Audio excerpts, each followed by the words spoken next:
On a rainy day, one of those where it felt like trees could fall at any moment, there he was, Lee Howan, a guy without an umbrella, but he was holding a report that said, "You're screwed, buddy." Unfortunately, he got betrayed and pushed toward a Titan snake, and it looked like it was ready to dine tonight. The guy was screaming, "Why does the worst stuff always happen to me?" But in a twist of fate, he ended up in a place where sucking isn't an option, but a requirement. And guess what? He didn't even have to pick up the tab. He found himself in a totally different world, filled with succubi, all giving him these bright-eyed looks while he stared at the red screen, the expression of someone who just hit the jackpot but has no clue how to spend that cash or get more. Suddenly, our umbrella-less hero became the god of blood, and surprise, surprise, he even scored a succubi fan club. But hold up, it's not what you think? Or is it? The succubi were just whispering about how perfect he is. Now Horan's on a mission to suck it up, level up, and dominate. But with all these distractions, will he be able to focus on that XP? Let's find out. At the city hospital, we find our boy, Lee Howan, just an average kid holding his test results. When he was around 6, his parents died on the battlefield between evolved biologists and mutants. He and his sister were passed around from one person to another. They grew up in a really harsh environment with little love, but as life would have it, trouble never comes alone. Just when you think it can't get worse, it truly does. Holding his test results, he sees that he contracted a mutant disease caused by mutant beasts. This illness basically makes it so people can't handle the energy from extra-dimensional beings and are gradually worn down by it until their bodies become paralyzed and they die. But that process varies from person to person. For some, it can take 3 to 5 days. In another 8 years, all he has to do is go to bed early, wake up early, sleep early, work out, and eat healthy. But no matter how long it takes, someone who contracts that disease is bound to end up in the grave. And since death is imminent, he's lost all hope, poor thing. But there's still one thing shining in his mind, his mom's wish for his sister. For that reason, he fights to stay alive. A few days later, everyone's gathered around that town to kick off a new hunt. One guy is explaining that a few days ago, people saw dozens of level 1 mutant beasts attacking the residents of that area. Their mission is basically to infiltrate the nest and wipe them all out. And just look at their team. Level 1 beasts shouldn't be too tough. That guy over there is Sheen. He's got a higher evolution level. He goes on saying that if everyone follows his orders, they'll finish this mission with ease. So, if there are no more questions, they're heading out now. And there's our pro tag, Lee Howan. He's not the only one who hasn't evolved. Damn, look at the size of that backpack. Are you kidding me? One guy turns to our pro tag and says it's a huge responsibility being the one carrying all the team's stuff. Our pro tag understands the weight of this mission, and it seems pretty significant. For an ordinary human, the only way to join a hunting squad is to be a porter. You don't have to fight, just stick with the team and make sure the supplies are good to go. Nothing more. And after all the battling's done, he'll be responsible for collecting all the valuable materials from the beasts. So there's not much to worry about. After all, this isn't their first rodeo. So in the forest now, the battle is on. The guys are sending a ton of monsters back to base, one using his weapon and another just throwing punches. Those goblins don't stand a chance against the team. And look, there's even a girl taking them down left and right. Apparently, everything's going according to plan.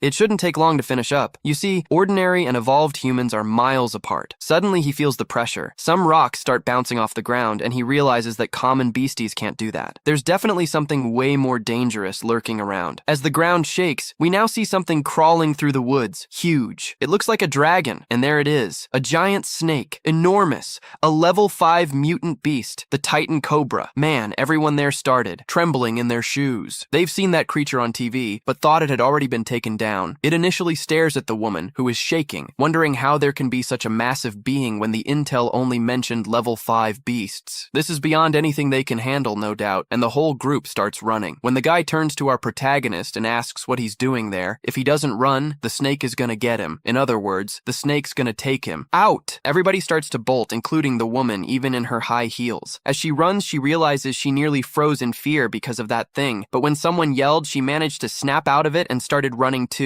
Wow, that thing is really huge, huh? But you all know he's not looking back, right? While the snake is roaring loudly, getting ready to pounce, the snake seems way faster than him, and they just need a decoy to escape. After all, while it's busy eating, they keep running. But the internet's version of Kakashi already has a plan. They've got a decoy. And check it out, he heads towards our protagonist and slashes at him with a dagger, leaving him incapacitated. While Brota can't figure out why this is happening to him or what it all means, before he can grasp what's going on, the guy grabs his throat and tightens his grip. After all, this dude is the only one without any skills in the team, so his value is way less than the others. This means he's gonna be used as bait now. He'd read his file and was diagnosed with a mutant disease. Not long ago, he was doomed anyway. He must have a short time left to live, so it won't make a difference. Before he goes, he should do something useful for everyone there. So he throws some liquid toward the snake. The snake spots our boy bouncing through the foliage, while the guy yells that he should only blame himself for being too weak. He's been done in, betrayed, hurt. Now he's just going to be dinner for that giant snake. It notices the sprout on the ground and gets ready to strike, while he watches that huge mouth coming at him. Is this really going to be the end? Moments that are crucial in his life start flashing before his eyes as he remembers his wounded mother telling him she won't be able to take care of him anymore, and he has to promise her one thing. No matter what happens, he has to look after his sister, stay strong, and survive. Unfortunately, he won't be able to keep his promise about surviving and staying alive and strong. Poor guy. But suddenly, a magic circle appears and he gets teleported to another location. He doesn't know what just happened. After being eaten, what could possibly happen next? Wasn't he just about to be devoured by a snake? And what's with this cool outfit he's wearing now? It must have been because of that red light he saw before he died. He notices some people talking around and there's a man among them. Nico managed to summon a guy. Who would have thought that old scroll would actually work? The girls around are finding him really good looking, definitely a handsome guy. Wow, they hit the jackpot this time. It's been ages since a perfect guy came by. One of the girls says her blood is already boiling, while another says he seems really pumped. Plus, he looks pretty strong since he's giving off an incredible magical aura. All the girls are crushing on him and seem eager to play with him. They can't wait, while he looks around and still doesn't get what's happening again. Why are there so many succubi gathered in one place?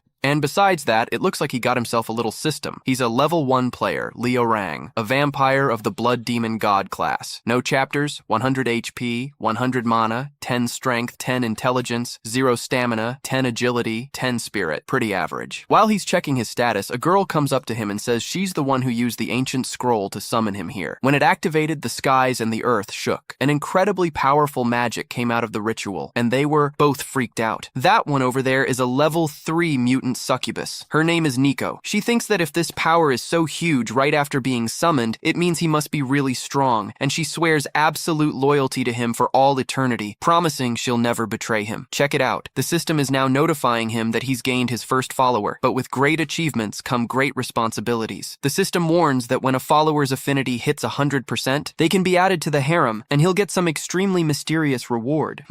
Interesting. It was at that moment that Liren finally realized he had been reborn thanks to these things in front of him. He gained an even greater power than one of the evolved, and look at that, the Blood Demon God system. This time, he finally had a few months to get his revenge, no doubt about it. But suddenly, one of the succubi interrupts his thoughts. She gets really close to him and asks what's wrong, because he seems so distant. Is it because he slept for too long? Is he uncomfortable? Or does he just want to move around a bit? Maybe some exercise would do him good, right? Nope. He thinks that's exactly what he wants. He wants to move a little, but she just mentions that maybe he needs to touch something soft and, if she can, help him relax a bit more. Is she ready? Are you kidding me? She said she's going to do everything to please you, while the others over there are watching that scene, totally shocked. Nico, being super bold, is trying to take charge and all that, but isn't that supposed to be left for someone else? Nope. That other girl thinks she has the upper hand just because hers are bigger and softer. Pratinho tells her to chill out, saying he has no intention of taking advantage of them, and asks if all the butchers around here are like that. Unfortunately, the system notifies him that his affinity with Nico dropped to 85%. She got rejected, poor thing. She thinks the master doesn't like her, but that's not what he meant. Apparently, this affinity thing is a key function of the system. If he wants to get back at her, he should use the power of the system. So he figures he needs to do something to maximize affinity with all of them. He then tells her it seems like she misunderstood. That's not what he meant at all. She's beautiful, and they're all beautiful. He's never seen such special women like them. She asks if he's serious, while the system shows that affinity jumped to 90. She feels all shy, and he starts making excuses, saying he just got summoned and is still adjusting, so he needs more energy. Oh, if energy is what he wants, then she's got it covered. After all, he's a blood demon god. As long as he has blood, he can regain his energy. She then pulls her hair to the side and tells him to drink as much as he wants, saying it would be an honor to feed her god with her own blood. He notices he feels a tremendous urgency, and it seems like there's a natural instinct from his vampire lineage. He can't hold back anymore and starts activating his vampire fangs, taking a nice bite right into her neck. Are you kidding me? Nico's affinity shot up to 92%. Amazing. After getting more blood, he acquired a new ability, blood fusion, and his strength attribute, increased by 1 point. What an incredible new skill. So this system basically works like this. He starts clicking on the screen to see more info in the skill list. Blood fusion is a passive skill. By absorbing fresh blood from a woman, he'll randomly gain 1 attribute point. Each target can only activate this effect once, so he gets attribute points without leveling up. Wow, that's kind of OP. Even though the points are granted randomly, if he has enough targets, he'll get stronger in no time, and it looks like there are plenty of girls around, right? So he's set on getting a bunch of points. After all, that skill is pretty powerful. He asks Nico where he can get more blood, and she just asks him if he wants to keep going. I mean, he can drink as much as he wants, but it's not just her blood he's after. He needs blood from other people too, specifically from women. The more, the better. Apparently, there's a whole crowd there ready for him to drink from. This game seems super exciting, while the girls in the audience are jealous of Nico and want to try it out too. So if Nico doesn't have any more duties, he'll be able to feed a bit more. Then he keeps boosting his attributes, gaining endurance, intelligence. He also got another point in agility, 1 in spirit, 1 in endurance, 1 in strength, agility, strength again, intelligence, agility. Lots of points later on. One of the girls thinks it's all amazing. She's never experienced anything this thrilling before, even if the bite hurts a little. Her heart feels like it's about to explode. It's like they have this deep connection with the master, and he's already there with a full belly. Perfect. He managed to fuse blood with all of them. Thanks to them, he got a huge boost in attributes, but all he had to do was bite their necks, and he thought their reaction was totally over the top. And he's getting more notifications. After all, his affinity with the succubi increased drastically. Looks like they've got pretty sensitive bodies. So, under the moonlight in the succubus city, our guy is lying in his room when one of the succubuses, Nico, sneaks in and shuts the door. She walks in talking about how there were a ton of people outside, and maybe he didn't handle it too well, right? Then she jumps onto the bed saying ever since he bit her, she's been obsessed with that thrilling feeling and wants to have a deeper connection with him, if you catch my drift. Now it's just the two of them. She asks him to let her become a real succubus that night, but when she touches him, she realizes he's way too stiff. Something's off. She pulls back the blanket and sees there's just a piece of wood underneath. Maybe he found something way more important to do than her, huh? And there he is, in the cemetery, checking his system again. Even though he's unlocked a bunch of skills, he's still level 1, but now with 56 strength, 52 stamina, 48 intelligence, 50 spirit, and 43 agility. His stats are looking pretty solid. After sipping some blood, the most important thing now is to seize real combat opportunities. In other words, he needs to level up because he's set on getting revenge on that guy, no matter what. This cemetery is filled with dark energy, and from his experience, hunting squads in places like this are usually inhabited by mutant, undead beasts. If he unleashes his magic energy here, he should be able to draw all the beasts to him. So, he starts activating his aura, showing everyone that he's ready to take on multiple monsters at once. Then, suddenly, several souls start to rise from the graves, asking who dares disturb their eternal rest. They begin to materialize, questioning who he is, and there they are. Several ghosts, a mutant beast, and a level 1 faceless specter. Screaming like a madman,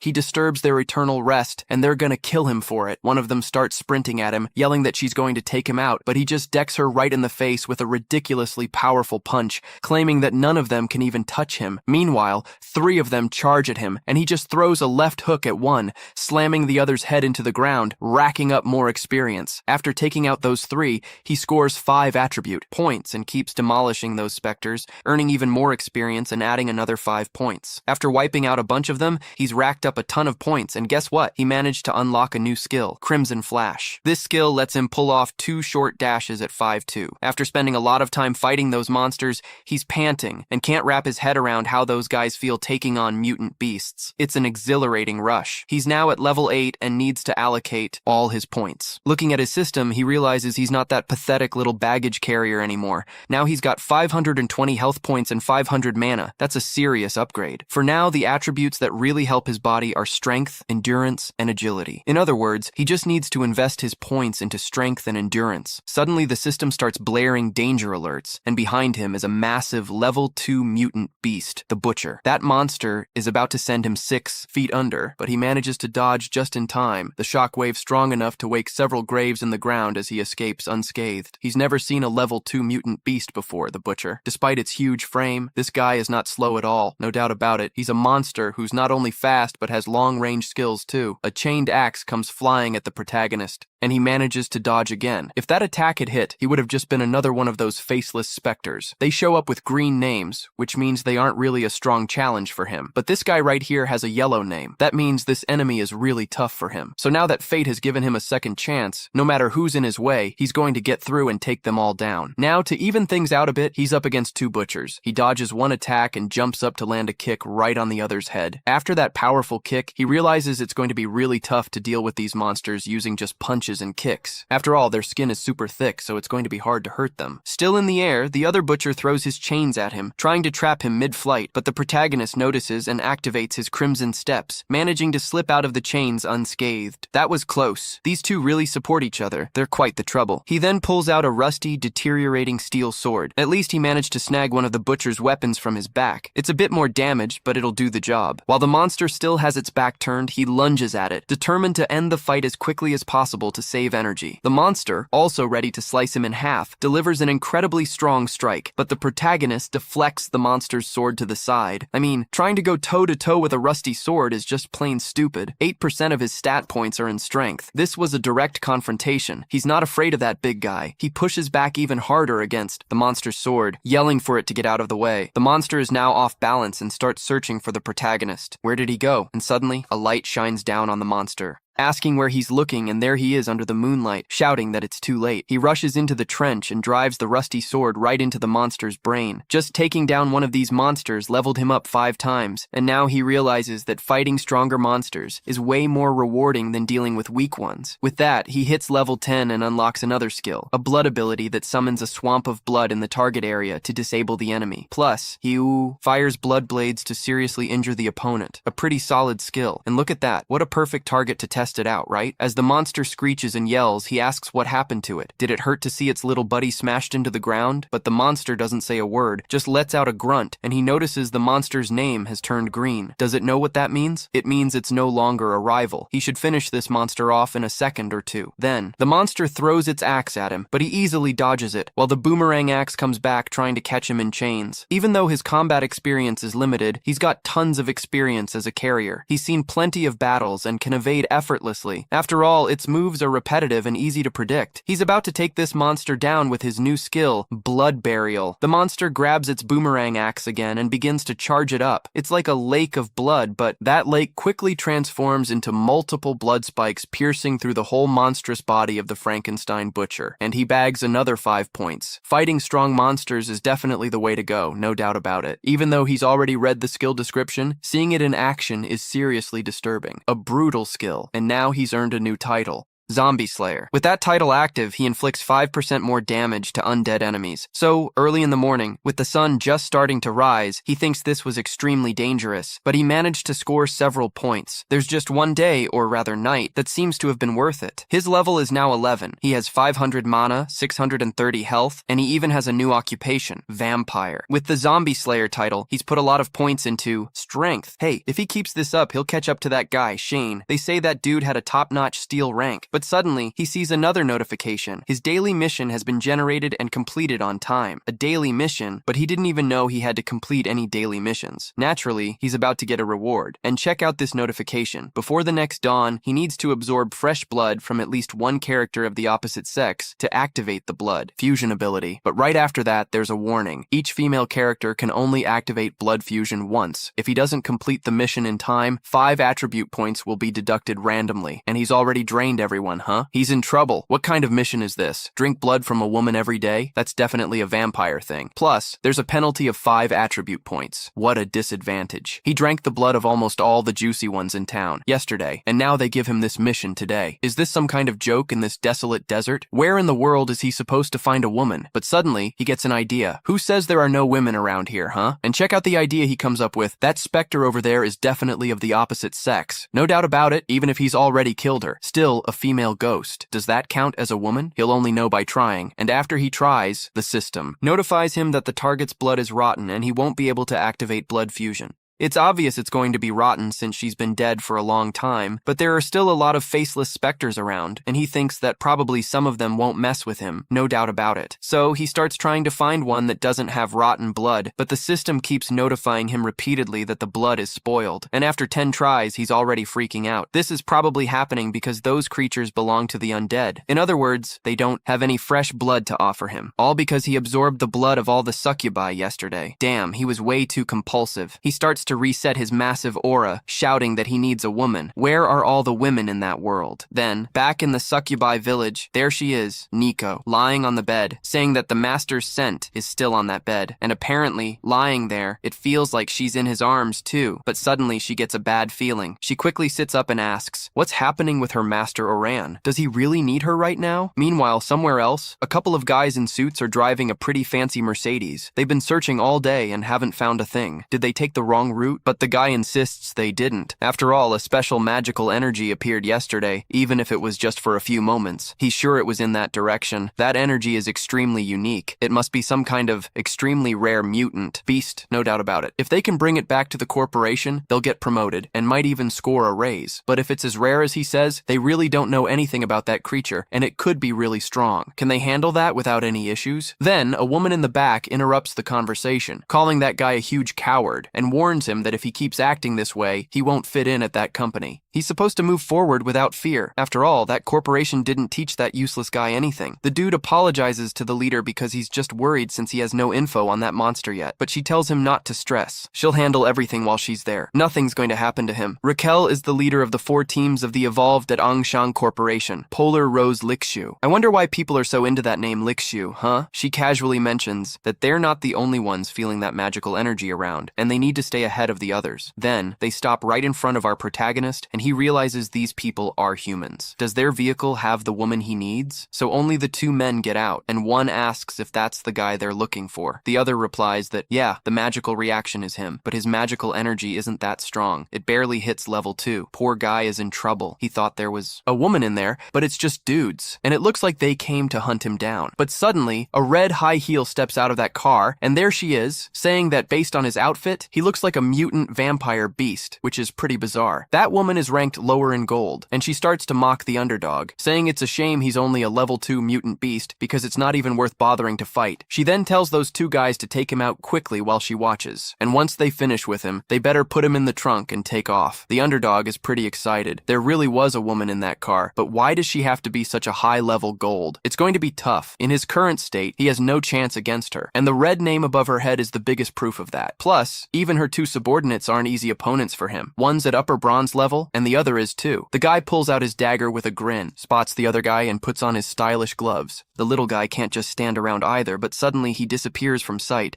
using his flash-like quick steps, and there he is, right next to that lady. She notices his movements, but wonders how a level 2 mutant beast can move so fast. He grabs her arm, which is really strong, wrapping around her like a snake with his arms and legs. She's never been in a situation like this before. It's completely embarrassing. The guys around are getting pretty anxious, and tell her to step away from their leader immediately. What is he trying to do with their leader anyway? She keeps asking what this means, why he's hugging her, and he just says he's sorry. He only has one choice to make and bites her neck. Inevitably, the notification pops up. The daily quest is complete, and his strength attribute increases by 1 point. She starts gasping heavily, mentioning how she has grown a lot, and after all, no guy has ever touched her body before. He was the first. She lets out a sigh, and then suddenly bursts out, emanating her immense power, telling him not to be so excessive. That power is so strong that our guy gets thrown back and hits a tree hard. He wipes his mouth and says, "Excessive? Never." She speaks as if she really hates him, getting closer while starting to exude her blue aura, saying that guy only touched her body. The system notifies her affinity level increased to 30%. Unfortunately, our guy left a mark on her neck, and that is absolutely unforgivable. She's determined to turn him into an ice sculpture. Only then will she be able to calm down. He realizes that this woman is tough on the outside but soft-hearted. He's seen many like her, but she's blushing as she tells him to stop talking nonsense, claiming it's just a bunch of fluff while he thinks she seems like the opposite, right? Not considering that she doesn't actually want to kill him. He's still got a chance to escape, but suddenly a letter comes flying from a distance, and it jumps right at him as he catches it. A sneaky attack, huh? She tells that guy to stop hiding and show himself right now, while the dude realizes that this woman is incredibly strong and fast. He only says he has no more intentions, no need for her to get so worked up, and he keeps saying she went for the attack first, so he was just trying to lend that guy a hand. Zhang Zhen, his rank is gold, and the other guy, his name's Baisho Wayne. You get it? Baisho is a gold rank too, and if she doesn't plan on killing him, she better let him stay with them. After all, they're from the elite center. Our little hero is apparently in deep trouble since there are two other players with red titles. One's a lower gold and the other a higher gold. What's up with everyone chasing him? Today doesn't seem to be his day. Everyone wants to take him out. She starts saying those guys are from the elite center. Not a chance even in her wildest dreams. The little hero starts laughing as she says that Guy was marked as her prey first. For that reason, they can't turn him over to the elite center. That's just impossible. A platinum player thinks exactly like she said. Only a beautiful, noble, and cold woman like her has the right to own his body, and those two over there aren't worthy. Apparently, her affinity for him even went up more, and she says that guy's already hers. And if anyone wants to touch him, they'll have to go over her dead body. He just thinks that's impressive. This woman's presence is overwhelming. Just by her aura, they've already lost, and now her affinity's at 45%. He already figured out that complimenting her is pretty effective, and he looks over at the girl's companions and says, those two are pretty attractive and strong. They're not gonna lose to those two repulsive guys, are they? In the Zhang NGO group, they don't fear anyone. The little guy already says, the negotiation has failed, and tells the avocado-haired guy to attack first. That guy throws several letters at them, saying that they've already given him a first chance and he asked for it. What a legit twist. The only thing they did was dye their hair and put on a hat. Those letters are just hanging in the air in a chilly fog, and with just one finger, she chants, snowstorm. A frost moves towards everyone there, an incredibly annoying skill, but the little guy is chilling, while the other one thinks the wind is so strong he can barely keep his eyes open. That woman uses snowstorm to restrict her opponent's movements. Apparently they've found a seriously strong opponent, and she notices that the snow melts before it even gets close to him. That dwarf looks pretty tough, but judging by what he says, it seems he doesn't plan on fighting. He's just underestimating them. She then becomes intensely disgusted that the dwarf is underestimating her powers and starts to unleash all her power. She tells the two of them to keep an eye on their guy while she goes in. She launches herself into the sky and chants another spell. The ice music, and a polar rose emerges in the sky. What kind of joke is that, man? She's using an ice flower. Damn, is she mocking him? That massive power looks like a dictama and comes flying super fast, huge, towards the two, causing a terrible shock. Awesome! She hit the mark. Now those guys can't act so arrogantly like they were before. There's no doubt that their leader is amazing. She's the strongest in the group. ONG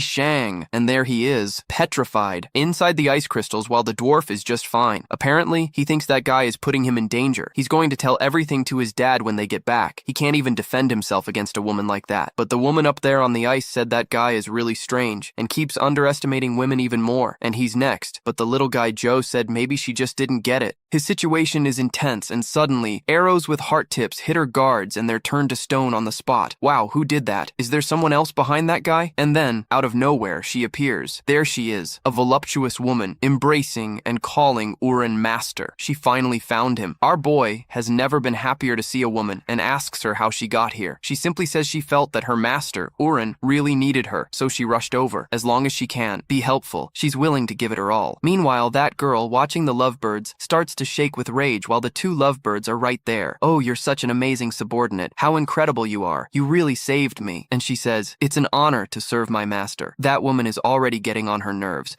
trembling with anger. But she doesn't understand why she's so mad. After all, those two are flirting right in front of her. This is such a huge affront. Unbelievable. But she knows she's not a shallow person. And why did she turn her guards to stone, huh? Is it because of that? So she activates her power, demanding to know why that girl shot her guards. She better turn them back to normal now. Seems like she picked the wrong opponent, huh? And there's that guy right behind her. That guy is super fast. He keeps saying that she took down everyone and now wants to leave. No, it's not gonna be that easy. He lands a solid hit on her, throwing her far away with tremendous force. The blow is so strong that she's knocked back several meters, bouncing through the bushes, while the protagonist thinks that's some next level power. It's really strong. Even an inferior gold leader can't match him. He tells Nico they're no match for him. And there's the disturbed guy in Crocs, but he remembers that the system had warned him that if the affinity with a follower hit 100%, a secret reward would be unlocked. If he wants a shot at survival, he's going all in on this reward. That guy is really strong and he can't back down, nor can she, especially not in front of her master. As he radiates that scorching power, he came here just to face this rare blood beast, but also discovered there's a sought-after piece of candy as a bonus. Not too shabby, right? His luck is unbelievable. If he manages to haul everyone here back to his dad, there's no doubt he's gonna score a sweet reward. And with a grin on his face, he adds that nobody should be scared. This will be over quick and no one will feel any pain. Then the girl shoots several arrows at him, but he takes them all down, charging forward with insane strength, calling everyone pathetic. They're just trash, like the Xiang NGO crew. They can't even tickle him, and now they're staring down a Succubos. But inevitably, the little guy leaps towards her, blocking the guy's view, grabs her, and activates his flash Karmizim skill. He vanishes before the guy can hug her. Where did that guy go? Can a mere level 2 beast really be faster than his eyes? That's just impossible, man. And there he is in the bushes, clutching a Succubos in his arms. That was a master play. He's already used 2 flashes and has nothing left to escape. He needs to snag that secret reward before that guy catches on. He thought that doing all this would crank up his affinity with her, but she's feeling worthless, poor thing, and keeps apologizing. Sadly, her master had to,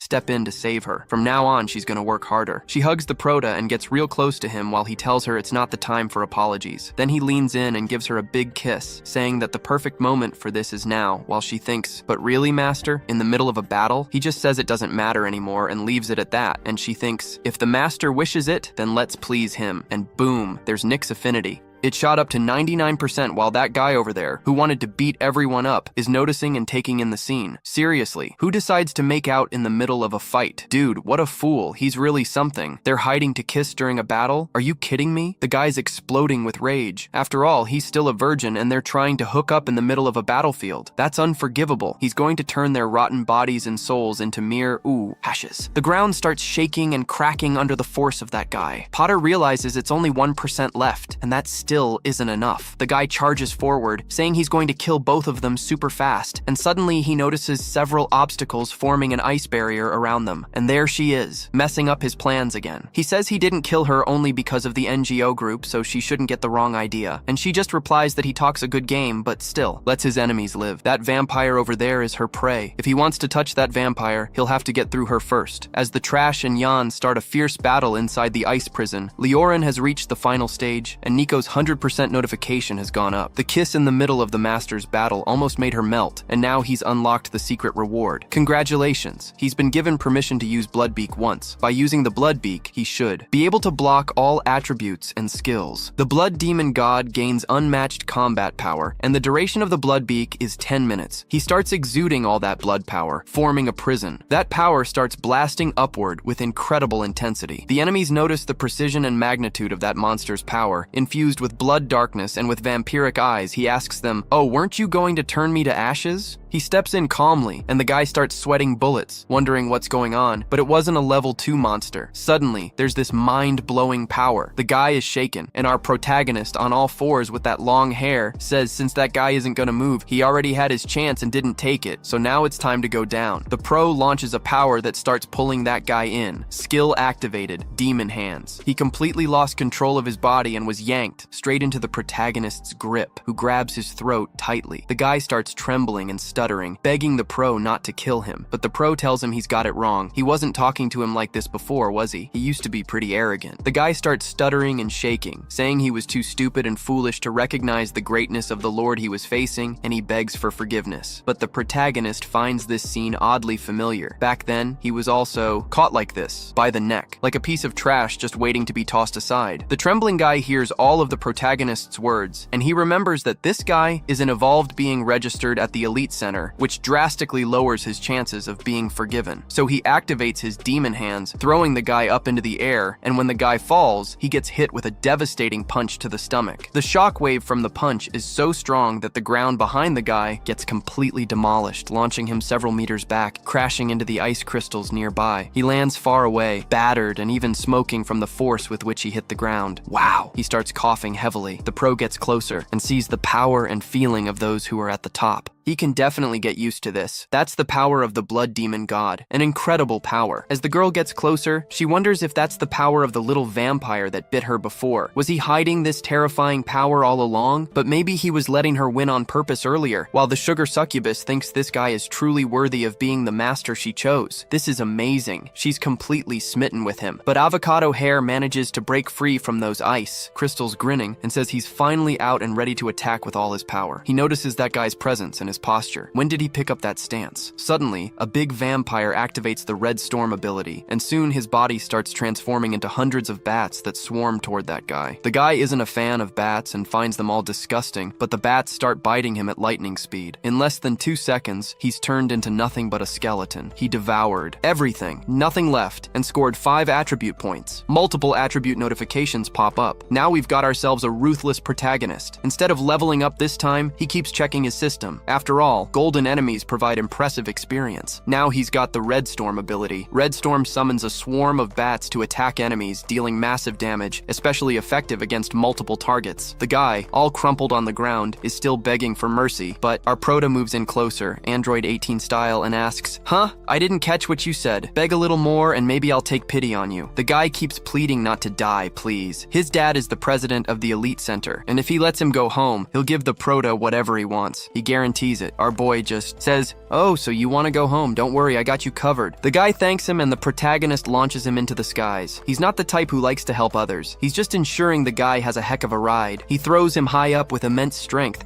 at hypersonic speed, while everyone watches this guy soaring above. But the girl realizes that the city is in that direction. Is he really sending that guy to his home? The dude is moving so fast that he crashes through several mountains on the way and reaches the city super quickly, smashing into the Elite Guild building with tremendous force, like an intercontinental missile. The system notifies him repeatedly that he's earned more experience. He seems to have made it home safe and sound, huh? We know he's collected that experience. Now that you've literally arrived, you've made it. And he keeps leveling up, even though his experience points have dropped significantly. It looks like the higher the level, the more experience he gains, but he has to use more experience points to hit the next levels. He turns to the 2 girls. The girl asks what he wants to do. After all, it's her turn now. He doesn't say anything, just ignores her and calls for Nico, leaving her confused about what's going on. He mentions that he needs Nico's help to sort out some issues. Nico is ready to tackle whatever the protagonist needs. Suddenly, she starts glowing, and energy radiates from her chest. It seems like something massive is about to emerge from her chest,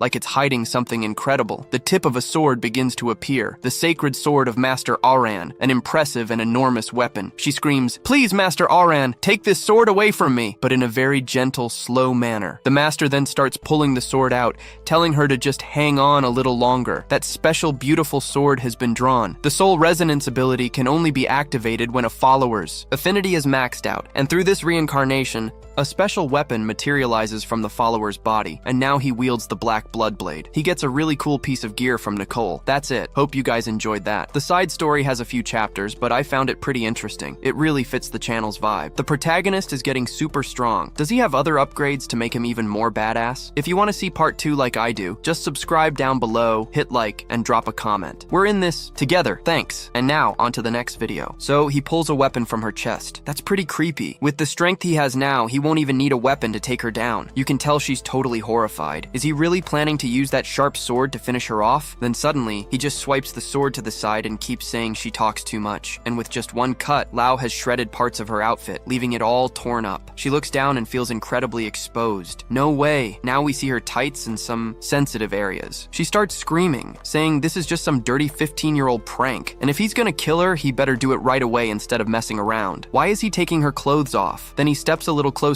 and tells her to shut up. What just happened was just a little test, and if she wants to end this, she'd better head over to the little woods back there in the middle of the bushes. He has something he wants to discuss with her privately. In the bushes now, and she's feeling really embarrassed thinking about what this guy wants to talk to her about out here. So weird. First, he ripped her clothes off, and then he told her to follow him into the bushes. What's he planning to do? Then suddenly, she thinks she gets it. He's just spared her life. He hasn't killed her yet, so there must be only one explanation. This guy, a vampire, has fallen for her and wants to take advantage of her beauty. No doubt that's his plan. Despite being a vampire, he's surrounded only by dark energy, but his appearance and build aren't that different from a human's. So maybe it's acceptable, right? While she's there observing and judging him, he's also watching her. She finds him kinda cute, and following that logic, she knows what's coming next. The dominant being is going to make his move. Suddenly, he closes in on her. She has nowhere to escape. Trapped near a tree, she thinks he's about to start. Now, is she really gonna lose lose her virginity to a vampire, but that goes totally against morality. Well, if vampires exist, right? He starts to lean in close, his voice calm and smooth, telling her to repeat everything he says from now on. I am your dominated one, Trash, and I pledge eternal loyalty to you for all eternity. I will never betray you. She starts laughing, teasing him, asking what that even means, if it's some kind of roleplay game. But he starts exuding a creepy aura and says he won't let her live to question his orders, just obey. So she begins to recite those lines, breathless, and asks if he's satisfied now, and bam, another notification pops up in her system. Look, you got your second follower. Check out the details. Name, Lickshu, human race, 24 years old, evolution level, low gold, trait, great strength, and extremely competitive. Though she seems cold and distant, she has a pure heart and is a bit narcissistic with a dominant personality. In other words, she likes dominant men, and her affinity with him is at a solid 45%, pretty high to be exact. He moves even closer. She can feel the warmth of his vampire body. The best part? Total coolness. He starts saying that she did everything right and he's satisfied. While she's wondering if he's going to kiss her now, she starts to close her eyes, thinking she's about to lose her chance right there. The first kiss, and then what comes next. Even though she saw him get really close, it all happened too fast for her to react. Then he leans back a bit and says, time's up and the reward ends there. She asks, what's finished? Where's the rest, dude? Where is it? He just mentioned that her two subordinates should regain their mobility soon and she needs to take them with her. He leans in closer again and tells her not to spill anything to anyone. She just nods, and then he's gone, leaving her all wobbly, saying he can't waste any more time with her. Bye-bye, and she starts stammering, asking him to wait, while he thinks she wanted more. All she says is that if her buddies see her like this, everyone's gonna find it pretty weird, especially out in the woods. She really needs help with that. So he just grabbed his clothes and handed them to her, but she can still feel the warmth and the scent embedded in that vampiric fabric. That's really intimate, and she feels super embarrassed. But then another notification pops up on the screen. Now, her affinity's at 50%. She's totally blushing, right? Or maybe there's something else going on too. As night falls under the moonlight in the succubus village, he's there lying on the bed, checking the system status. A lot happened today. Not only did he reach level 21, but he also unlocked a bunch of new skills. To be precise, more than the blood demon art. He scored 73 in stamina, 48 in intelligence, and 50 in spirit. Incredible. He really got stronger. If he keeps pushing like this, he's going to get a whole lot stronger than before. In fact, he already is, isn't he? So, all of a sudden, another notification pops up on your screen. Now he's hit level 21 and has the right to challenge the Blood Hell Arena. Is he really considering joining? But there's a catch. In that arena, he can't gain any experience, and his injuries won't heal automatically, even when he levels up or backs out of the challenge. However, the rewards for completing the challenge are pretty substantial. Does he really want to step into that blood pit arena? Here's the deal. It means that win or lose, any injury he takes won't heal, and if he gets hurt, it'll mess with his leveling pace. It doesn't make much sense to jump into this right now. It's better to wait until he's at a higher level. Then he'll think about entering when he's got more under his belt. He then stands up and asks the system to open the Blood Hell Arena. The guy thinks one thing and says another, giving off a heavy, dark, and red aura. He just mentions that they say wealth and power come from taking risks. In other words, he doesn't care about anything or anyone else. Our guy slowly starts to step into that portal, fully ready, saying that he even got a new outfit with some really intricate details. But this doesn't seem like a typical battle arena. Then, another notification appears on the screen. Welcome to the preparation room. Select a weapon for your combat.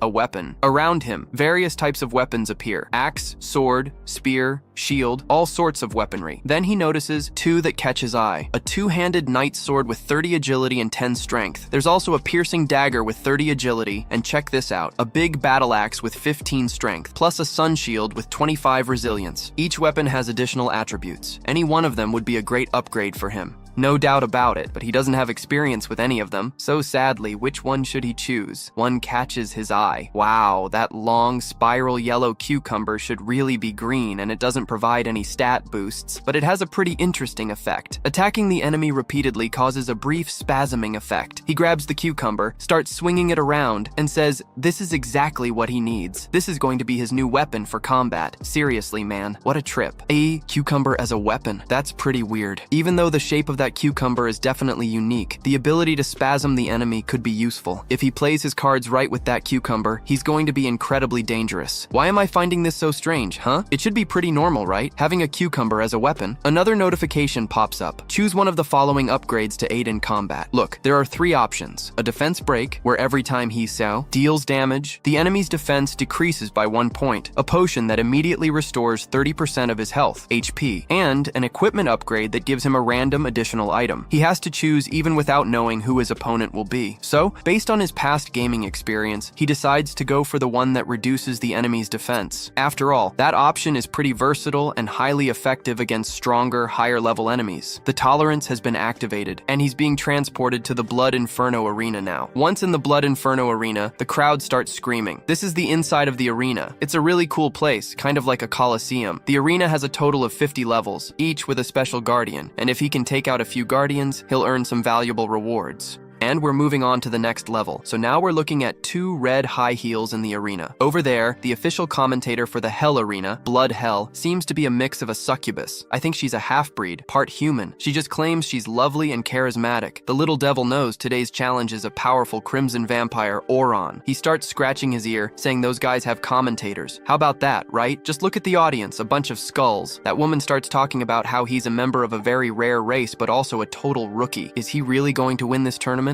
Now she's going to introduce the host, the renowned level 1 guardian of the Night Forest, the fairy who represents omens and death. And there he or she is, precisely opening that door, starting to exude a heavy pressure and a cold wind. All he can think is, what's wrong with this woman? She seems to be crying a lot. She walked into the hall crying. She just said she's the messenger of hell, able to foresee the deaths of mortals. That's why she's always crying. That's the pathetic beast. Wherever there's an omen of death, she'll show up to mourn those who are about to perish, still weeping. She sees that he has an overwhelmingly terrible aura of death. He starts crying even more. The reason she's crying today is because of him, but he only thinks she's saying he wants to die here. That's exactly what she's saying today. He starts looking at her and realizes there's no level identifier. That means the arena has restricted some system functions, so he begins to exude his power and transforms into several bats, flying towards her. But suddenly, she reveals her claws and starts shredding several bats right there, all the while still crying. She says that bats can't hurt her and that he'll never be a match for her. Then, out of nowhere, with this massive, powerful leap that actually creates a crater in the ground, she's right behind him and just says it's over. But suddenly, he pulls out his cucumber, grabs her arm, and manages to dodge those claws while telling her she doesn't know a thing about the tactic of luring and taking out her enemy. If the red storm can't hurt her, then maybe his big, spiraled yellow cucumber can. She just notices that he has a big green cucumber, the best yellow one, aimed right at her forehead. And then, out of the blue, she opens her leg. Wow, what a stretch. And she gives a kick to the protagonist's cucumber, saying she'll never let him touch that. The cucumber flies away, and the commentator is freaking out, saying that dude dropped his weird weapon. It seems like Brangda has a serious aversion to staff-like objects. Could this tilt the battle in her favor? While he's got one of her hands and one of her legs, the cucumber seems to be heading in a completely different direction, while Euron has her completely caught in an embarrassing situation. She tries to break free, but no luck. How can this guy overpower her? Then he throws her to the ground, crashing down on top of her along with the cucumber. He says he didn't expect his weapon to have that kind of effect, and it looks like just looking at that cucumber makes her lose her mind. What's she remembering? He's just telling her to surrender. After all, in terms of strength, he's unbeatable, and she won't escape his attacks. Completely immobilized, he leans in close and whispers that holding this position must be pretty painful. If she doesn't want to suffer anymore, it's better to give up. In the end, there shouldn't be any more divine beings left for her. She, crying, starts screaming, releasing a massive amount of pressure. And he realizes that woman is really strong. The strength in her legs is doubling, tripling now, and she throws him up so hard that he slams against the wall. He just wipes his mouth and says that woman has an incredibly amazing cry. He can't underestimate her power anymore. The commentator is going wild. How did that guy manage to take on the final attack from Baishada? How is he even an alpha? Then she starts saying that anyone who hears that scream feels an absolute fear of death deep down in their heart. That's Baishada's alpha howl. And now she starts singing a haunting tune,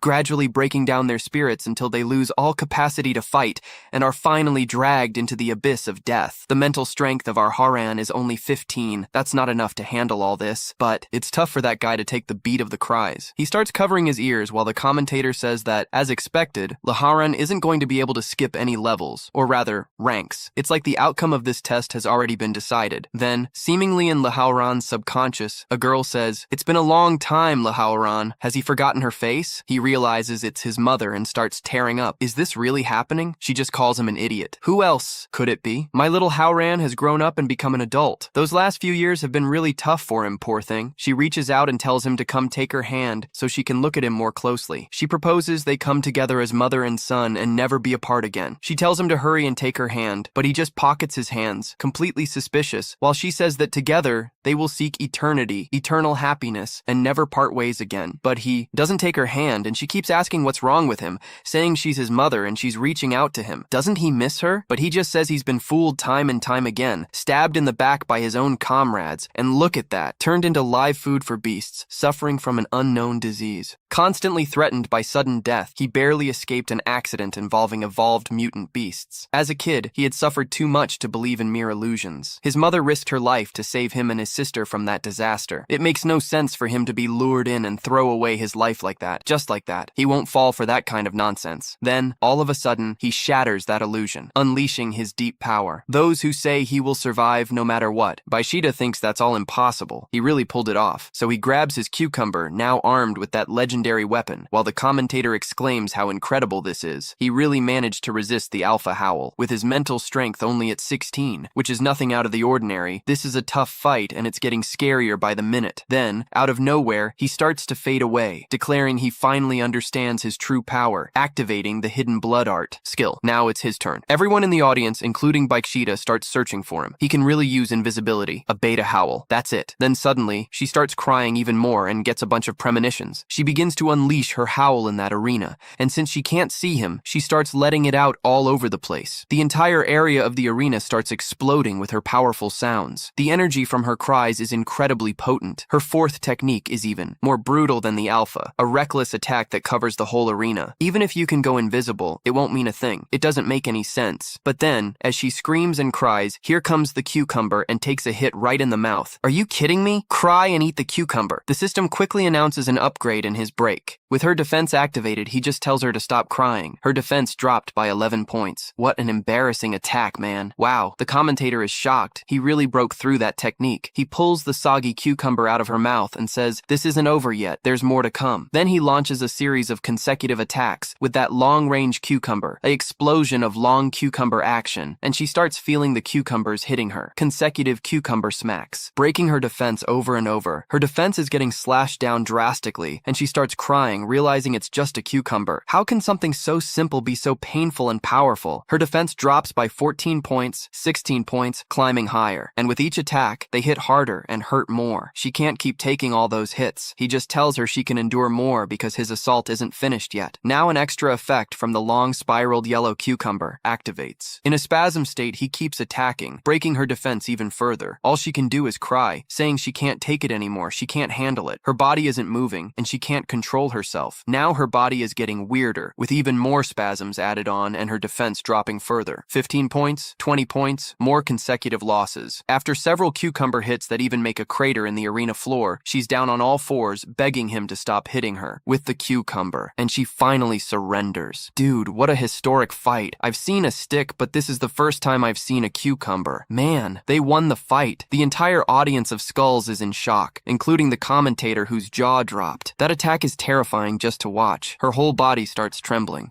I think she wants some of the action too. So he just points at her and says she's already given in. It's better for her to announce the fight's outcome. She just apologizes and admits she got a bit carried away. Then she starts shouting, saying Baikshida has surrendered. The winner of that round is Hauran. He earned the right to challenge the 6th or 2nd tier. And check this out, he's also gotten way stronger. He gained resistance to abnormal states, 10 points against mind control, poisoning, bleeding, and other weird effects. Plus, he got a skill point that lets him enhance unlocked abilities for even more powerful effects. He feels more more confident now. It's like a new battle spirit for him. It's not just about the special stats. It also means he can upgrade his skills. He definitely made the right call picking that beautiful, big, thick cucumber. The system asks if he wants to move on to the second level of the Hell Arena. Yes or no. He's already claimed his rewards, so he's not fully healed yet, and he decides to pass. After all, it would be foolish. Better to level up some more before trying again. So he heads back to the Succubus City and right away gets a notification that he's unlocked a hidden skill, Pact of the Victors. Did that skill activate after he left the arena? The skills tab says that defeated opponents in the arena will become his followers outside it, and he can summon them to help in battles. So, does that mean that whiny woman is a follower? She's going to be pretty useful, and if he hits level 50, that means he can summon an entire army. Wow, that's crazy. Then, he notices some familiar sounds coming from his room. He opens the door and walks right into a totally smitten Asukos in a slightly awkward situation on his bed, and she's just saying that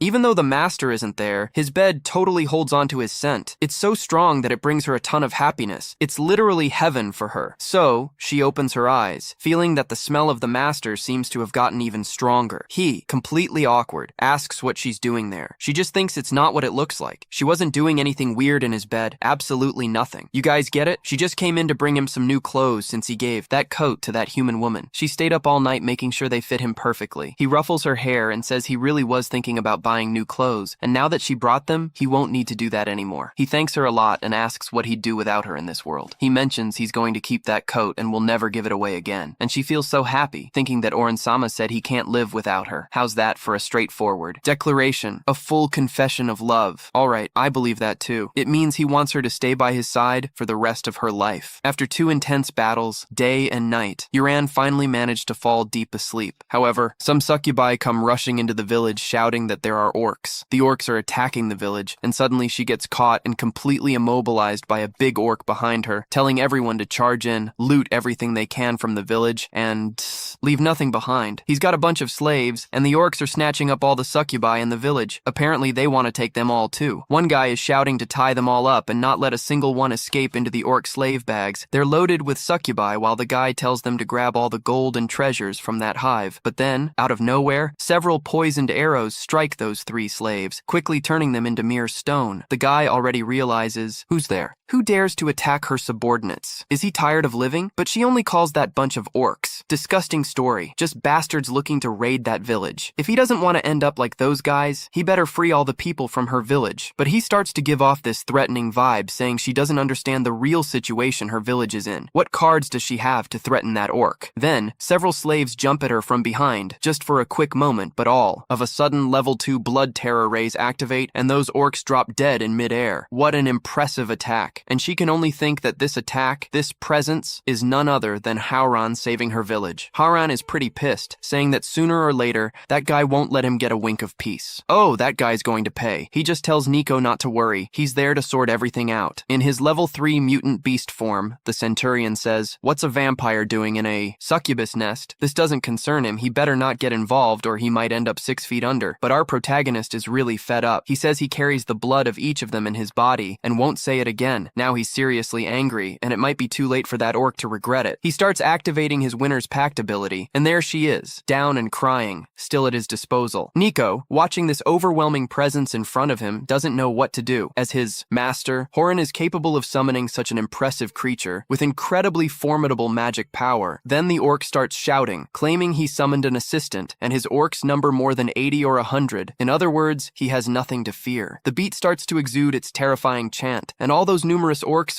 they're completely wrapped up in his magic, and they start killing each other, boosting his XP even more. Some of them say they've betrayed their orc ancestors and don't deserve to be in this world anymore. Others start bashing their heads in with clubs, claiming that he's abused the weak, killed, pillaged, burned, and that he's a disgrace in their eyes. Then he takes his own life too. More despair is added to our aura. Several orcs begin offing themselves while an orc warrior watches the chaos unfold. It's such a strange thing, a sound that can shake his mind. His head is filled with suicidal thoughts, but he hasn't been completely corrupted yet. He is truly an orc centurion and can't fall into his trap. He gathers himself and says that the honor of the orcs rests on his shoulders, but suddenly, what rests on his head is just a knee pad right against his chin, shutting that big mouth of his while Howran says, murder, pillage, burn. That's the honor of orcs, pure trash and totally unacceptable. He slams his hand on the ground and jumps right up into the orc's chest, declaring that all that's left on his shoulders is the hope of his entire people. The orc gets thrown up into the air with tremendous force,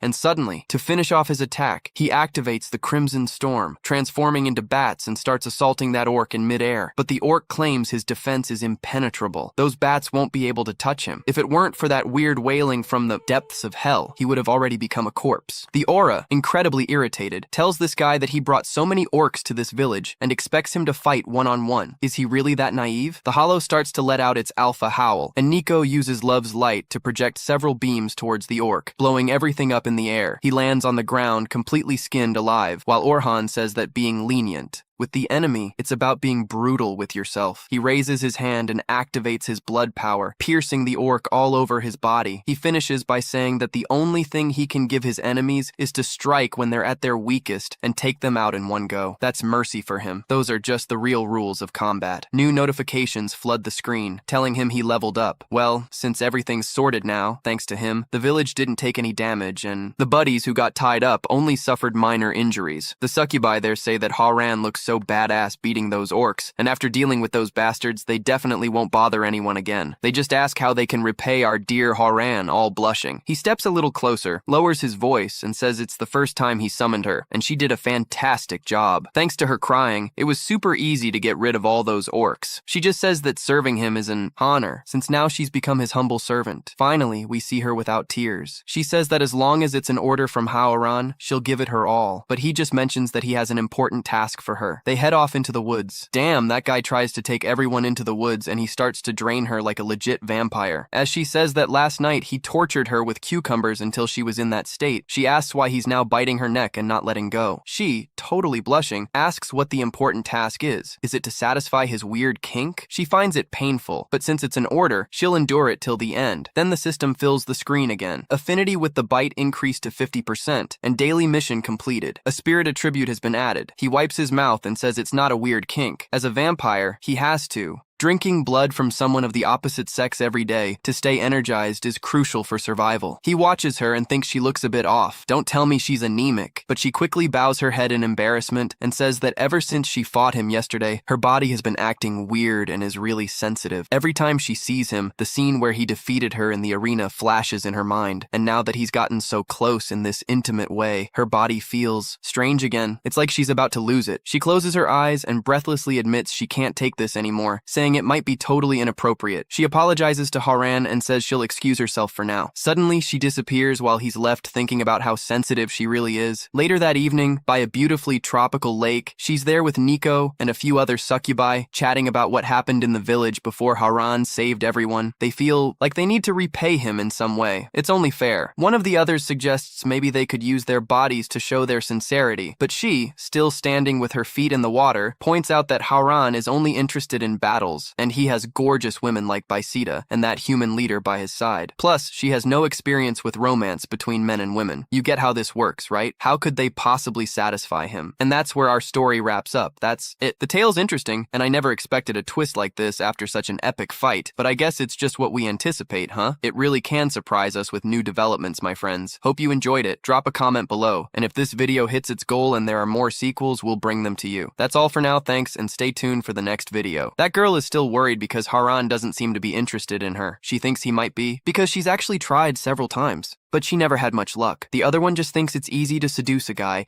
and that's the secret to getting what she wants. She feels that girl is trying too hard and it's best to leave it alone. She's got a way of making that Lord Howran unable to stop chasing after her. She has a plan, so she tells that girl to take off the towel, and now she's going to teach her some lessons. The girl just asks what she's up to next. Suddenly, the woman shoots out this power from her fingers that hits the other girl directly. The girl can't believe what's happening. What kind of power is this? That girl claims her talent is way better than anyone else in the tribe, but even with that, she'll become a true succubus. Then, we see a tattoo of hearts appear on her abdomen. Later, far away in the succubus city, there's Howran. The mana consumption of the victory contract is really high. If he wants to up his game in battle, he needs to be more energized. We see on his status screen that he's made some serious gains in intelligence, strength, and even summoning, but he's still not satisfied and keeps pushing himself harder. Now his body has even become muscular. The more strength and endurance he gains, the stronger he'll get. For now, he can only rely on crazy workouts to maintain that body. But then, suddenly, the succubus walks into the room still wrapped in a towel. She calls out to Lord Horan and says she knows how she can repay him for what he did for her. Horan starts getting cleaned up, now all buff, and says that Nicole is a cutie, which gets her all excited. She looks at his body and starts blushing completely, thinking that pretty and flashy clothes would make him look even better. But when she looks closely, it seems like his body has been sculpted with a knife or an axe. It's a work of art to her, and she's starting to get really pumped, and her body starts to go out of control. Suddenly, that towel drops, and he looks shocked at the scene, asking what she's going to do. Out of nowhere, that tattoo starts glowing in her eyes, and the system notifies him that her resistance to the alien state activated the pattern, making him immune to lust's control effect. Mac, still back at the hot spring, realizes that girl forgot something really important. Once the lust mark is activated, it can seduce another part. She'll be hooked too. Lord Horan is the blood demon god, and Nicole's floating pattern shouldn't be able to seduce that guy. Wow. She starts sinking into that hot spring, wondering how this is all going to end. Now, the Lord, feeling totally awkward, comments that Nicole doesn't seem quite right. What's with that tattoo she just got? As she's roasting in the hot water, saying it's too hot, suddenly flashes of lust race through her mind with indescribable scenes, and her body feels like it's about to explode. Then, she awkwardly smiles and says that Lord Horan is really handsome and that she can't take it anymore. Out of nowhere, the protagonist hugs her and says he understands her intentions, but unfortunately, she seems a bit out of it, dreaming. Suddenly, Horan kisses her. Then the lovebirds start making noise all night in that house. Wow! And just like that, the night flew by. Suddenly, it's morning. She wakes up feeling an incredible kind of magical power coursing through her body, an endless supply of magical energy. She's never experienced anything like this before. Her strength feels incredibly enhanced. She sees the protagonist still sleeping, and apparently, that strange power is emanating from her after that adult conversation she had with him last night. Shingle, Master Horan, unexpectedly has magical effects.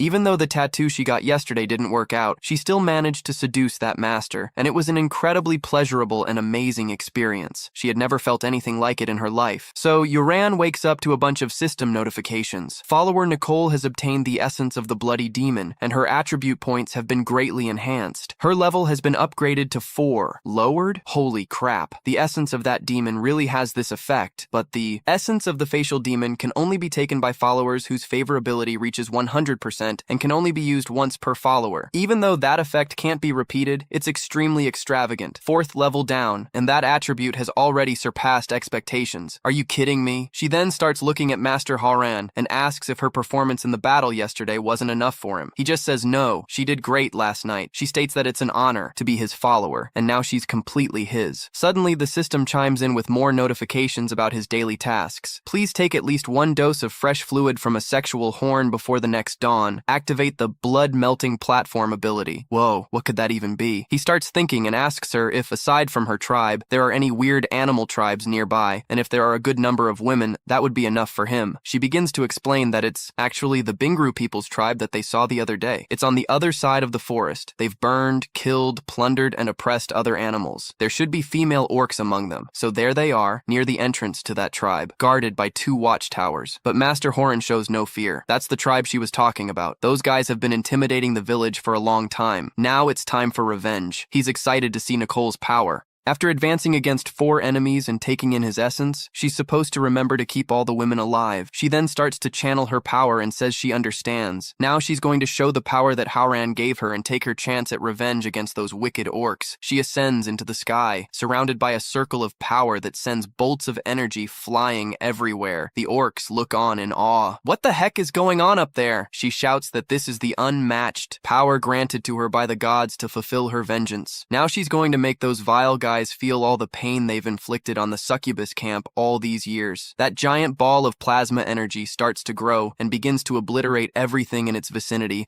sending orcs flying. Incredible. It's just like when a finishing blow takes down an enemy. They rack up tons of experience points. Every time a follower kills an enemy, they can earn additional experience points based on their target. So naturally, they can gain experience even without lifting a finger. The girl's power is so immense that it leaves a massive crater where the explosion happened. Wow, that's amazing. And she hasn't even used all the strength Master Aoran gave her. She starts shouting, her voice booming, that in the name of Lord Lee Howan, the blood demon, she will wipe out half of the orc tribe all at once. Today's the day those orcs are going down. Suddenly, several warrior orcs come out, telling that succubus to shut her mouth. They think she's just some little succubus with big talk, and what the hell is a blood demon? Is he as tough as our centurion? Huh, I doubt it. But then, the succubus grabs one orc by the face, then goes for another and smashes their faces together, making the two orcs kiss. Are you kidding me? She smashed it. Then she starts radiating some kind of power from her hands and says she's been waiting for this moment for a long time. Now she's going to reveal the secrets of the succubus traditions, and suddenly she grabs a spiked whip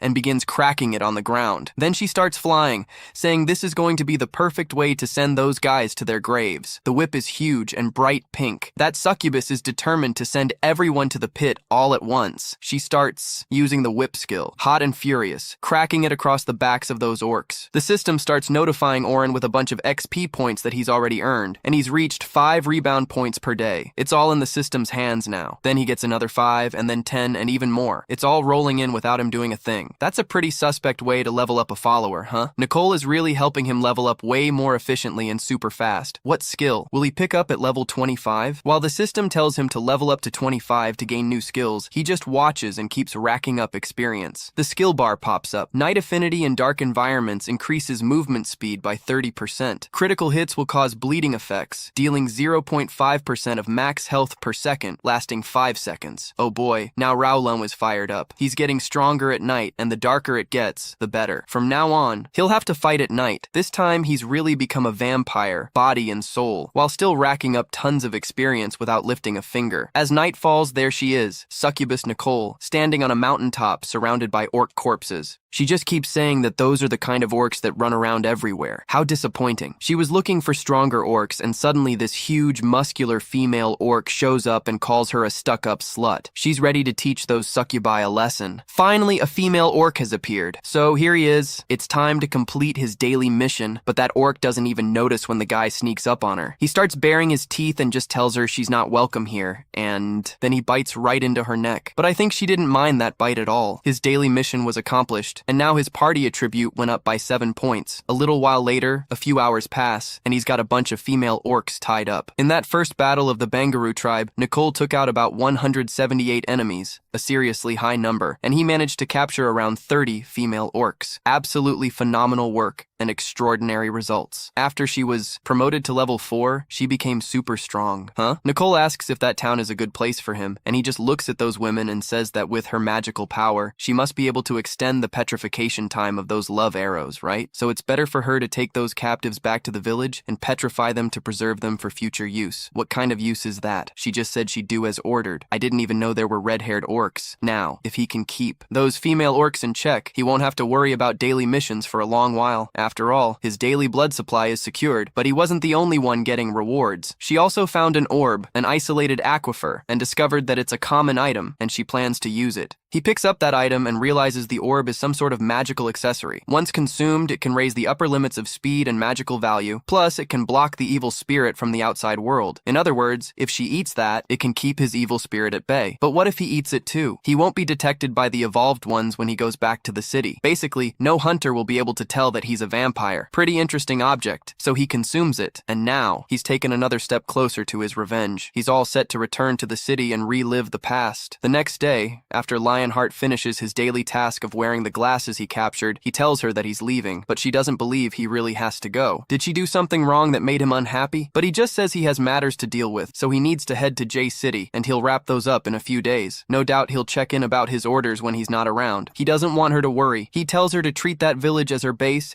and take out any enemies that come within a 10-mile radius, and if she encounters any female monsters, she's to follow all those old rules if you catch my drift. So, with his preparations complete, he sets cuts off towards the city. The two watch the ship take off while Baishata asks what he has to do in J-City and who might be waiting for him there. Nicole doesn't know either. After all, Master Horan's thoughts are something they can't predict. As night falls in J-City, there she is. That girl thinking about Master Horan, so that's his name. She keeps folding and smelling the clothes he gave her. The night passes, and morning comes. That girl fell asleep on top of the... Horan is watching her sleep in her room. She wakes up and asks what that noise is, still hearing 1, 2, 3, 4, 5. There he is, all sweaty, training in her room. She starts to sit up, looking at him as he asks if he disturbed her. She jumps in surprise and gets chills all over her body. She asks how long he's been there and how she didn't feel his presence and how he knows her home address, but he just says she swore loyalty to him, that he can sense where she is, and it's nothing weird. He just stopped by to visit his subordinate. He asks if she needs any help. She replies, of course not. Suddenly, the system says her favorability has gone up 63%, and he just mentions that he needs her help with something really important. The task at hand is for her to help him find someone, Shen Jingjing, an advanced evolved from the elite S-rank center. He wants to know everything this guy has been up to during missions. She looks at him and says, that's a pretty strange question, especially since she's also the leader of the Han group. Does that connection between that guy and her group still exist? One more thing he needs to know. She asked why he looks at her while smiling. Why does she always sleep in her clothes at night, curled up? And why does she keep repeating the words he said to her that day? What was she dreaming about? She feels completely flustered and starts to sweat. Now she's blushing and stammering. That is... Then suddenly she remembers her dream. He was on the couch while she was sitting there saying they should finish what they started in the woods, but he was just telling her that from that moment on, he wouldn't be a knight anymore. Suddenly the alarm goes off, so she quickly runs out of there. She needs to escape, get out of there, because she has work to do and the things he asked for will be sorted out quickly. As soon as she gets off work, he's stuck thinking that her reactions were way over the top, way too complicated to figure out. Seems like that dream really got to her, huh? What do you think? In the underground parking lot of Hongshang Wu, she's standing there thinking about how this guy actually saw her ugly face in the dream. How is she ever going to look him in the eye again? And there she is blushing, just assuming he's probably laughing at her. So embarrassing. Suddenly, someone gets closer. I wonder if she's Trash and the team leader. Trash. He's got some issues and wants to sort things out with her. Just a few days ago, there was a magical explosion in the area. Does she even remember that? Two guys. One looks like a pimp and the other has a shiny bald head. This guy keeps talking about how his brother and Wayne and their crew went to investigate, but they both got killed. Those two are the short guy and the one with avocado hair, and he starts saying that his brother's body was dumped on top of the elite center building. And as far as he knows, that team was also looking into that magical anomaly incident. Even Yuno, who used to be the top dog, met a violent end. He adjusts his glasses and stares at her intensely. But what's really puzzling is that she and her buddies made it back safe. She narrows her eyes and asks what he means by that. Is she implying that she killed his brother? Clearly things are getting tricky for her. Even the legendary Yu is there, investigating those deaths. The illustrated head dude starts snapping his fingers and radiates his power, telling him not to waste his words on her. That's the advanced golden selector, Pharaoh King. The only real conversation they're going to have there is going to be with their fists. So, she's ready to talk. Every step he takes toward her is packed with an intensely hot power. The guy's body tenses up, getting ready to throw a punch right at her face with his explosive fiery fist. But when he swings, he slams into a shield of ice she just conjured up to defend against the attack. She stumbles back and starts summoning ice spikes, questioning whether this is how they settle things at the Center of Excellence, just because they have a legendary figure present. He thinks he can be all arrogant and rude with women, but that's not how things work. This is Taylu's office, and everyone up there is hard at work. If he wants to fight her, she's ready to throw down until the very end. The guy just tells her not to get the wrong idea, but a subordinate of his is like a brother to him, and he's pretty impulsive, though his heart is still completely kind. He doesn't mean any harm toward her. He just wants to know what she found that day, if she has any leads on her brother, or anything weird, or some kind of beast or monster out there. She starts lying, saying that when she showed up at the site that day, all she saw was a skeleton and nothing else, not even a shadow of a strange beast. Is he satisfied now? He thanks her, and she takes off. As expected, she's now a target for the Janingui Center. Things are getting tougher, and she doesn't have enough power to stand up to those guys. She starts sweating, thinking most evolutionists only reach the superior gold level in their entire lives. Breaking through to the cobalt star level is genius level stuff, not for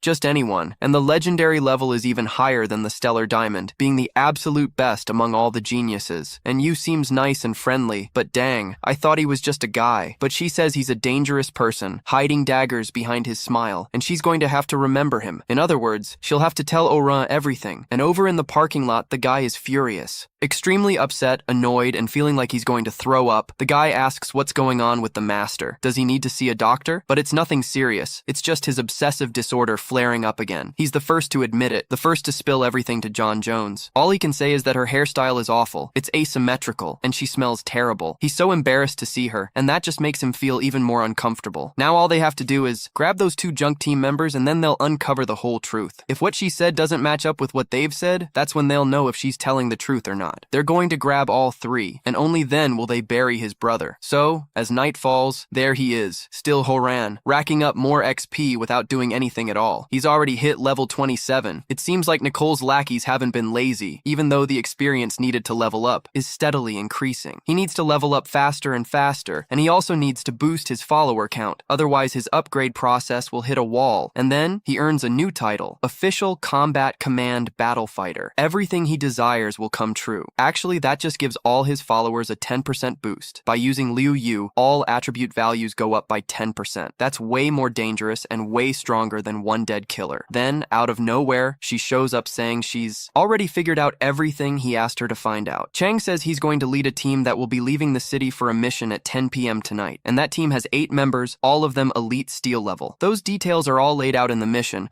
along with a list of team members, skills, movement, family location, contact phone numbers, and other info. It's all right there in that dossier. She did a great job. But unfortunately, that's where her abilities stop. She can't gather any more information about him. He starts looking at that dossier and asks her if she considers it to be insufficient. That's everything he needed. Just then, another notification pops up on his screen. Now her popularity has gone up by about 1%, reaching 69. She puts her finger to her mouth and says it was just a small effort, nothing significant. And even though he praises her like that, she'll never be satisfied with just that. But he changes the subject and asks about the box she's carrying. That's a little gift she brought for Oren. Several level 6 magic potions, Argaksan, Chan, and 500 magic points, an advanced life potion, and a main life potion. Plus, there's an amazing piece of armor, the golden shoulder pad, which has 30 defense, silver armor with 10,000 defense and 18 physical strength. It also comes with defensive gauntlets and a killer sword that adds another 126 strength points. To him, it feels indestructible now. That's really a crazy set of gear. It must be super powerful and expensive. He doesn't have the money to repay her for all this. Why did she give him those things out of nowhere? She sits down, saying he's now become the target of the elite center, and his opponent is even legendary. He needs to be ready, and she just hopes that when he is, those equipment and potions will help him a bit. He leans in closer to her and looks deep into her eyes. As she gets startled and starts trembling at the base, she asks what he's doing. He then kisses her right on the lips, and now his affinity with her has shot up by 73 points, not 83. She's shocked and breathless. It's her first kiss. He just took away her first kiss. He smiles and says, "Thanks for the kindness, but now there's something much more important." So what he needs to do is that system kept the equipment but hid the visual effects. There's still quite a bit of time until 10 o'clock, so he decides to check in on Shan Yu at Jay's high school at level 1. There she is, Gi Roran Lee's sister, Shan Yu. He walks into the classroom completely invisible, mentally apologizing. His current identity is really risky, and he can't afford to be seen in public. If she recognizes him, he fears it could lead to unimaginable disaster. In that world of evolution, being weak is a cardinal sin. He has to keep getting stronger, stronger, stronger.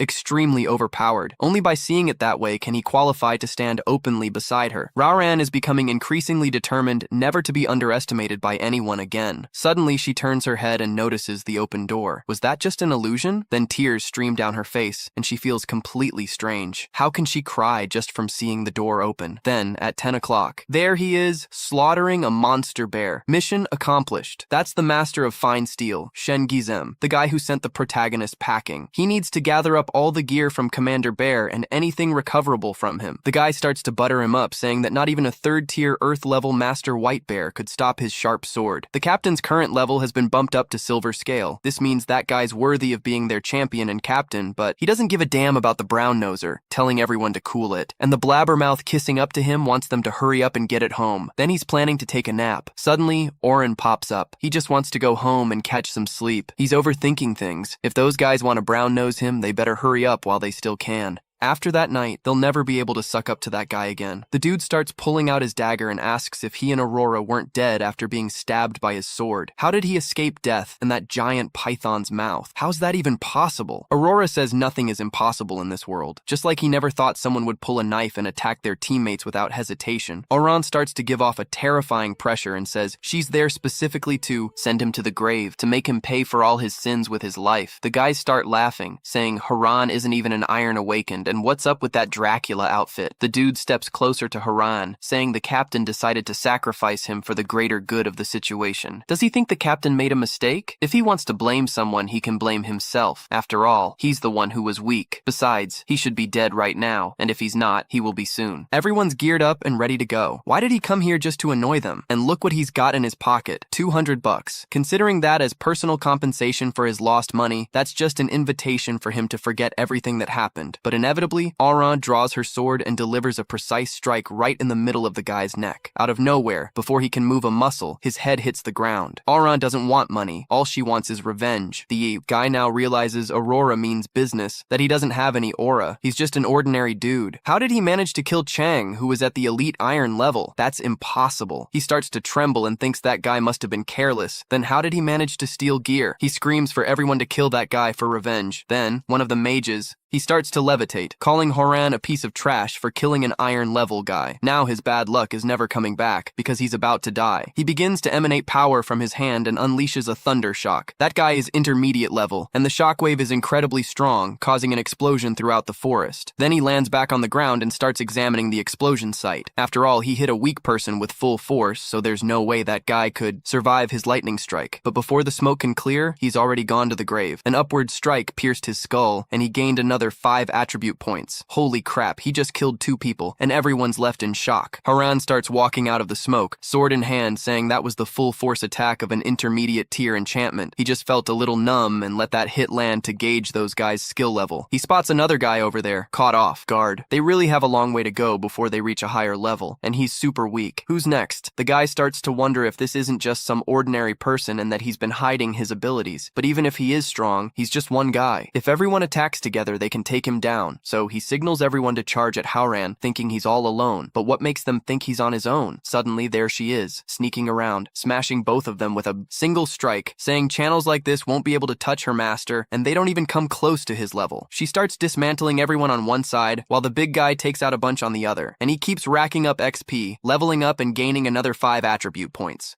After taking out everyone, the embassy claims they're going to finish off the rest, but he puts his hand on her shoulder, and she gets all tingly as he tells her not to worry about the leftovers. He's going to take care of that last guy hanging around while the others start sweating bullets. He's really surprised that a loser like him can pull this off, but he's already caught on to the trick. Even though he's hiding in that body, his magic is going to be revealed all at once the moment he makes a move. And that beast next to him keeps jabbering away, calling him master. So it means he's not even human anymore. That guy has given up his sanity and humanity just to take this dude down. Aurora said this is all thanks to him. What qualifications does he have to judge Aurora? But the guy stays disgusted. How can he come back from hell just to seek revenge? Is he really that confident he can take on a higher level silver? Unfortunately, he miscalculated big time because his last mission was wrecked by a 5th level monster, and he was well prepared for it. Then he starts injecting some weird liquid into his neck and gains this strange power, saying it's his dad's new drug he bought on the black market for a ridiculous price. His whole body is about to get way stronger than it already is, and he can even break through his level cap in no time. Now with that liquid, he's hit the mid-tier level of silver guys, and he's going to die before he gets his revenge. But the hour is drawing near. It's already nighttime, and he's not going to get a chance to face him. The guy charges at our protagonist, yelling about what he means by nighttime. He doesn't understand how powerful he is now. Not even a higher level silver can keep up with his current speed. In other words, he's going to be unstoppable, and there's no way he can escape the fate of being killed by him. But suddenly, the spider remembers that at night. He gets 30% stronger, but he also loses 0.5 from his max health for a few seconds. This guy says that uranium can't run away, but suddenly a bunch of attacks start coming his way, and he's totally lost about where they're coming from. He just thinks it's all impossible. Absolutely impossible. He takes a shot, and his eyes can't keep up with how far he is,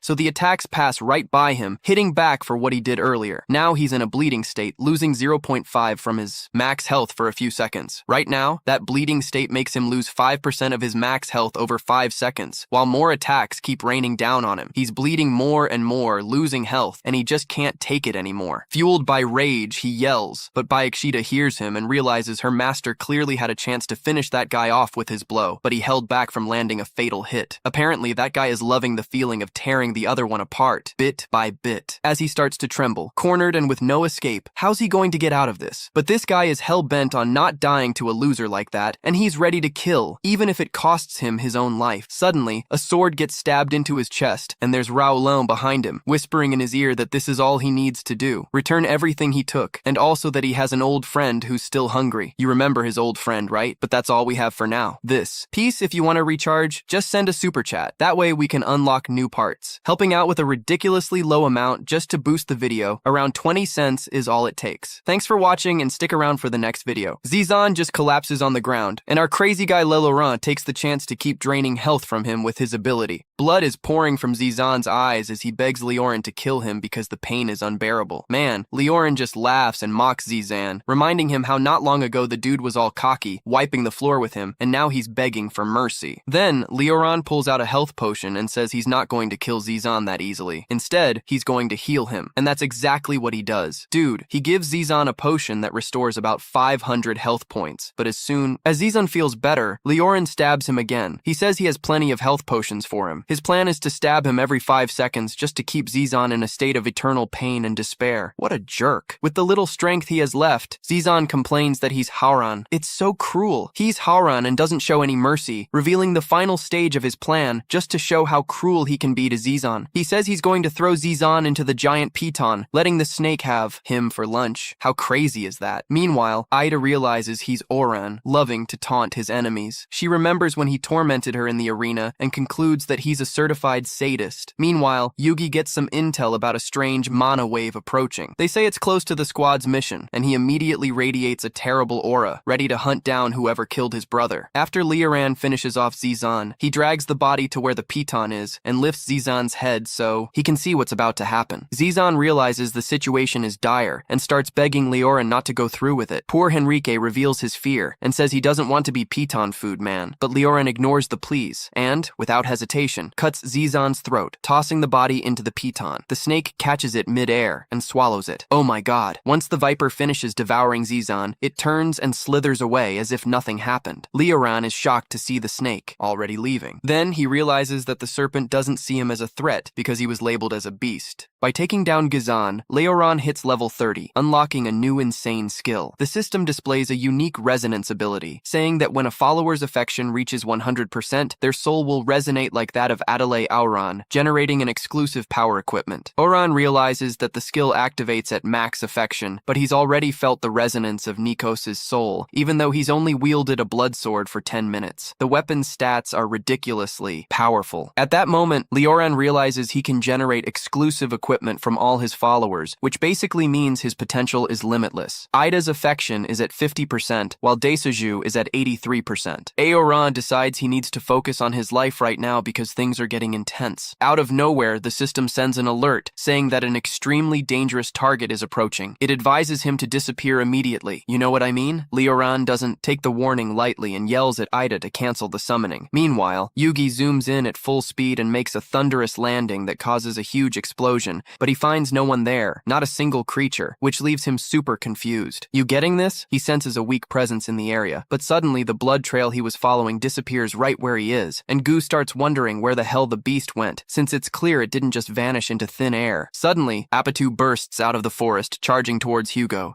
Hugo's flying up high and thinks about ignoring the weak level 5 beast, but when he looks back, he notices something weird about Piton. He sees an extra horn on Piton's right side, and since Hugo hates anything asymmetrical, he decides that Python needs to be taken down. Meanwhile, Leoran has managed to escape the mess by sinking into the sand. He realizes the system warned him because the guy he mentioned is out for revenge. Leoran comes to the conclusion that the pill of The magic blow can hide your presence, but in combat, it leaks right through human. He decides he needs to keep a low profile until he reaches his full strength. The system notifies Leroran that all his gear will be disabled, and he needs to pick his next weapon for the upcoming battle. Leroran realizes he can't leave the arena until the fight wraps up. In other words, he's in a risky situation. Even without equipment, he thinks he can still get his hands dirty since he's now a level 30 vampire. He checks out the available weapons and notices that their stats are better than last time he was in the arena. He figures it's because he's stronger now, but he still has several weapons to choose from in the booth. He remembers that last time he found a cucumber with a special advantage, so he believes he might score another weapon like that. This time he finds a heart-shaped mini whip, and without a second thought, he chooses the whip. It doesn't have any bonuses on the stats, but if he hits both himself and the target, they enter an excited state, which boosts both of their attack power by 1% for every 100. Now he's shocked to see that the whip has a high-risk, high-reward system that increases both his power and that of his enemy, but he thinks he can dodge the attacks, meaning he'll come out on top without taking any major risks. After selecting the whip, the system displays the upgrades he can choose from. One option is Adventure Mode, which makes him lose 50% of his HP right away. If he wins, the rewards go up by 20%. The next upgrade is Good Buddy, which can randomly summon a follower to fight alongside him. Finally, our boy just unlocked the last upgrade, Turtle Shell, which reduces the damage he takes by 90%, but also decreases the damage he deals by 90%. Like, what's the point, right? Then Leroran, our protagonist, pauses to think about the upgrades, and soon realizes that Adventure Mode carries way too much risk for so little reward. And the Turtle Shell upgrade is pretty passive, my friend. Plus, without knowing who the opponent is, it's pointless. Totally useless. On the other hand, Roran notices he has 3 super strong followers, and no matter who he picks, his chances of winning are high, you know? So with that in mind, he decides the ideal upgrade is a companion, because who wouldn't want some support, right? A system randomly chooses one of his followers to provide some solid backup. Then we cut to Chun-Rei, who's in the bathroom freaking out, wondering what might have happened to Leroran and if someone has captured him. So, feeling that weight on her shoulders, but then her mood shifts quickly because she remembers how strong Leroran is, so she calms down a bit. Suddenly, a light appears in the bathroom and boom, shower pulled to the arena. I mean, come on, what a crazy situation. And she's there naked, and then the system gives her an outfit. But before the clothes even show up on her body, Leroy has already sneaked a peek, you know? And the guy is left speechless. The system finally outfits her with some shorts and a tank top. So confused, Chori steps into the arena and says, "Leroy, what's got you thinking so hard, buddy? Why am I here?"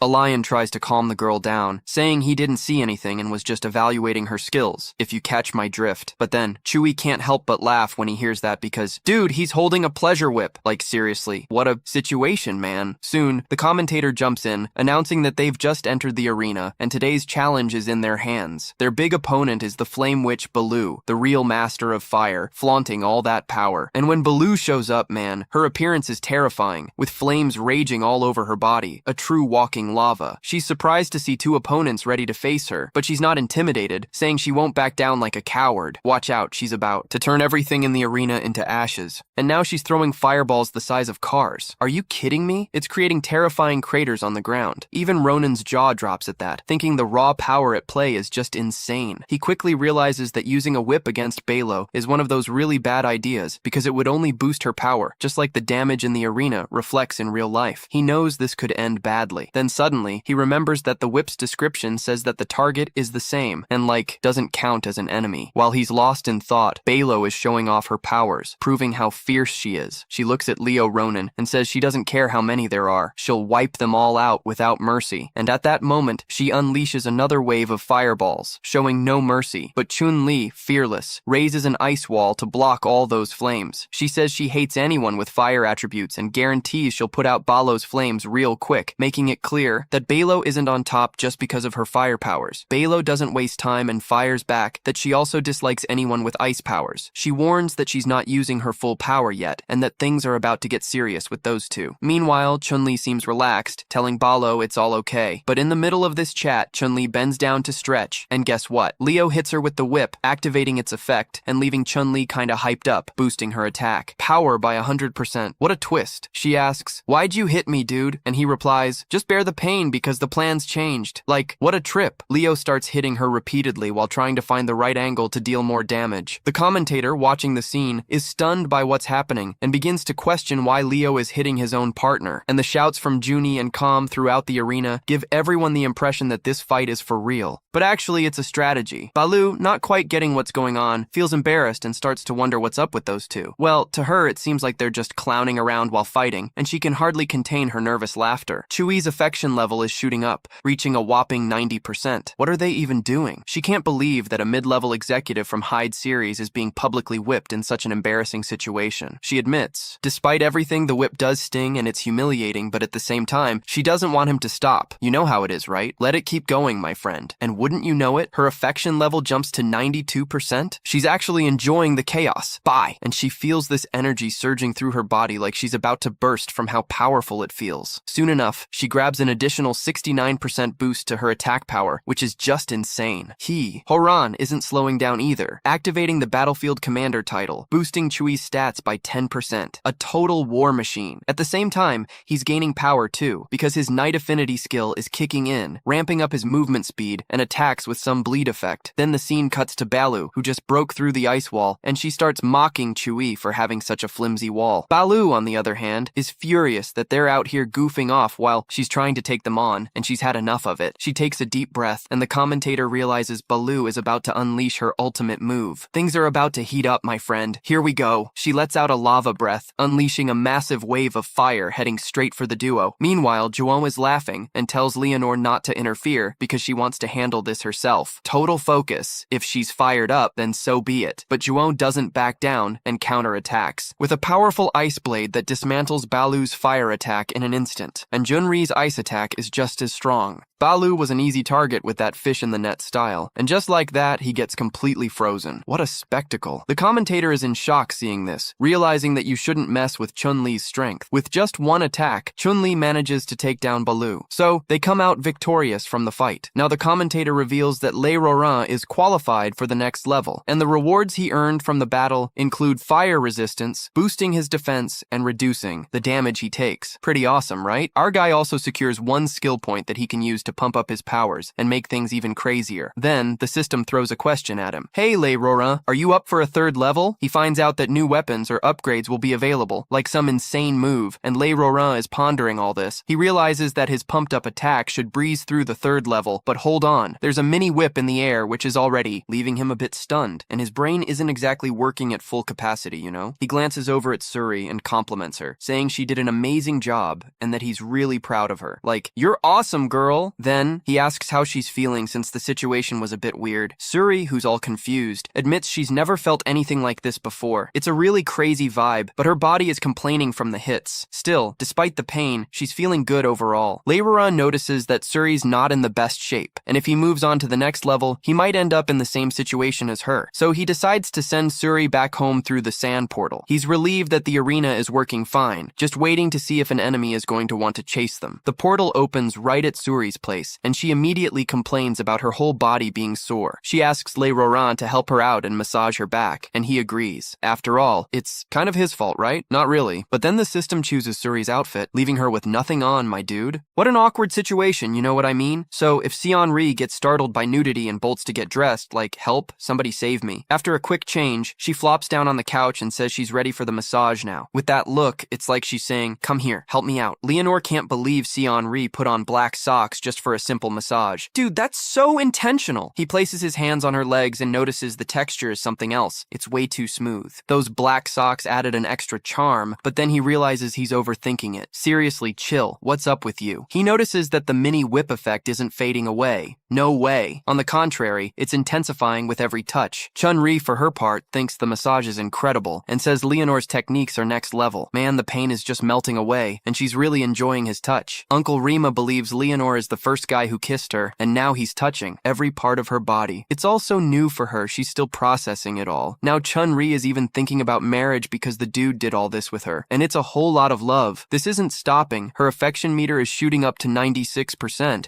and the guy starts shedding clothes clothes, remembering that she wanted to do this. He suggests they just dive into the situation like, let's go for it, babe. But the girl tries to keep things in check, saying she just wanted a massage without crossing any lines. He tells her she's not really ready for this mentally, but hey, she's the one who sparked the situation. At this point, especially after that scene with the whip, him lying on top of her, their bodies close, he goes for it. Call me daddy, bro. The chemistry between them heats up, and Junri's affection shoots up to 98%. Total tension. When Orhan wraps things up with the joy, their affection hits a peak, and they unlock the special reward, the blood kumbri, which is super rare. Seon-ri wakes up feeling energized, like she's had 10 cups of coffee. I mean, it's either the coffee she drank or the tea. She's glowing, feeling amazing. What a crazy vibe of happiness. There was a brother who believes his master opened the doors to a whole new world. A totally new type. Ah man, this is what life's about. The system notifies that his follower, Shui, just got the blood essence and the blessing, boosting her stats a lot. And as if that wasn't enough, she's evolved into Diamond Star. A major upgrade. It's a lot of evolution all at once, bro. She's so hyped, it's like she hit the lottery. Leonore smiles and admits the system is pretty wild. Almost like a magical lottery. And check this out. He's shocked to see that an awakened golden tier, like Chunri's, has already been promoted, and he wonders if this will happen to the others too. Then he remembers the blood sword he took from Nikos and suggests maybe Chun-Ri can make one for him too. You know it's about to get real, bro. Chun-Ri gets excited and says she's ready to give it a shot, all motivated. Leora activates the soul resonance ability and things get intense. A purple light appears, just like the one that came from Nico's body. Nicole's attention only grows stronger. Johnny wonders what kind of weapon the master is going to get this time. Meanwhile, a black crown emerges from her chest and she's amazed, thinking it's just as impressive as the blood sword. She discovers this crown is the Night Crown, which gives a boost of over 100 intelligence points and 20% more magic power at night. Leonardo admits that an item like that is surreal and starts imagining how he's going to look like a badass vampire. But then he gets a little worried if the crown will show up and mess with his vibe. Then the system applies an invisible mode to the crown just to avoid that whole thing. The system lets him know that the stats will keep rolling, but the crown will stay invisible. Later on, Leonore thanks Chun-Ri for her support and says he needs her. He also adds that he managed to achieve all this because of her, and unfortunately he can't stick around for long. Suddenly, Leonore makes a face like he's about to leave, and before he goes, he asks to borrow some cash because apparently Chuvinya has some money, right? I think it's a bit much to ask for money like, bro, seriously? It's their first night together and he's already asking for cash. Are you out of your mind or what? She chuckles and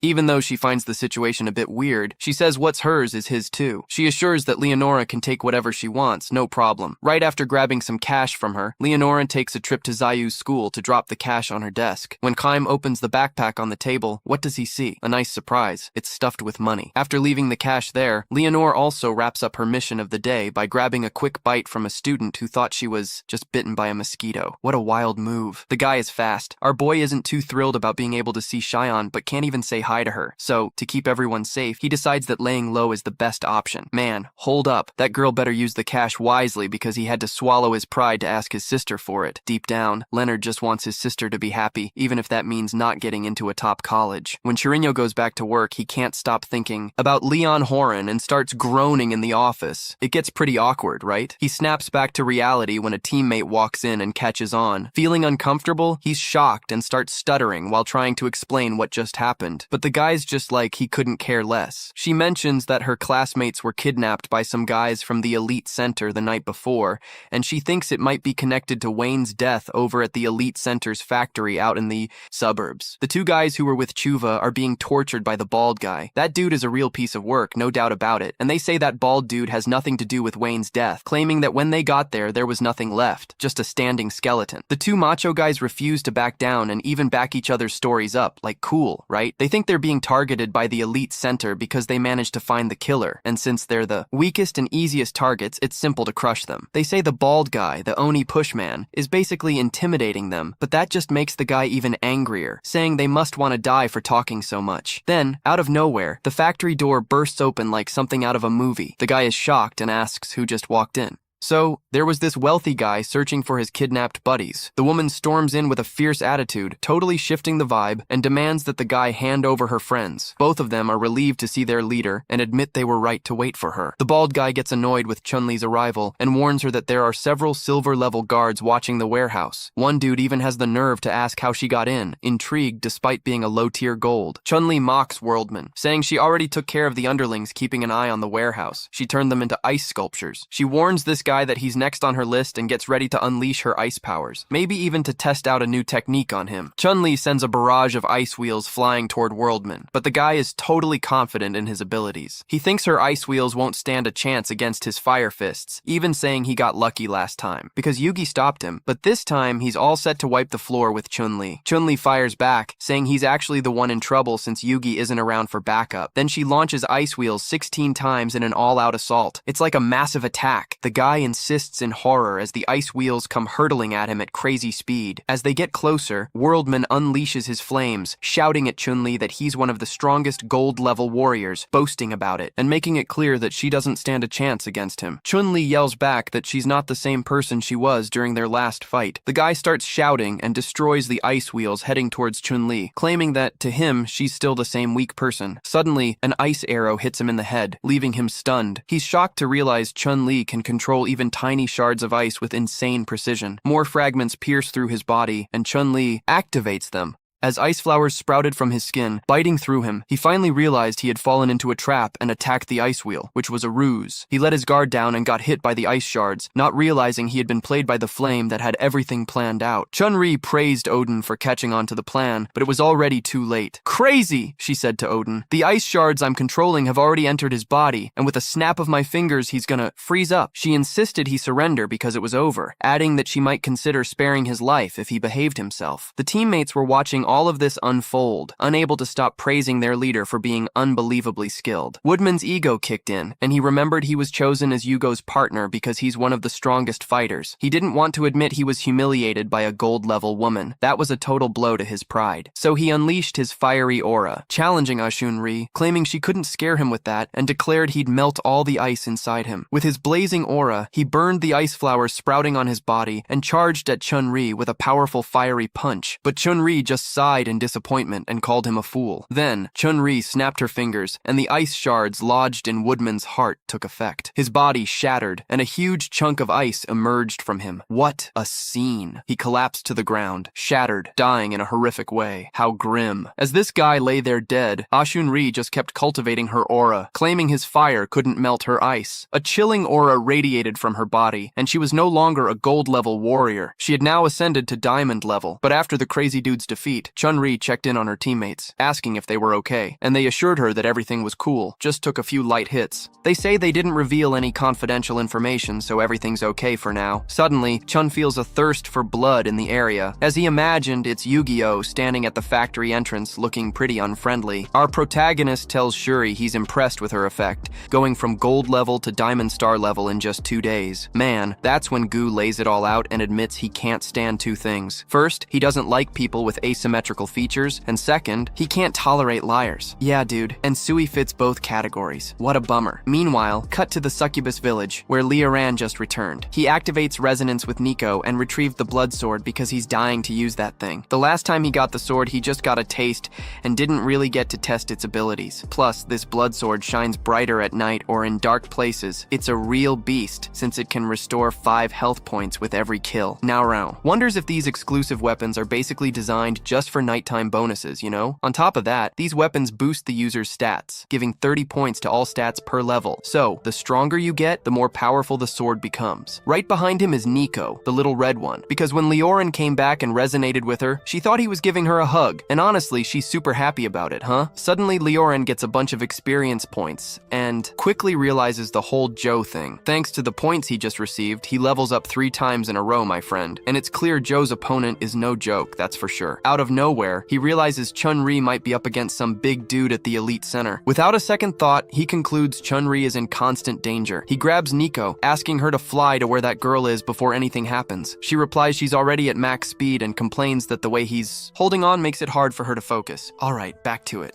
As they arrived at the warehouse, Gu reaches his target, and before she can blink or react, it's already too late for her. Gu punches with anger and throws her out of the building. Along with his buddies, they witness a stunned Rifika. I can't believe it took just one punch from Gu to break her defense. Soon she realizes that Gu is both incredibly strong and kind of crazy at the same time. Looking around and noticing that the other 2 on his team are already out of the fight, Jun feels like his only shot is to go all out against Gu, and without hesitation, he activates his power and unleashes unleashes a massive storm of ice, spinning almost 1,000 ice wheels all at once. Gu is taken aback by how this woman managed to control so many ice wheels, but soon realizes she's already nearing her limit. Gu tells Chun-Li that it doesn't matter if she's a gold-level warrior or a lover, but Chun-Li quickly retorts that they'll never know unless they give it a shot, right? She sends all the ice wheels flying at Yugi, but he just stands there and shatters them all without breaking a sweat. This leaves Chun-Li in disbelief, as she never thought he could demolish over 1,000 ice rocks so easily. Finally, she understands the true power that stems from a legendary tier, and suddenly realizes she can't move in this situation. She's shocked by what's happening until she notices she's being paralyzed by Yugi's aura. His aura is so strong, it completely destabilizes her mind and body, leaving her frozen. She sees Yugi running toward her, ready to finish this. Chunhua realizes there's no way out and starts regretting that she won't see her master again, just when they were finally starting to have fun together. Just as she's about to be crushed, she feels a powerful presence, so different from Yugi's. Quickly, she realizes it's her master's aura. She looks up and sees her master blocking Yugi's punch with his hand, telling him to back off because he promised to protect his woman. Leoran warns Yugi that he'll smash his face in if he touches his woman. It seems like Leoran triggered his ultimate blood skill before confronting Yugi because that skill gives him everything that the demon blood god has to offer, but he only has 10 minutes to sort this out. Yugi figures this guy is getting involved with the enemy, and that's why he's protecting this woman. Yugi is furious, but at the same time satisfied because Leoran finally decided to show up to save his woman, especially considering he himself killed Leoran's brother. Yugi thinks he might finally get his chance for revenge. What a mess. Leoran is shocked to hear Yugi talking about revenge on his brother. He replies that it won't be necessary and rips Yugi's right arm off like it's just a piece of paper. My god! Yugi screams in pain, realizing his arm has been amputated. In his hand, oh man. Then he turns to Achuri and apologizes for being late because of the chaotic situation. Achuri is soaked while watching Leoran, but says she never worried. She knew he would come. Leoran tells Nico to watch their back since time is short and they need to deal with Yugi fast. Nico accepts his master's orders and asks for a health potion. Even with one arm missing, Yugi thinks he still has the upper hand, saying he's Hao Ran and that he only managed to take an arm because he caught him off guard. Yugi mentions he reached legendary status at 13, seeing a unique talent in his generation. He tells Leoran that he'll never understand what real power is, but he's ready to prove it. Then Yugi, releasing an immense aura of rage, transforms into his true form, with wings sprouting from his back and something terrifying in his hands. Thanks to the power of his ultimate form, he manages to regenerate the arm he lost. And then, Yugi appears like a true villain, with his left hand in his pocket. Revealing his ultimate form is called the Six-Winged Butcher Angel. Yugi also mentions that the guard he's holding changes. His sacred sense of symmetry drives him mad with this transformation. He lost an arm, but he couldn't care less because Haoran changed his whole vibe. He plans to teach that bastard a lesson. Then Hugo activates his god mode, the Soul Invasion Throne, and the fight is on. Shun Yi, our girl, picks up on Hugo's murderous intent and gets that cold chill in her stomach because she realizes the guy wasn't even trying hard when they were sparring. The more he gets humiliated, the more impressed she becomes with Leoran, who's ready to risk it all just to protect her. I mean, wow, right at this moment, Leo Rans gets a hefty alert from the system dropping one of those crazy missions, and Gu wants to turn him into mincemeat, dude. The system tells him to take out Gu in 5 minutes or things are gonna get ugly, plus it throws in a special reward if he finishes a quick mission. Leonardo is stunned because he thinks that even the system doesn't give a damn and decided to jump in against Yugi with nothing to gain for it. He thinks it'll be a pleasure to finish Yugi off, like finally fixing this mess. So Yugi doesn't waste time and starts throwing a flurry of slashes at Leoran, thinking he'll catch him off guard, but Leoran is cool as a cucumber, not even flinching as the cuts come at him. He's so disappointed with Ogum's moves that he says they don't even compare to a divine attack. It's like a warm-up from his training. Dodging effortlessly, he tells Yugi to watch closely because now he's gonna show him what a real cut looks like. Leona pulls out his blood sword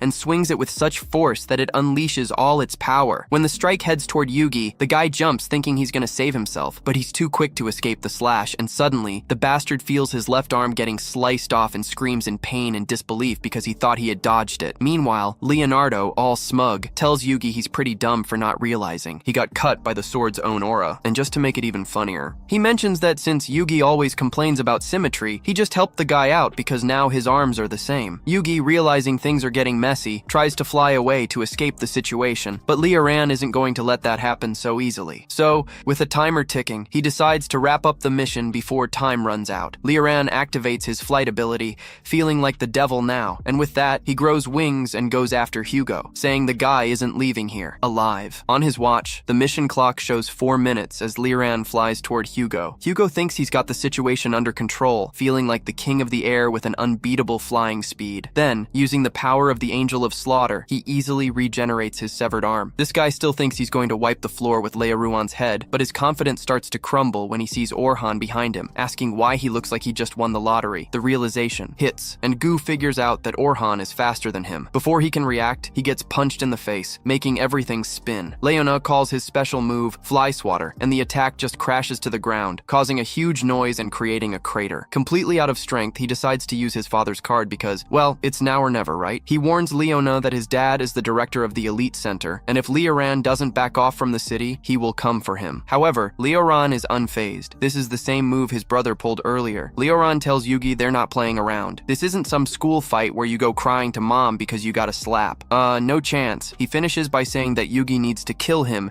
if he ever wants to live in peace. In a fit of rage, Leonardo delivers a powerful sword strike to Yugi, hitting him hard and making the force penetrate every inch of his body. And with that, Yugi says his goodbyes as Orhan sees a bunch of notifications popping up. He gained several attribute points. Taki was so strong, so monstrous, that he left a hole where Ogu used to be. Chun-Ri is left speechless, unable to believe that he and Ura took down Ogu, who was so powerful that he barely broke a sweat fighting her. She's even more shocked because Ogu was supposedly a legendary figure close to the century, but Neko on the flip side seems pretty chill and tells her that this is just normal for their master. Leonore is now at level 36 and unlocks a new skill, Torrent. This new ability unleashes a wicked surge of blood energy that wreaks havoc, and the best part is, it changes based on the weapon the guy is using. After finishing the mission on time, Leoran gets a special reward, the Blood Mini Moon. It's a consumable, but there's a catch. It's single use only. The name of the skill even sounds weird to Leoran. The Blood Mini Moon creates a blood moon that lasts for an hour. While it's active, all the stats of the Blood Tribe double, and when Leoran finally sees what this ability can do, he's blown away by its overpowering strength. He lands back after making sure everything is okay, and asks the girls if they're all right. The girls reply that they're good. Of course they are, right? Thanks to him. Nico agrees, saying both of them are relaxed. She jumps into Leon's arms and says that with him around, they have nothing to fear. After all, he's there with them. Leoran feels happy that the girls are fine. Then, he glances to the side and asks if she doesn't want to come with them, because going back to town would just make her a target with no chance. Nico, in a moment of wisdom, agrees. So Leoran suggests she should come with them to the Succubus village, but she admits that the offer is tempting, but warns that it's not possible at the moment. She mentions that Ogu's death is going to cause a huge uproar in the city, and that the authorities are going to want to catch Leonardo. Juninho gets a bit wary, thinking that leaving town with Leonardo could be seen as a threat. So, the clever one decides to stay back to avoid complicating Leoran's life because of her selfish desires. Our hero Leoran is left stunned to realize that even with everything crumbling around him, there's still hope. Keep putting him first in your life. Wow, that's wild. So he gets real and asks her to stay safe, saying that if she ever needs help, all she has to do is shout and he'll be there in no time. He makes a promise that he'll always look for her, no matter where she is. Ah, such a determined guy. Then the scene cuts to a rehabilitation center where Scythian, Ungum's dad, is receiving treatment for a pretty strange illness. And this isn't just anyone. Jin Xiang is a legendary awakener known as the Man of Tears, and he's also the president of the Elite Shander. Even though he's not at 100%, he's not about to spend any more time in this center and decides it's time to head back to the Elite headquarters in the city. As soon as he arrives in the city of Jai Tiqian, he takes a boat and discovers the news of Hugo's death, which everyone already knows about. Man, his heart just drops. This guy can't let the deaths of his two sons slide. He gathers everyone together and calls for an emergency, meeting with the most powerful awakeners in the city. And at the meeting, who shows up but Giffen, a top-tier trickster and member of the Trickster Association, explaining why everyone's assembled.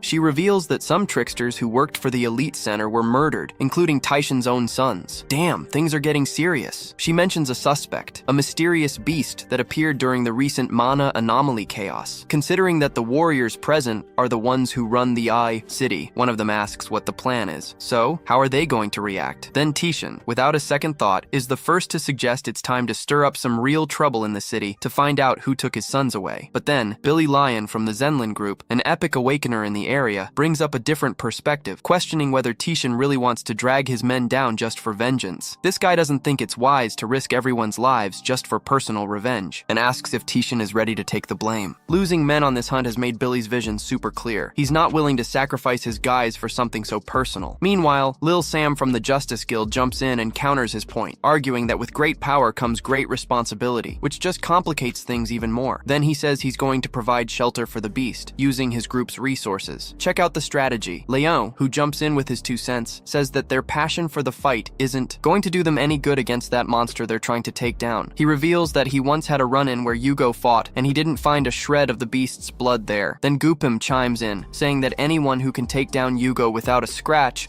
must be a monster of at least level 8 or 9, and the conflict is intense. He also adds that, so far, only members of the elite circles have faced the fallout from this. He suspects that the beast has its sights set on the elite center and doesn't mean any good. Chan, all worked up, he shouts at Le Hong Ping, reminding him that one of his soldiers, Sui, was at the crime scene where their kids died. He claims that the Radisei group is super dangerous and is probably plotting something with the Open. Talk about drama. Taking a step back from the chaos, Sam Jafei tries to mellow things out and says he's heard it all, everything, but he doesn't have enough info to make a decision. He adds that he's going to set up the headquarters to send 2 top-level guys, and of course, he tells everyone to keep it low-key until they get a response. Stay calm, everyone. Chanson isn't into this plan at all, since high-level awakens are few and far between, and even when they show up, they're always busy. He mentions it could take at least a month for headquarters to send reinforcements. Then Richan steps in, not wanting to wait around for all that, and tells De Inverno to gather all the awakens in town. They have a shot at taking down that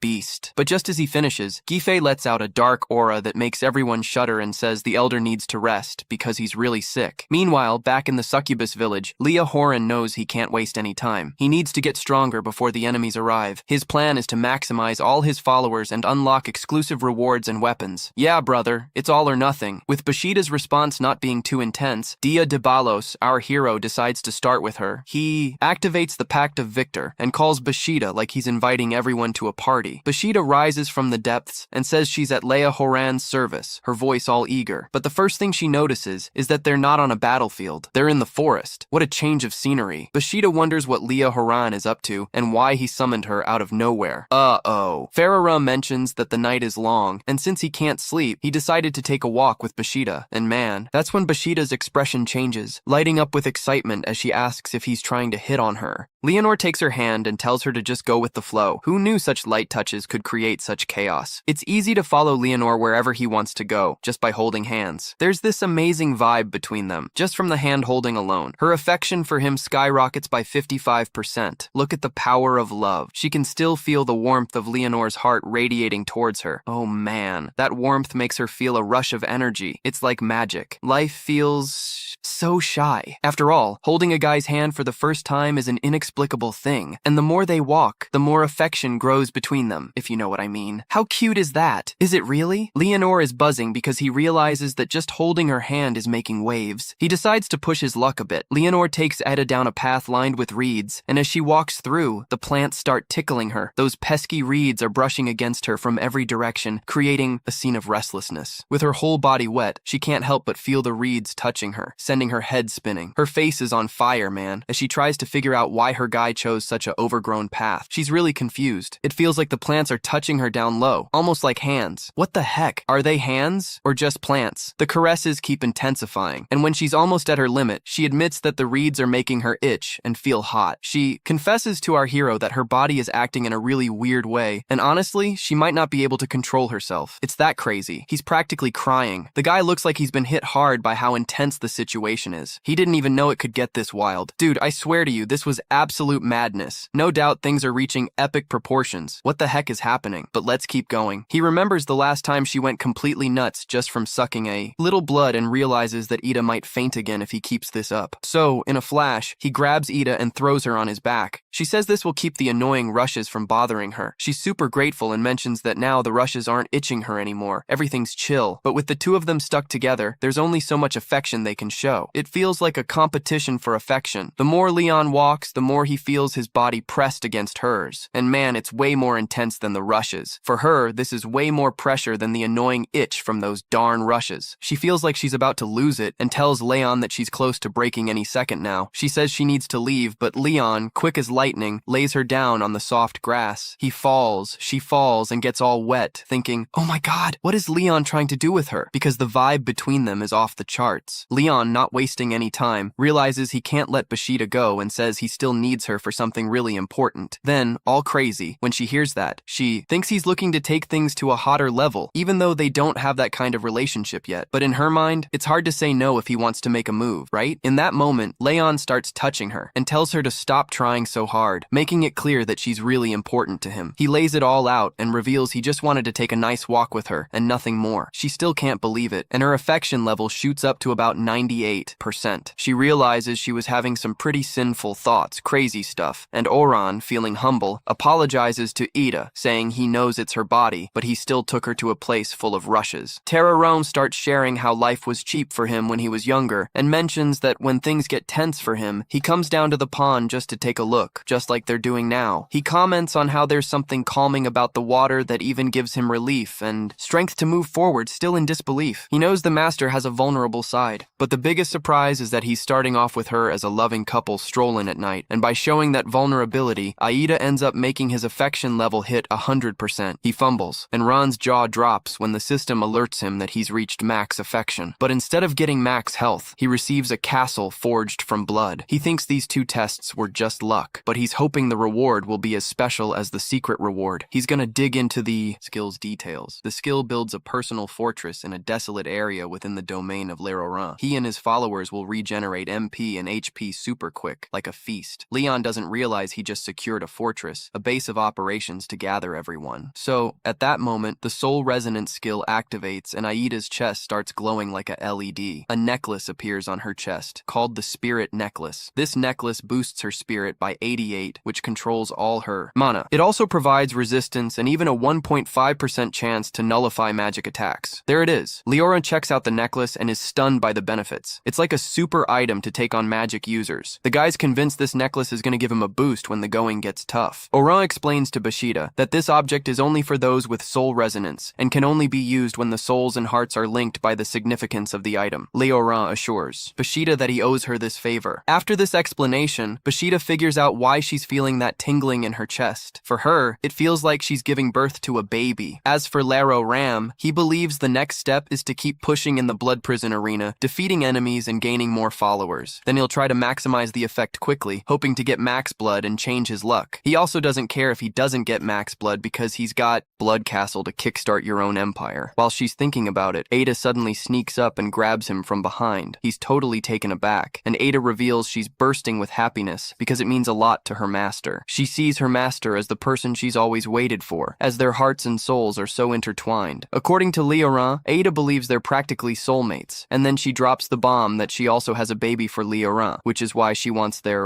bodies to connect even better, if you know what I mean. At that moment, when a guy senses that soul resonance, the girl's wild side goes a bit crazy. She kisses Leoran. Of course, that was coming. They end up in bed, and Bashida receives Leoran's essence. Finally, we have a protagonist who can really deliver. As always, her stats give her that boost, and she levels up to 5. Bashida is lying there moaning and singing Leoran's praises, talking about how amazing she feels and the unforgettable experience he just gave her. Leoran stands there, a little uncomfortable, realizing Bashida is way too sensitive and that he needs to take action. He's hesitant about it because he doesn't want that sensitivity to spill over into battle. So, with the moon rising, Leoran decides to step into the arena. Usually he's welcomed there, and they inform him that all equipment is consumable. All equipment and consumables are disabled except for the exclusive ones. And then they ask him to choose his combat gear. Since the exclusive is active, he decides not to pick any weapons. Instead, he opts for the Topaz Pumpkin, which replenishes 15% of his health per use. It still has 3 uses left. In the upgrade section, he finds the Thorny Armor, which reflects 20% of the damage back, and the Risky Adventure, which instantly drops his health by 50%, but, if successful, boosts his max health and loot by 20%. The last upgrade he chooses is Berserker, which is a battle with a 20% increase in attack power. So with time running out and the mission urgent, our hero realizes he needs to power up fast. Unexpectedly, he decides to take a risky journey, fully aware it's a dangerous gamble. With this bold choice, he enters the third round of the Blood Prison Arena. The commentator seizes the moment, announcing to the crowd that Leonardo is coming in with 3 exclusive gear pieces,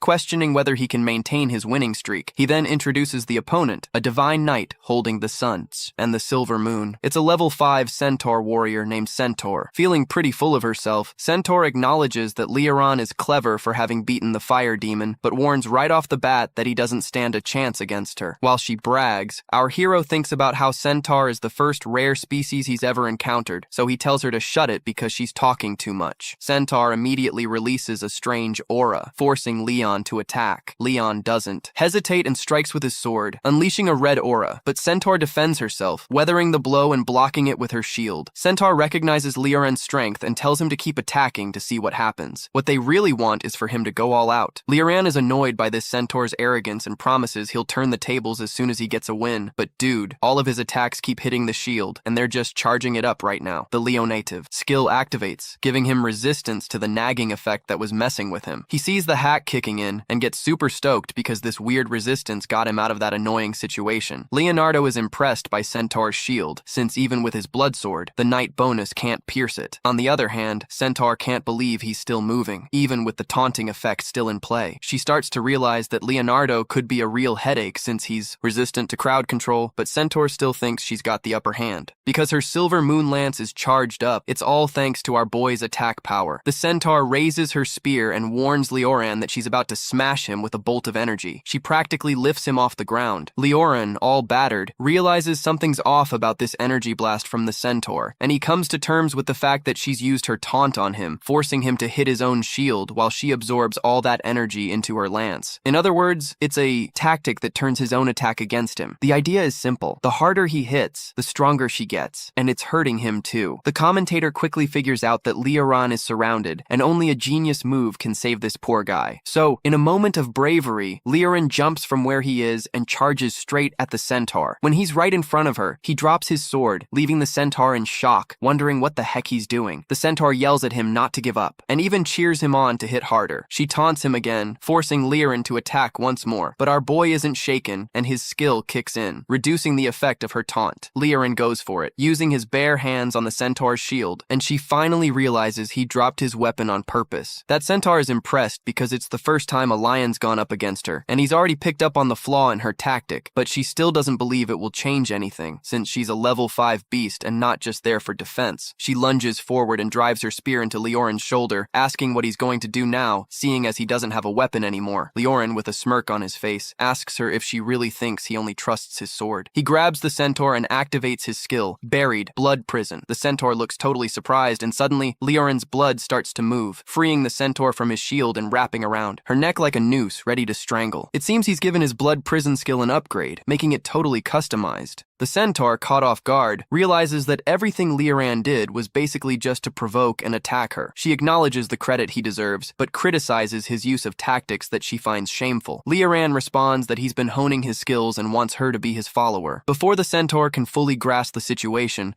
Leoran's already on her back, making it clear that he could have made her take herself out if he didn't want her alive. And since she's a Centaur, our hero is already brainstorming some pretty wild ideas for her. He grabs her by the neck, and she starts to feel his presence pressing down on her, turning her face beet red. Dude, what kind of fight is this? As always, the audience is nearly passing out because Leonardo is pinning the Centaur down with his body. She admits that the move is brutal, but her body can't help but react to his arm. However, the Centaur is now furious. Why does it have to be a guy who's the first to ride on her elegant back? She feels Leoran's body pressing against her, leaving her almost breathless. She can't tell if she's in pain or if she's turned on and realizes she's about to black out. Trying to defend herself, she attempts to lift her legs, but Leoran warns that if she doesn't submit, they're both going down. Her face is pale, and Leonardo keeps tightening his grip around her neck. Unable to take it any longer, she passes out, leaving the commentator in shock. Just like that, there's no way for her to continue. Leoran immediately declares himself the winner. He's feeling all proud of himself as he lifts her head for the finish. The commentator announces that now Leoran has the right to challenge the 4th floor. Our hero Leoran checks his own stats and notices his stamina has dropped to 45%. 95%. Even after taking a serious beating, he's all proud of holding his ground in the fight. After taking a hit to recover some health, he realizes he has 2 hits left. True to form, he gets Sao, rewarded with a skill point to upgrade his abilities. Right after that, the system chimes in.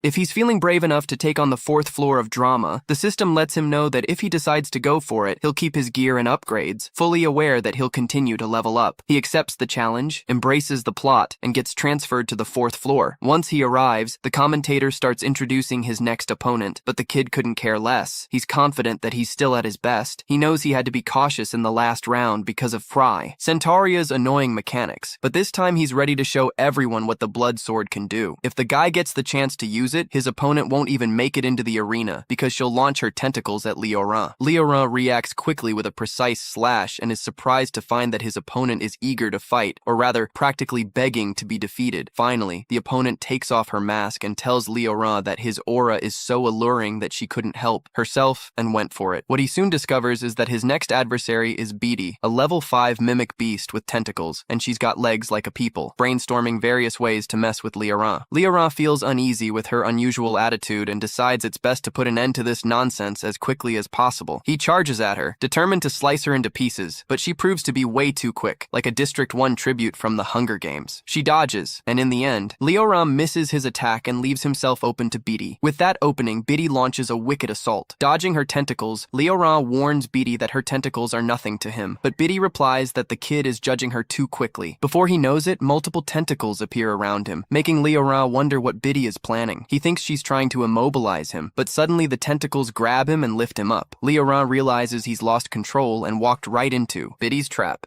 So, with a smile on his face, Beatty tells Leona that he's now in her clutches and the only thing left is to figure out the best way to make him suffer. As she says this, she gets a bit shy and all excited. She can't wait to do whatever she wants with our hero. The commentator doesn't miss a beat, letting everyone know that Bade's tentacles are no joke. Laren is probably already in a world of hurt for not having fully recovered from his fight against the centaur. He thinks Laren's future looks bleak, and that his choice to go up against 2 level 5 beasts, Cardass, was a complete disaster for him. But Leo doesn't realize things are about to get real when he receives the creepy notification that he's been poisoned and is losing 0.5 HP every second. And guess what? It doesn't stop there. This is going to last around 60 seconds. He connects the dots and realizes that Big's tentacles are laced with poison, and not just any poison. This stuff is super potent. So, doing the math, he figures he's in trouble in less than 2 minutes. Beatty, with that annoying little smile, mocks him, saying her tentacles are covered in tiny mouths that are all stuck to his skin, injecting deadly venom non-stop. She goes on to explain that the moment she caught him, the fight was already over, but she jokes that she might let him live if he plays nice. Suddenly, Bid feels a weird sensation coursing through his body and starts moaning. Guess what? Leorin took a bite out of her tentacle. This is some bizarre conversation, man. In a moment of desperation, the poison's draining his blood through the wound. Lauren seizes this chance to finally complete his daily mission and inflict some damage on Bid. She's forced to let him go, and in a huff, she complains he's playing dirty. At that moment, Leonore disappears from her sight, leaving her wondering where that little sneak went. Our boy used blood concealment to pull off an invisibility trick. While he's invisible, he takes the chance to pop the Topaz's head off and take another swig, recovering some of his health. He admits that Big's poisonous tentacles,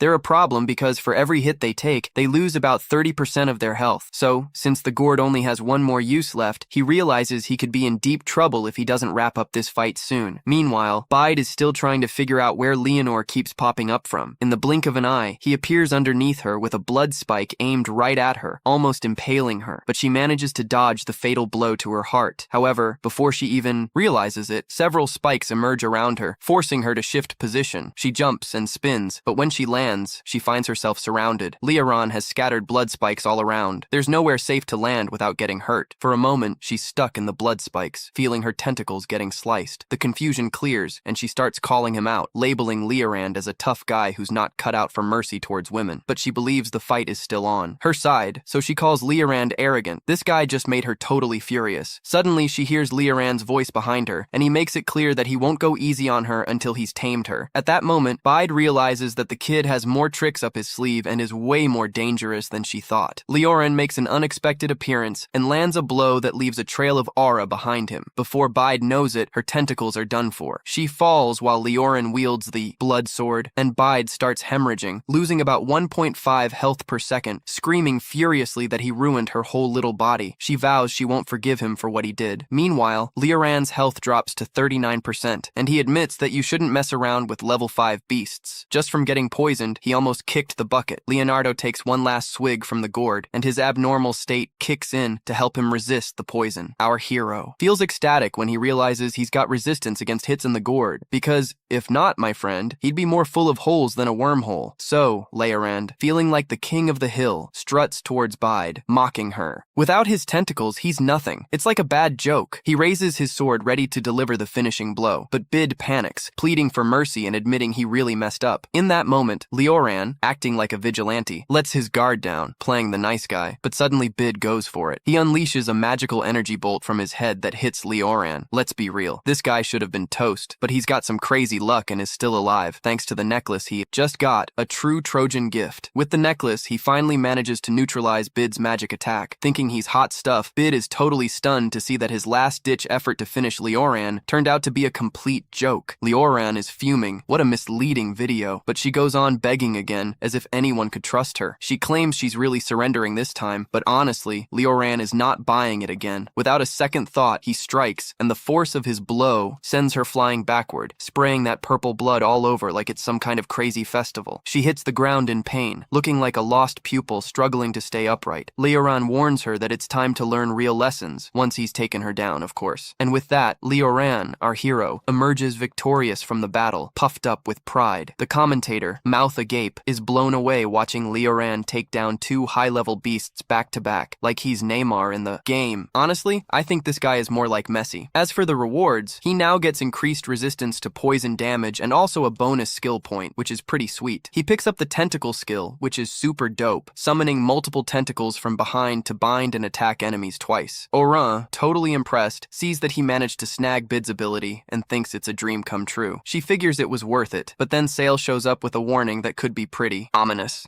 She said that the Blood Prison Arena releases a guardian every 5 floors that stirs things up, meaning Leoranta is about to face a boss-level beast. When he hits the 5th level, man, oh man, the room and the messenger from Dun mention that the bosses are always dangerous, and that the difficulty is epic level. Dude, she even gives a sneak peek at the next beast, which is Medusa, a creature straight out of Legends. Are you guys ready to see that? But first, hit that like button, Sally advises. Oran to be fully prepared to take on Medusa, or else he won't live to tell the tale. Hearing that, he grins and thanks Sally for the advice, like he's receiving a lesson in class. When Leon gets back to the village, he loads up on potions, but Nico pops up all ninja-like, wrapping his body in bandages. He tries to tell Nico that he doesn't need bandages because he took healing potions, but Nico isn't having it and insists that she wants his gorgeous body to stay scar-free, a complete masterpiece, like some kind of catalog model. But Nico's also worried because it's the first time she's seen Leoray take so much damage. Leoray gets her concern, but makes it clear that's the price he pays to get stronger. Life's tough, man, and he explains that in order to survive in this damned world, one has to be ready to fight for everything, and that's that. Meanwhile, the Elder, all stressed out, complains that the supreme level desserts won't show up until later. He thinks by the time they arrive, things will have already changed, and not for the better. He knows his buddies don't care because they haven't lost anyone. What a bummer, man. As time ticks away, the only thing he can think about is avenging his children. In the meantime, his personal doctor, a hotshot named Liu Yao, mentions that there are still some hungry guilds in Asheri. She wants to find a way to persuade them to back the cause just for the heck of it. Little did Chanchi know, and he, since Liu Yao is a diamond star, tear and smart, ends up shocked to hear all of this. Liu Yao admits that her plan is pretty extreme. But for big problems, you need big measures, right? And she knows that if she gets caught, it could be the end of her. What a tension. So Liu tells Aunt Shai that she just wants one thing in exchange for the chaos she's cooking up. She wants to be included in her will. Later at the Justice Guild's checkpoint, someone approaches and asks for ID. What a shit shitty situation. Apparently, there's a rule preventing people from leaving the city because of some beast attacking everyone. The person who shows up is Yuya, all decked out with a hat and mask to hide her identity, like a character from a movie. The soldiers are telling her to go home because the area isn't safe, but suddenly her hair turns into spears. Lil Raoul admits that she never wanted to kill the guards, but she's completely obsessed with her aunt's wealth, and she's not backing down. She grabs the tube with a special reagent that created a residual lion aura and throws it to mess up the entire crime scene. Yuya is in this vibe of taking everything that belongs to her aunt, ruthless like a true villain. She keeps attacking more doors while leaving lion aura behind, making it look like he's behind all of it. Before long, everyone starts seeing Leora as a threat, and the situation gets worse when the leader of the Justice Guild, Liu Sanji, finds out what happened to his men. He's furious, feeling like it was an insult to his guild. Meanwhile, in Zuan, a diamond star who's all riled up is also out for revenge. They dream of becoming the idol, but gathered a bunch of people for performances and they were all wiped out, no chance at all. She blames Leoran for that, which is exactly what Luya wanted. What a plot twist, man. She swears she'll keep fighting until Leoran is buried. Vivian is also in the know about everything going on. The drama is intense, dude. As a logical person, she realizes something's very wrong. Things are about to get messy, bro. So all the signs point to Leoran being behind this, but the protagonist can't figure out why he would do it. It would change your strategy since he always focused on the big players, the top dogs in the elite. That's why they went after the other clans and groups. Sounds like my kind of idea, no doubt, right? It's that other person who's aware of the drama. Are you sure your master wouldn't have any reason to attack the posts? Meanwhile, she's in a yoga class when, out of nowhere, Lion and Ping walk into her apartment. The guy nearly falls over when he sees the woman in his house, who turns out to be his mom. He immediately demands to know what the hell she's doing there, and why he hasn't seen her in years. Young Ping apologizes, saying the work grind has kept her busy, and she's still trying to keep her identity under wraps. She mentions that the city is on fire with issues, which is why she decided to drop in on her daughter's life. Then Chun-Ri, who isn't playing around, throws out, "It's not busy, since there's nothing to gain from all this drama." The mom looks surprised and quickly starts to suspect that there's something more personal going on between the two. Chui slyly lies, saying no, there's no close relationship with Leoran, but that she once slipped away from a mess. Lahong Ping catches on and tells Chun-Ri that she's a terrible liar and reminds her of the power she carries. That's when she realizes that her mom came to investigate Uran instead of worrying about her. Surprised? Not really, since her mom never cared much anyway. Chun-Ri comments that she worked hard to get her mom interested, but it never worked out. Yang Ping is pretty clear that she had no choice but to serve, because if it wasn't her, someone else would be on the way to play detective. She claims everything she did was to protect her own daughter, even if it was in her own way. As she speaks, Chun-Ri uses her memory reading skills and is horrified by what her daughter has gone through, including the time Urin hit her. Chun-Ri realizes that her mom went through her memories without asking and gets furious. The mom apologizes but hints that she's seen Leoran's name pop up in a few places before. Lahong Ping states that Leoran isn't some fool, but rather a guy who should be dead. She mentions that she read a report saying that an elite center charger named Oran kicked the bucket during a mission. Mom Chun-Ri compares the memory photos with the one she saw and starts piecing things together. Mong Ping remembers that Lair Oran asked about the elite center before wiping out everyone from the old squad. She's already convinced they're talking about the same Oran. She's shocked to learn that Oran allegedly died, but then came back as a beast, retaining his humanity, which freaks her out even more. Then, she gets fascinated by the idea that Oran is just an ordinary guy who gained beast-like strength. She pats his shoulder, chuckles, and praises her cleverness in winning over Leonor, remembering that Leonor revealed herself to save Hugo's daughter. That's why Leon and Ping are eager to use it in the rough and protect Auran. She believes Lair Auran could be the key to unlocking her future. Meanwhile, Leon and Auran are hustling, building their strength before anyone shows up to take him down, because a lot of folks are after this guy now. Nico, as usual, takes him to the monster-filled cave so he can level up his attacks. Leon is super pumped about this because, man, it's exactly what he was looking for. They both enter the cave, and Nico quickly warns him that it's pitch dark, barely able to see his hand in front of his face. Leon, on the other hand, realizes that his affinity with darkness doesn't affect him, giving him a huge advantage, while Nico and the rest aren't prepared to survive in the dark. Auran isn't just here to train. He wants to get the whole team ready. He activates Victor's pact and summons the first figure, Centaur. The Centaur emerges from the depths and assures Leon that she's more than ready to fight. Then he calls on Bid, who shows up looking a bit shy, complaining about how Leon treated her last time when her tentacles were completely severed and didn't go back to normal. Look at that. She's coming in with a more human body and even prettier. But then Vala decides to show up, all irritated, demanding to know why she was summoned and saying she wants a rematch. She's the only one there with less than 10% of affection.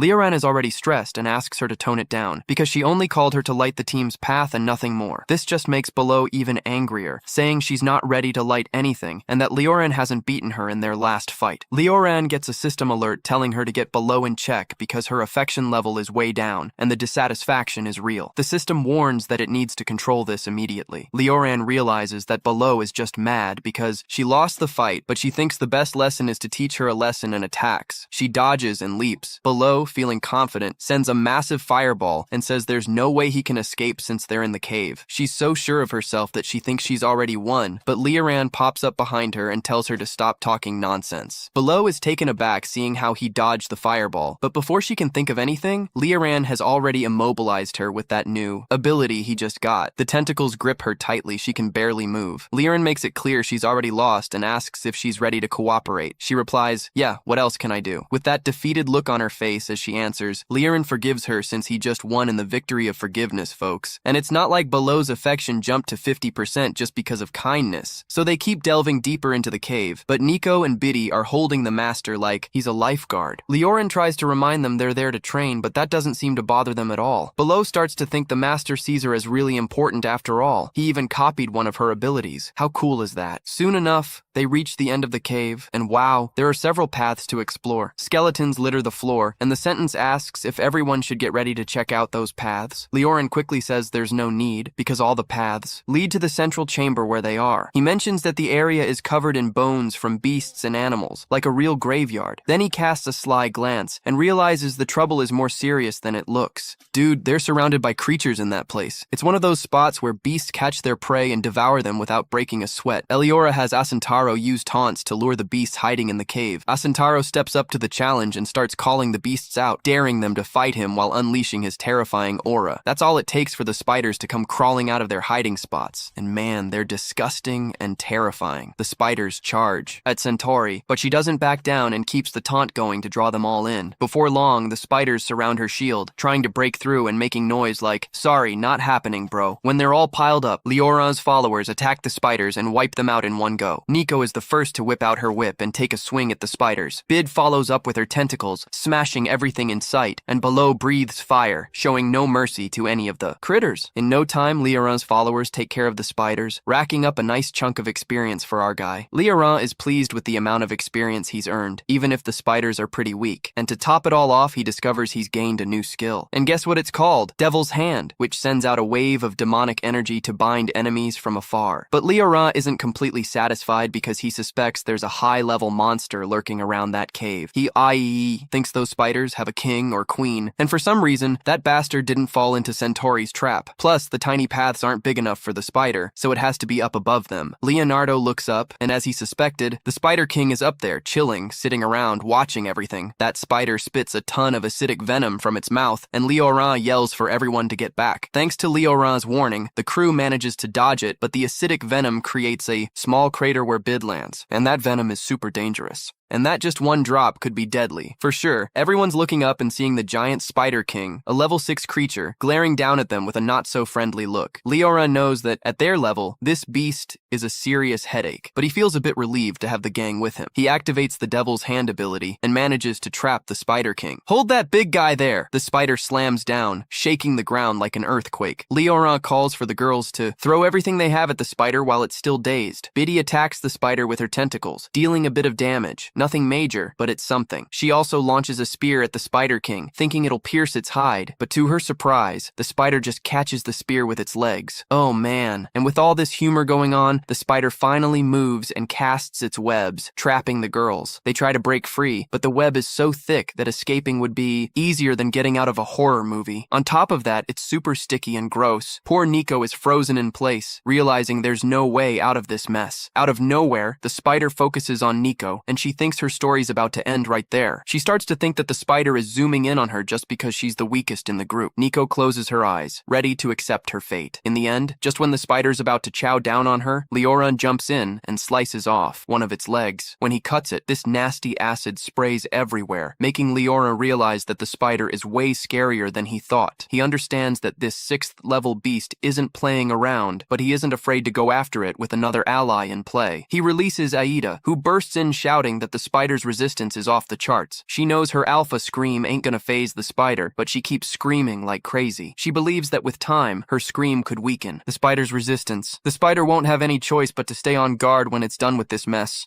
At that moment, the spider unleashes a rain of venom, spraying the area like it's a can of bug spray. Lee Howan tells Baloo to burn the webs and then asks everyone to stay under the centaur's shields. As soon as they're free, Baloo is super happy and lets out a fiery breath to incinerate the webs. Lee Howan turns to Bide and asks if they can handle the venom rain for a bit. Bide is pumped about going on a dangerous mission with her master, and the two charge in to attack the spider. Lee Howan slashes at the spider with his blood sword, causing it to bleed while it lets out a pained cry. He's really excited, seeing that his blood sword is working, already racking up 3 bleeding effects. He wanted to break the spider's armor, but he's worried about the acid dripping from its blood. He remembers going through the same thing when he fought it in the arena, but now he has poison resistance. Lee Howan figures if he can withstand the spider's venom, he'll be okay. Just then, the spider takes a desperate and bold action, releasing venom to cover the entire area. Our hero, Leonardo, realizes the situation is a lot more dangerous than he thought, and on instinct, he goes stealthy like a ninja in the night. He sees that the more he attacks this spider, the more wounds he inflicts, but the crafty thing is also gaining ground, opening a path to release her toxic acid and venom like a real trap. Lorem totally realizes that he's at a disadvantage in the long run. Things are looking grim. Ban. Then out of nowhere, he reads a notice that the spider is heading right for him. This can only mean one thing. The spider can see him even when he's invisible. Panic hits him as he recalls that the spider lives in a dark cave and never needed sight, making his stealth mode completely useless. What a bummer, man. And just when the spider lunges to finish him off, that life effect kicks in. Wow. Now this spider queen is totally confused. The system quickly notifies Lee Howan that his ability is active and gives him a tip to attack while the ability lasts. Now the guy is already plotting how to be the hero of the story. Meanwhile, Bide isn't sitting this one out and jumps into the fight, unleashing a ton of tentacles to hold the beast down. She notices Laurent hesitating and immediately loses it, saying that they're a tough crowd and can regenerate just fine. Not only that, she's ready to take another hit, betting that the spider's going down. Leonore agrees right away, but promises Bid that she'll reward her as soon as it's over. This motivation drives Bid even more to hold on to the Spider King and not let go for anything. Then, Leonore activates a bloody burial and takes off. Blood spikes pierce the Spider King, the spiders. Blood splatters everywhere, and of course, it causes Bid a lot of pain. She screams in agony while Leonore tries to finish off the pesky Spider King, but man, that guy is so stubborn he still tries to escape, even with spikes sticking out of him. But our hero isn't about to let that spider get away. He's convinced it all ends here and now. Leonore then uses his telekinetic powers to pull the spider, and along with the spikes sticking into its body, tears it apart. After taking down the spider, King, a flood of notifications bombards Leonore, and he unlocks a new skill called the Flesh Pact. And as if that wasn't enough, when the guy's health drops below 10% while under the moonlight, he triggers a blood rain in the sky, and blood starts erupting from his feet, activating a berserker vampire mode. His health shoots up to 89%, while the centaur and Baloo double up at 70% each. Leonore realizes that doing well in battle boosts his followers' affection. What a strategy. At that moment, Bid throws herself on Leonore, pushing him back, saying she can't handle the pressure anymore. She reminds him that he promised to reward her and wants them to lie down together right there, in that cave. Leonore's already pondering life, thinking this woman is going to be insatiable. Good thing things are calm for now, right? Nope. But Centaur doesn't waste any time and grabs Bid's attention, reminding her that Leonore doesn't have her regeneration, and they need to detox him before thinking about anything else. She agrees, admitting her emotions got the better of her, trying to get a grip. In that moment, she reveals a secret. Her tentacles can share their regeneration if they're split with someone, but she warns it won't last long, just enough to take care of the acid burns. Leora is freaked out about touching those tentacles, remembering they're all covered in poison, but Bade reassures him she can choose not to release any poison, so everyone can enjoy it. As soon as Leora hears that, he doesn't hesitate and bites down on her tentacles. She lets out a scream of pleasure, urging Leora to be gentle with her. Oh, so embarrassing. My brother Asintaram and Balon are left speechless, having never seen Leora having fun like this. None of the girls. It's such a bizarre scene. My brother, on the other hand, Nico and Bashida are totally hyped because they've felt that incredible essence from their master before. Soon, everyone starts biting into Bide's tentacles to heal up, and the healing is wild. wild and happening for everyone. As soon as they finish eating, the wounds start to close up, but they realize something's off. He's feeling way too hot, and his blood is pumping like crazy. Then that cheeky bide casually mentions she forgot to mention a little side effect. Sharing regeneration has a catch. For a short while, everyone who shared in the healing will be synced up with her emotions. Whoa, bro, remember that note heating up? Because guess what? He's sharing her feelings now, and it's not just him. He realizes he's not the only one with a little tentacle action going on. He turns around and comes face to face with the other girls, who are all super excited. What a situation. Then he starts showing off, talking about the big role he played in the battle, throwing in some drama about how he cried to throw off the spider's mind. So of course he thinks he deserves a reward. Naturally, Nico joins in saying she's been a burden to Lee Howan, but she promises to redeem herself in the next battle and begs Lee Howan to motivate her using his own body. Who would have thought when it's Ballon's turn? She struts up and claims she did the most damage after Lee Howan. She wants to be first. Damn, bro, that's some heavy symbolism. She slaps Leonardo on the shoulder and asks to be first in line, and suddenly, the girl starts yelling at everyone to stop trying to act smart. This outburst catches everyone off guard. Oren, always the one in control, reminds them that he's the boss and will reward whoever he thinks deserves it at the right moment, whenever he feels like it. He even tells the girls to jump on him all at once. No doubt about it, man, the girls don't waste any time and all crouch down together. After an intense session of rewards, Leoran and his girls level up big time. Valor feels the power rushing through his veins, hitting level 5, with his affection maxing out at 100%. It's a win. Bid is just standing there, mouth agape, shocked at how Leoran handled all of them. Dude, what a story. Bid is already hitting level 6, and believe it or not, his affection for our hero is also through the roof at 100%. Nico and Leoran are just chillin', enjoying the vibes because they've already leveled up before, and honestly, I couldn't care less. Meanwhile, Centauro is in a tough spot because he hasn't gained anything since he missed the leveling up party. Now Mauritino gets a notice that 2 of his followers have hit that 100% affection, and as a result, have unlocked 2 new rewards. The first one is Blood Titare, a thing that lets you create a humanoid doll that absorbs lethal hits. Now he's frustrated because he still hasn't gotten that max blood again. Like, where's the luck, man? Realizing he can't rely on luck, the guy decides the only way is to get stronger with his own hands because controlling your fate is key. The second reward is something called the Scaffold of the Decaying Moon, which summons dark healing pillars that trap the target to guarantee a decapitation. Oron is impressed by this ability because, my friend, no matter how strong the guy is, his fate is set in stone. If he falls into that trap, it's over. While he's still in shock over these details, the system alerts that our hero can resonate souls with 2 of his followers. Urana takes charge and tells the system to proceed. Boom. Soon she notices something is emerging from her chest. It's a cape of fire. Aurora gets a 50% reduction in fire damage and can burn anyone who attacks her. After that, Bid's exclusive weapon shows up, along with Bid's earrings, giving a 10% chance to poison enemies. Once all that junk appears, Oram feels the power coursing through her veins. She's got 5 exclusive items now, boosting her strength even more. It's gonna be tough to stop this guy. Smart girl Oren realizes she can take on the Elite Center, even without that blood high. She takes a quick glance at her status panel and bam, she hits level 42. After the Spider Cave saga, the group heads out to explore other beast nests. Kill or be killed, brother. Meanwhile, Tim Sian, the rebel, decided to disregard the orders from the Association of Smarties and join the Justice Guild. They're on a massive hunt, exterminating beasts within a 100-mile radius, and they're taking no prisoners. Nothing's left alive. It's literally a massacre. Tim knows death is closing in, but he holds on to life just to get his chance to get revenge on the rats that killed his kids. When Ake finds out, she's shocked. She can't believe Tim flipped just to warn Oren and alert the master. She hops on a speedy bike and heads toward the succubus village. She's laser-focused, determined to stop Titian before he screws anything up. She zips through the forest at crazy speed, leaving a cloud of dust behind. Soon, Titian and his army knock on the door of the cliff above the succubus village. There, she feels Leoran's aura down below and catches a whiff of something really suspicious in the air. Plus, the village is close to where the king kicked the bucket, so she warns Titian that the village is in the crosshairs. She suspects the village has something to do with Leoran,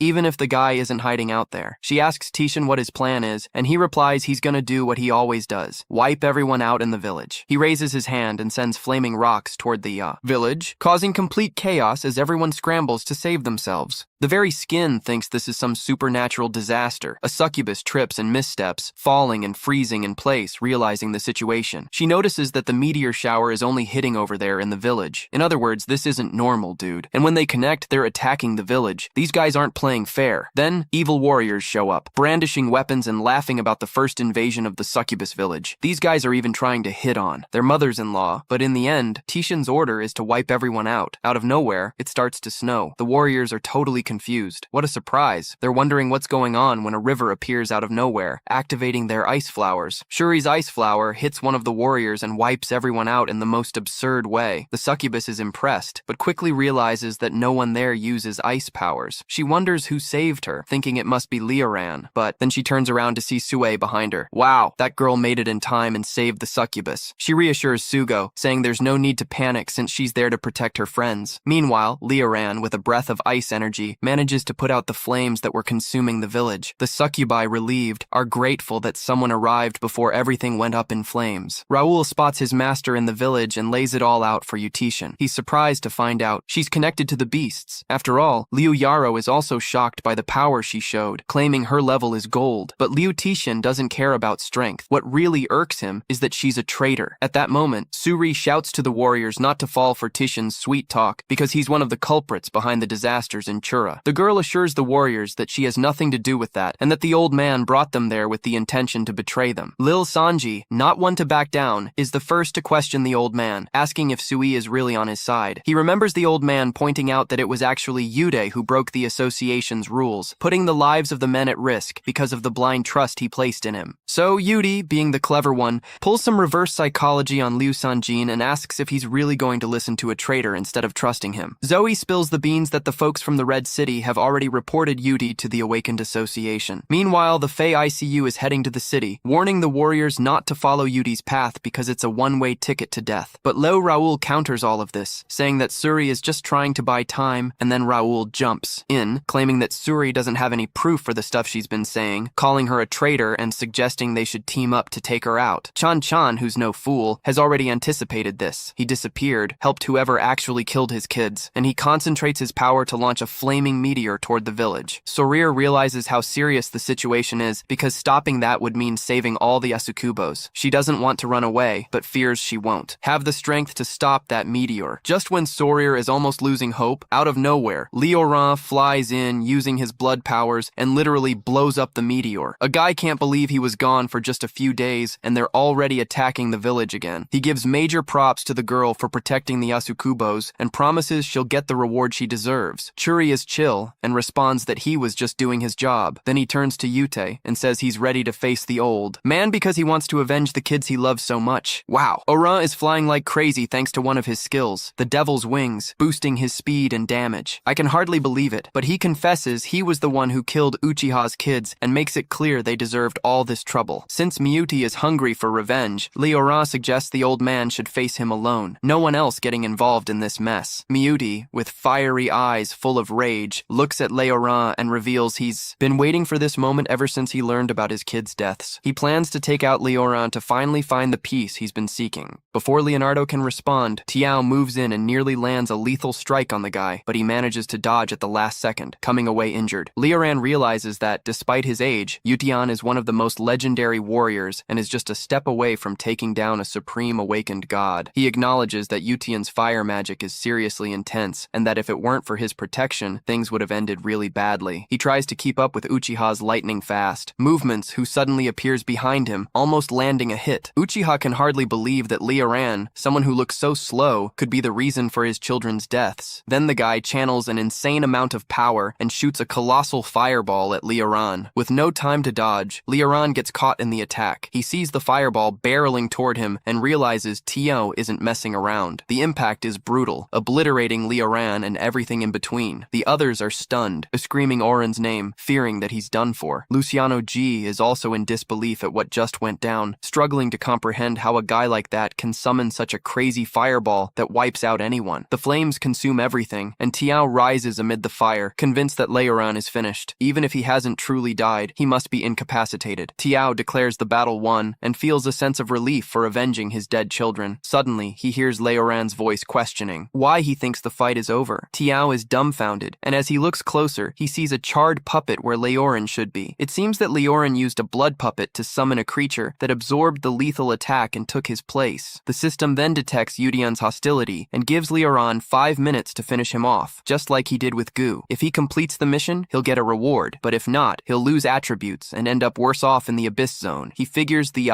system expects him to kill someone as strong as Yutian in just 5 minutes, and to make matters worse, he's not at full health, since he isn't ready to deal with losing attributes. But then, Leoran decides to use everything he has against Yutian. Yutian's illness starts to kick in, and the old man begins to cough, unable to believe he can't take down Leoran. It seems like his flame is so powerful that no one can survive the explosion without getting hurt. He keeps coughing and trying to regain his composure. Liu Ao realizes that the old man's body is on the verge of falling apart, and seeing this, she shouts for the warriors to charge at Leoran. Everyone obeys and rushes towards him. Luis Wayne leads the charge, furious that Leoran crushed her dream of becoming an idol. Lil Sanji is also pumped to jump into the fight, ready to defend justice like a true hero. However, Neko and the crew following Leoran arrive in time to back up their master. While the crowd is split between supporters, Laura notices she's the only one still with Yutian and decides to confront Leoran, thinking she might be their last hope. So Leoran, all hyped up, pulls up his skill list and invokes a blood moon that stays active for an hour. With the moon activated, Leoran and his followers double their stats. As the moon begins to glow, he feels an insane power coursing through him and realizes his strength not only doubled but became powerful enough to create a night sky. With that, everyone is in an epic battle against Nico. Bashida can't help but acknowledge their skills. She admits that if they weren't opponents, they'd probably offer to recruit them for their idol school. Meanwhile, Luciane finds herself in trouble facing Below and the Centaurs. It's impressive. He warns the girls that he won't go easy on them just because they're women. Man, this guy is tough. On the other hand, our hero Yutian runs desperately to the vehicle and starts injecting himself with a new experimental drug, hoping to withstand the blows and keep fighting. Liu Ao, watching that scene, is shocked by the number of syringes he's used and can't help but exclaim that it's too much even for her. Dude, but Yutian, high and impatient, yells for her to shut up because he's willing to do whatever it takes. To make sure Leonore dies, it's not Leonore who, as always, can't resist mocking our hero, making fun of him for still fighting while he's getting high. No, it's João, who wants his inheritance at any cost. He hints to the old man to make sure Leoran doesn't make it there before the drug wears off, or it's game over. He promises that if he succeeds, he'll put her name in the will, and of course that lights up her eyes. Yeah, the crafty one quickly realizes that the old man is trying to bribe her, but since she's a fan of some easy cash, she decides to look the other way. After all, there's always risk in making money, right? She throws herself at Leoran, but what happens? The dude disappears right in front of her, leaving her in shock. Wow, what a trick. Surprisingly, Leon appears right in front of Yuti and Xian and delivers such a solid kick to his head that the kid goes flying. Meanwhile, Leon notices that Yutian is using the same drug, but the difference is that the old man has taken a ridiculously larger dose. Unwilling to give up, Leonore tries to sneak up on Leoran from behind, but suddenly a wall of ice shows up and blocks her attack, sending her tumbling to the side. She gets up confused and faces Yuri, who just blocked her strike. Now that's a problem, brother. Chun-Ri seizes the moment and warns her that she can't interfere in the battle between Leoran and Yutian. Leonore is shocked to hear Chun-Ri refer to him as Master Leoran and thinks that's really low for someone like her, who has such terrible standards. After a while, the drug starts to take effect, and the dude explodes with strength. He even appears surrounded by a blazing aura, while his eyes are smoking like a dragon. He feels that power bubbling inside him and gets pumped, saying he feels like an 18-year-old totally hyped. He's thrilled to have this new drug and is still questioning if this is even real. With a cheeky grin, he turns to Leoran and yells that he's in his best shape now, ready to fight. Leoran quickly realizes that the old man is feeling himself because he's on some seriously powerful stuff. But still, he just can't compete. Our hero realizes that this guy is a bit too full of himself, so he decides to go with the flow and acts super confident too. But deep down, he knows the old guy's strength comes from the drugs, and that's wrecking his health. Eventually, that's going to blow up in his face. Leonardo thinks about stalling, waiting for the high to wear off, but at the same time, he knows that's way too risky. However, he quickly realizes he doesn't need to do that. Dude, he remembers he's got less than 3 minutes to take down Tishan and wrap up this mission. And Tishan, who's not playing around, unleashes his full firepower and the ground shakes. Before Leonardo even knows what's happening, flames surround him. It's a scene straight out of a movie, man. Fear takes over Leonardo, and he knows he's not ready to face this. To make matters worse, time is ticking down, and he's only got 2 minutes left to fix this mess. Leonardo tries to stay calm because if he loses it and gives Tishin an opening, it'll be bad news. So the plan is to keep a cool head and wait for the right moment to strike. Suddenly, Tishin appears out of nowhere behind him, and dude, it's so unexpected that it makes Leonardo's heart skip a beat. Before he can react, Tishin sends him flying with a fiery punch, wrecking everything beneath him. Tishin quickly realizes he's got Leonardo right where he wants him and charges at him with a powerful headbutt, but Leonardo manages to dodge it, and the old guy ends up hurting himself. The impact is so strong it nearly tears the place apart, but the guy is shocked, not believing he missed Leonardo. He gets up, furious, shouting where Leonardo went. He's ready to smash everything, but Leonardo, in stealth mode, is taking full advantage of the environment, as the battlefield is totally in his favor. This turns out to be a secret weapon for him. He notices that the rock under Tishin is really fragile and won't hold up against his attacks, so he decides to wait for the perfect moment before striking, because patience is key. In all this excitement, Tishin shouts for Leonardo to come out and fight him like a man, but that turns out to be a big mistake. The rock beneath him starts to crumble and fall apart in a huge disaster, and it's clear that Leoran isn't about to let this one slip away. He grins like a villain because this is exactly what he wanted, but the Eutychian is all dazed and doesn't feel a thing. He's just raving about how amazing the new drug is. He thinks he's totally owning the place, setting it ablaze, overflowing with lava, while a cloud of burning smoke takes over. This can only lead to trouble for him. Then Liu, who's impressed, realizes just how much power the old man is unleashing, but she knows the consequences are going to be severe because this drug is unstable, and his body can't handle any more of what he's pumped into it. It's completely insane and could lead to a massive mess, and he won't be able to control it. In that moment, the system alerts Leoran that he has less than a minute to take this guy out, as everything is on the line. Leoran decides it's time to act, and tells the Eutychian that the fun's over. He activates the Morning Moon Pillar, and suddenly, chains appear on the battlefield, surrounding the old man. The tension ramps up, and the Eutychian feels the oppressive aura that's just been unleashed, starting to tremble at the base. Nico, on the other hand, smiles as he realizes Leoran just played his last card, and it's a deadly one. The Eutychian falls into the trap, caught between lightning strikes, while the chains hold him tight. In a panic, he screams that he was attacked from behind, but he still thinks he's gonna break free from the chains. Leoran, cool as can be, tells him that the chains weren't made to imprison him, but to ensure that soon Uticon will be one less head in the game. Uticon's eyes, my friend, light up with a mix of shock and pure fear. It looked like he'd seen the devil right in front of him. No doubt, in this moment of desperation, Leoran realizes time is ticking away like the wind, with only 16 seconds left, and gives the green light for the chains to destroy the Eutychian. And at the height of the chaos, the Eutychian feels doom closing in and lets out a scream, but it's already too late because the chains start wrapping around his neck, and, with a hard yank, they rip his head off, spraying blood everywhere.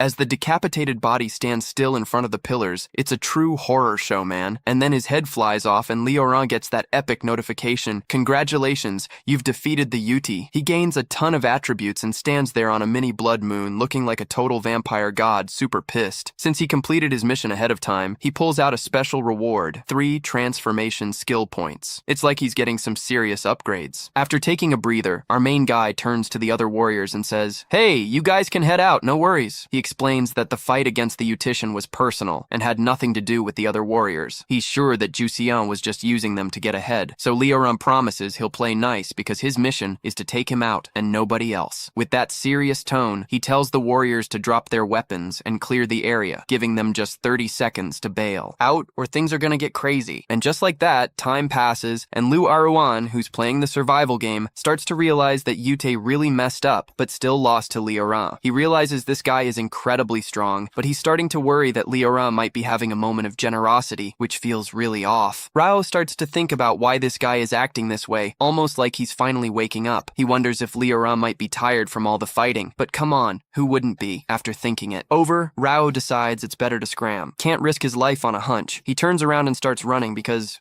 better a live coward than a dead hero. The other warriors catch on to the fact that the situation isn't good and start booking it, clearly knowing they don't stand a chance against the one who took down that demon. Everyone's making a run for it, realizing Leoran is a real monster, a boogeyman. My brother said he was in the thick of it and is furious because Leoran let the warriors escape when he could have wiped them all out. The other girl, on the flip side, questioned Leoran's decision, even though T was already catching on, realizing that if a real fight breaks out, things could get ugly. They're gonna mess up, and deep down she turns red, realizing that Leoran meant to protect them. 30 seconds go by, and he notices the others have already run off, except for Liao, Jai, Luke, and Zoe. Zoe. He can't hold back and asks why those guys are just standing there when they could take them out easily like they did with Tiao and Zhe. Guy, brave as ever, says he's not afraid to die but won't accept that his friends fell for nothing. Luciano then chimes in that he's ready to die as long as he can get some justice. But then Luke Zane interrupts, saying Luciano G is being foolish because if Leoran was behind the murders, he wouldn't be there letting this happen. He realizes De Leon just used them as pawns in the game. Luzem, shocked by this truth, asks the girl why she's there, knowing what's going on. Luke Zane then takes a step toward Nico and Bashida, explaining that she's still there because her fight isn't over. She knows they both have serious strength and is excited to test her limits. Leoran finally understands the situation with the two. He realizes that Luciano G is an idiot, driven by justice and courage, and Luke Zane is just an Isuanabi, a hero who jumped into the fight without thinking. Suddenly, something sinister and utterly insane happens. Usia's body starts to evolve, and Leora is stunned by this. He thought Usi was finished, but his body morphs into a giant fireball. The guy realizes that the drugs are still coursing through Usi's system even after death, like he's some kind of complete zombie junkie. The energy of the body is about to explode, and it's going to be hell, a catastrophe. At that moment, he gets an alert from the system, indicating a colossal energy source is happening. Leora wonders what else the system is watching if it isn't the burning body. That's when a huge summoned whale appears floating above them, ready to cause chaos. Luke Skywalker is the first to notice that a supreme-level being has just shown up, the summoned. Being is Salju and Faye, who looks disappointed, saying that Teachin doesn't know when to quit. She mentions that he's the only one to blame for relying on drugs. Like a pathetic beggar, she still does this with such indifference that it would give anyone chills. Saint Jinho, ugly as hell, tells the whale to sort out the mess by swallowing the ICU body. The whale, on a mission, gulps down the ICU body, which explodes inside her, but somehow she comes out unscathed, and the monstrous fish starts puffing smoke like a veteran smoker. Then there's Leon, my buddy, totally shocked, not believing the whale just swallowed that bomb and came out clean. He realizes this whole thing is part of the powers of a beast summoned by Saint Genfei, making her way more than she seems, and her beast can pull that off. He gets that her presence is linked to Tia Chiano, but a bead of sweat rolls down his face because he knows he's in a tough spot if Saint Jefferson decides to go hard. At that moment, Saint Jefferson plays the fanboy, excited to finally meet Leonore, suggesting he might even be hotter than she thought. Leoran is in shock when she realizes Saint. Jean knows who he is. Wow, she claims she knows almost everything about him, even that his sister is in her senior year of high school. Like, what's that about? Leonore immediately goes on the defensive, thinking this girl is threatening him with her intel. Then, Leonpin shows up and makes it clear to Leonore that she doesn't have any other intentions with him, you know? She reveals that after digging into Qian's memories, she discovered who he really is. Yup, she even mentions that she and Saint Genfei came on behalf of the Smart Association to put a stop to Yotisham's plans, which is some serious devil business. So, Leoran shifts his gaze to Sun Ri, wondering if she's involved in all this. Just then, Sun Ri pops up and tells the master that she's a ping. She's her mom. And on top of that, she has the ability to read people's memories. She apologizes to the master, saying it wasn't her intention to expose any info about him. But every time Leoran thinks about it, the only thing on his mind is how hot Sun Ri is, right? After that, he activates the skill Castle Forged with Blood to give Fate a slap in the face and rebuild the ruined village of his succubi thanks to the Blood Castle. He also gives a helping hand to his followers, healing everyone as if he were a doctor. Everyone, the succubi, are just blown away by the healing power happening inside the castle and can barely contain their excitement, feeling a bit like fans at a concert. Meanwhile, Ugly Puppy is just a pawn, watching it all unfold. Ugly Puppy comments on what he learned about the succubi and tells Chun Ri that he found out they worship Leroran like he's a real god, doing everything for them easily. What caught her attention the most was the part about pleasure. She knows what she's talking about, but pretends to be oblivious, looking away. Leroran runs into the girls right when they're talking about more intimate topics and asks Ugly Puppy why she bothered to search for them so much. Ugly Puppy replies that the bedroom matters are curious to her, but she's here to discuss something more serious and suggests they move to a more private spot to talk. So they head towards the meeting room in the Blood Castle where the magic happens. As they settle into their roles as opinion leaders, Leroran is curious why Ugly Puppy didn't come in making threats even knowing everything about him. He thinks Ugly Puppy is there to recruit him, and she praises the kid's sense. Ugly Puppy reveals that she's interested in Leroran's story because he used to be an ordinary guy, totally talentless and with a serious illness. After getting attacked by a big creature, he survived and in the process awakened, gaining extraordinary powers similar to those of a beast. Ugly Puppy mentions that this is an incredible evolution. This guy is like a Pokemon. While Leroran listens to this, Ugly Puppy realizes that everyone believes his real rebirth is the system he controls, which is an evolution. Lee Howan quickly picks up that they're almost on the right track. Ugly Puppy then says that she wants Lee Howan to join the Association of the Awakened, both human and beast, so they can help them with the tough stuff. She assures him that if he goes for it, she'll ask for special privileges on his behalf, but he has to promise not to harm anyone. In return, he and his succubi will be protected by the association and won't have to take on official missions or deal with extermination squads, which is the incentive. Jin Fei even goes the extra mile, telling him that she can let him roam the city without all those stupid rules, as long as he promises not to cause chaos. And keeping up with these amazing offers, she says if they're ready, they can guarantee a spot for his sister at the best university in town after graduation, so she can land a solid job with the association. Lee Howan is all about giving his little sister a good, peaceful life. After laying out all those proposals, she says she's going to give him some time to think about what he wants to do. But with no time to waste, Lee Howan looks at Jin Fei and just tells her to accept the offer. He realizes now that he can walk among humans while sidestepping the beast aura, but that's such a limiting idea, you know? But now, with the official identity, he's free to do whatever he wants without being tied down. Lee Howan admits he needs to have some status. It's crucial for him. You get that? Then Jin Fei mentions that since he accepted, they'll need to send over some samples. Lee Howan's like, huh? What samples? What are you talking about, crazy lady? Jin Fei explains they need a blood sample, saliva, and the kicker, semen. She brings out 3 vials and asks him to separate them, and you won't believe it. Lee Howan is in shock realizing they want his semen. Like, seriously? They want his kid, right? Jin Fei tries to calm him down, saying they need a complete analysis of his body because his powers supposedly evolved to turn him into a beast. Lee Howan easily provides the blood and saliva, but when it comes to the semen, he has no choice but to drop his pants since Jin Fei refuses to leave the room. Are you out of your mind? Jin Fei turns bright red when she sees Lee Howan's huge member and finally understands why the succubi are benefiting so much from him. Leonore, totally clueless about what's going on, asks why she's staring at him, finding the whole thing really weird. Then Sayori, looking less than glamorous but holding it together, says she can't leave because she needs to make sure everything coming from him is really his. Poor Leonore, being all sincere, says he's having a hard time because Jin Fei just won't stop looking at him. He even suggests she help him out, but Jin Fei quickly declines, saying she's never done anything like that and tells him to call one of the succubi instead. After all, she believes the succubi are better suited for this task. You've got to be kidding me. What a bizarre situation. Leonore agrees and calls Nico for backup. Nico is super excited because her master called her on a mission. Wow. She kneels down and takes her master's delicious banana in her mouth like it's her last meal. Man, what a strange narrative. What the hell? Meanwhile, Samir is outside feeling that intense jealousy and wondering why Leonore called Nico. And he's not wrong about that. He's enjoying one of the best moments of his life. He can't believe that Nico, who theoretically has no experience, is doing so well and ends up losing himself in the moment. Nico is pouring all her passion into this since she feels useless in the fight, and giving pleasure to her master is the only way she's found to help him. On the other hand, Sayori Fei is practically melting where she's sitting, thinking, man, this girl is super heated. She can't believe Leonore called someone for help. She thought it was a joke, but Nico is doing so well that she wishes she could be in her place. For a moment, Leonore manages to gather all the samples they needed. I see. Sayori praises both Leonore and Nico for their performance and promises to send the vials to headquarters for analysis. After all, she's already made sure everything is original. Nico then turns to her master and asks if he enjoyed her performance, admitting it was more than words can say since Sayori got what she came for. Sayori Fei believes it's time to say goodbye.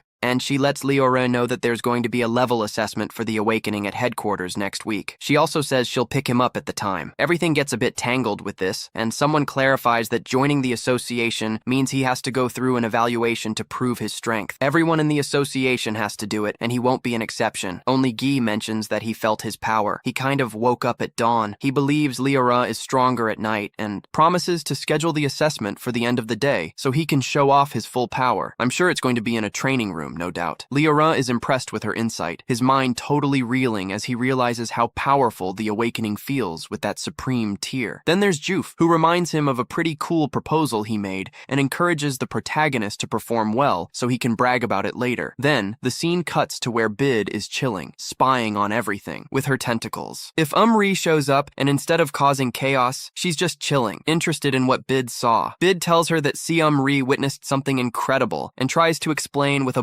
glowing gesture, if you know what I mean. Seom-ri, all naive, doesn't even get what that gesture means and thinks it's something super powerful. Suddenly, Orin appears from behind and asks why they look so nervous. Chun-ri, curious about what she saw, asks Leorin about the gesture, which surprises him. Leorin wants to explain everything awkwardly, but holds back, telling Chun-ri that one day she'll understand what that gesture means. Later, our hero is at the castle counter, reminiscing about the wild day he had. He knows he managed to deal with UT, an older guy, but insecurity hits hard and he blames it on the mini-moon of E and the morning moon's execution pillar effect. He realizes that the power he has now could even delay the assessment, meaning the association might not give him the advantage they had prepared for him. He figures he needs to seriously bulk up in just 7 days to reach a level where the association cunning or delivered benefits that he really wants. Nico shows up on the balcony and asks what's bothering Leoran. Is it about his evaluation and leveling up? Awakened, Leoran is shocked and realizes that Nico can read his mind. Nico comments that she has spent enough time with him to guess what he's thinking. Plus, she says she always sees Leoran trying to evolve. Nico mentions she has a proposal for him, but it's going to wear him out. However, if he keeps at it and applies the method, he'll become stronger than ever. Leoran promises Nico that he's not tired at all and asks her to explain what the method is. Nico starts by asking if Leoran has heard the rumors about succubi. She explains that it's a gift passed down from generation to generation. Her predecessors used to siphon the essence from men when they were having fun, if you catch my drift. Then they used that to get stronger. Even though it's been a while since they stopped doing that, the ability still runs in her blood. The good part is that they can flip this ability. While having fun with a guy, they can actually transfer strength to him. That's when Leoran realizes Nico is suggesting he should have fun with all the succubi in the village so they can boost his strength. Nico confirms this, explaining that he's going to have to work for it, but it's going to greatly enhance his power. She emphasizes that the succubi are willing to help Leoran since he solved a bunch of their problems, and she assures him that all the succubi in the village will jump at the chance to give him a boost if he needs it. Wow, this plan is more complicated than it seems. Leoran admits that the idea is brilliant, but he feels a bit uneasy because there are over 200 succubi in the village, and he's worried about getting worn out. But then he realizes that if he doesn't use the method, it would be a waste since the succubi are just waiting for him. He's even maximized the affection of a few already, so he decides he's going to accept her offer. Nico is thrilled to hear that and tells Leoran she'll head out right away to gather everyone. Before long, the ladies excitedly arrive at his quarters. Everyone's super eager to leave, saying they're gonna leave him high and dry. My buddy Leonardo is getting a bit anxious, but he's the kind of guy who doesn't shy away from a challenge. He's itching to see just how powerful the gift of the succubi really is, and soon the girls are coming on to him. And man, you can hear Zay moaning with pleasure all over the castle while Leonardo is passionately satisfying them, not even blinking. The confident girls are already begging for mercy because Leonardo trained them harder than they expected. One even complains her back is all messed up from all the training he put them through. Haha. Leonardo is lying in bed, feeling the energy buzzing, and realizes Neko wasn't kidding when he said the girls could transfer their powers. He feels his strength boosting significantly, but it's draining away pretty quickly using that method. Suddenly, he starts to recover from the fatigue. In fact, he notices that the blood castle can heal both health and mana in under a minute. And just like that, he's back to full speed, basically the same, with endless stamina as long as he's inside the castle. Now that everyone's charged up, he's ready to keep going with the girls. The second wave of succubi is already lined up, ready to please. So, feeling pretty satisfied with the whole experience, Leonardo tells the ladies to go ahead. This goes on for a week, man, non-stop, until Sarao Jimfei shows up on her summoned bird to pick up Leonardo. He steps out of the castle all confident and tells Sarao Jimfei he's been waiting for her on the way to headquarters. Son Jeffrey, noticing something different about this guy, tries to play it cool, saying she's just imagining things because this dude seems the same as always. But Son Jeffrey sees that Leonardo is way calmer now. Plus, it's clear he's a lot more confident and mentions that he's bringing the hopes of the village succubi, who've been doing some killer training for this evaluation. He also says he feels more secure because he wants to seem stronger, so the women don't look past him. Sarao Jimfei is intrigued by this special training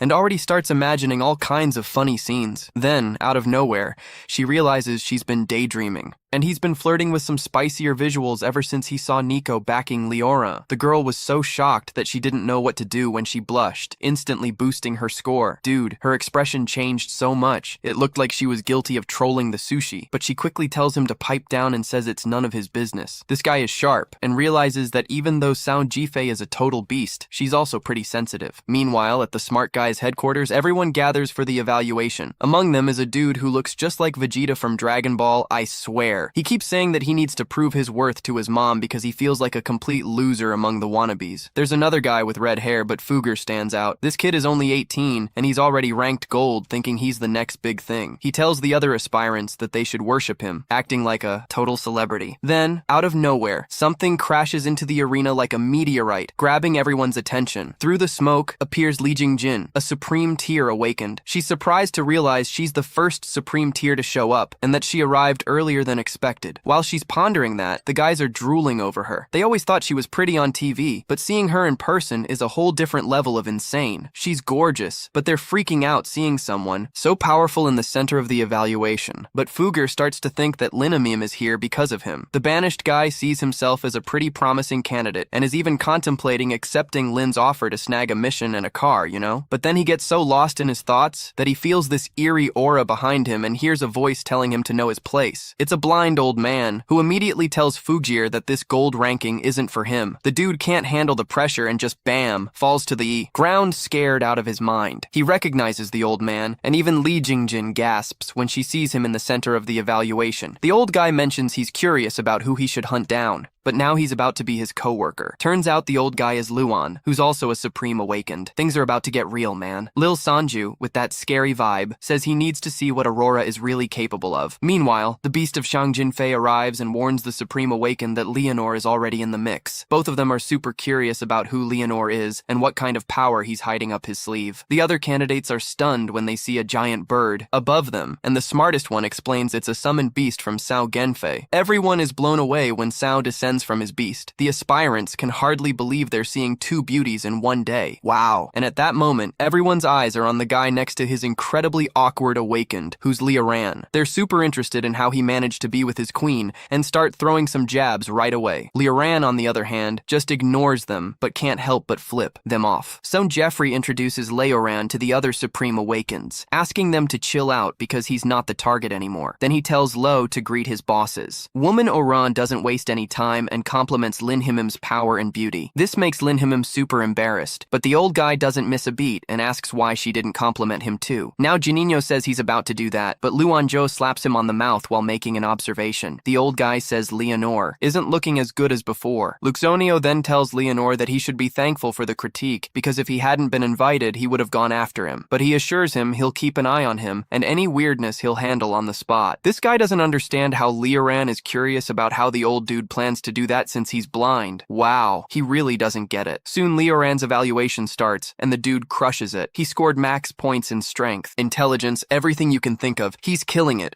Even in terms of resilience and spirit, Lin and Jin is blown away. Wow, it's been ages since I saw a rookie this well-rounded. But Liu Sanhu is totally unfazed and thinks that's just the bare minimum. Then there's Jin Fei, who's telling Leoran that she's impressed because he didn't disappoint. She adds that the physical tests are just the basics. Now he needs to pass the potential growth test. Leoran is all confused, not really getting what she means. Jin Fei clarifies that regular awakened ones only need to worry about the physical part, but those at the Stardust level and above need to focus on potential. The idea is to combine his current strength with the expected growth to figure out his ranking. Leon is pretty surprised to learn that potential can be measured. Shortly after, he heads to the room where the potential growth test will take place. There, he meets a girl named Kim Men Yahoo, who's a sharp diamond star that evaluates the potential of the awakened. She scolds Leoran for being late and warns him that she's in a hurry to leave. So, our hero Leoran tries to defend himself against her scolding, apologizing for being tardy and keeping it real that, like, his place is super far away, right? But she honestly doesn't care about his complaints and gets straight to the point. Out of nowhere, she makes a really weird suggestion, telling him to stick his finger in her mouth. The poor guy is obviously in shock, and Leoran is stunned by this, needing to ask again because he thinks he didn't hear right, you know? But suddenly, she reinforces the invitation, telling him to put his hand in her mouth, which totally makes him think, no way. He comments that she looks younger than his sister, which is kind of disappointing. The girl then insists that, hold up, she's of age, and drops this creepy line about her special skills with her tongue. Like, by licking someone's skin, she can feel their potential. Dude, she even says that licking his finger is the softest option. She has, unless he wants to go for something more hardcore. And man, on impulse, Leoran sticks his finger in her mouth and she starts licking, even though it's part of the evaluation process. This whole thing feels really weird. It's coming to our hero too. Then, the power of the cookie sticks to our boy, and she dives into his potential dimension. But from what she feels, it's not pleasant at all. And get this, she realizes that Leonor is going going to be a big deal when he reaches his maximum potential. But in the middle of that, a voice pops up calling her foolish for risking a peek at the true form of a god demon, this terrifying spirit, and it warns her that she needs to know her place. Fear hits her hard, and she snaps back to reality, jumping to the corner of the couch, sweating like crazy. Leonore, totally confused, asks what's going on, wanting to know what she saw. But before she can answer, the guys in black show up at the door, saying the evaluation is over, and she can leave without even waiting for the results. What a mess. Still in shock, she's face to face with Salgame as he walks into the room, and even Salgame is surprised by her reaction. He asks what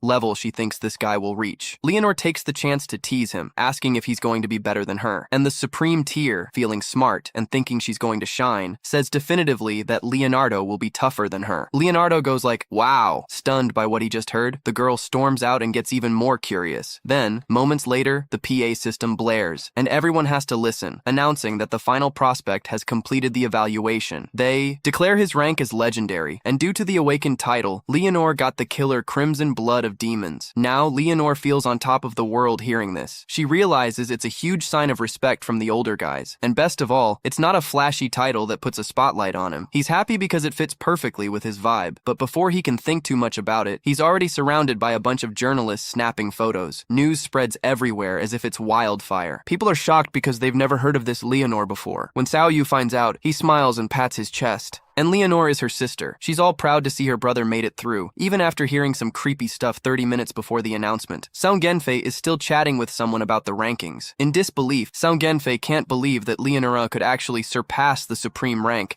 and hit the incomparable rank that confirms it. But Song Genfei still has her doubts, and shoots back that the only supreme level awakened one is more than enough to protect a big city, reminding everyone that there are only a few supreme ranked awakened ones in the country. The incomparable ranked awakened ones are like the elite of the elite. They exceed and surpass the supremes in every aspect. Since the nation was founded, there's only been one single incomparable ranked awakened, so you can imagine how significant that is. Honestly, there are only 5 countries in the world that have an incomparable ranked awakened one, all because of their unique power and level. Genfei can't believe Kim is suggesting Leonore could become one in the future. To anyone who knows, it sounds crazy, but remember when Genfei says her instincts have never failed and mentions everything she's seen him perform so far. She argues that Leonore already has everything she needs to be a supreme level awakened one. That's when the president of the Awakened Association, Anasil, chimes in, saying it's too early to consider Leonore a supreme level awakened. He talks about how Leonore could go even further and become one of the pillars of the association in the future. But if his assessment isn't off, he needs to provide the right space and environment for her to develop. Wang mentioned that if the supreme level awakened ones are the balance of national power, labeling her as such would make others keep a close eye on her. So, Wang suggests putting a high legendary level guy to keep things chill. Meanwhile, even with a plan to keep it secret, news that Leonore is legendary is spreading like wildfire. When Liu Jin hears the news,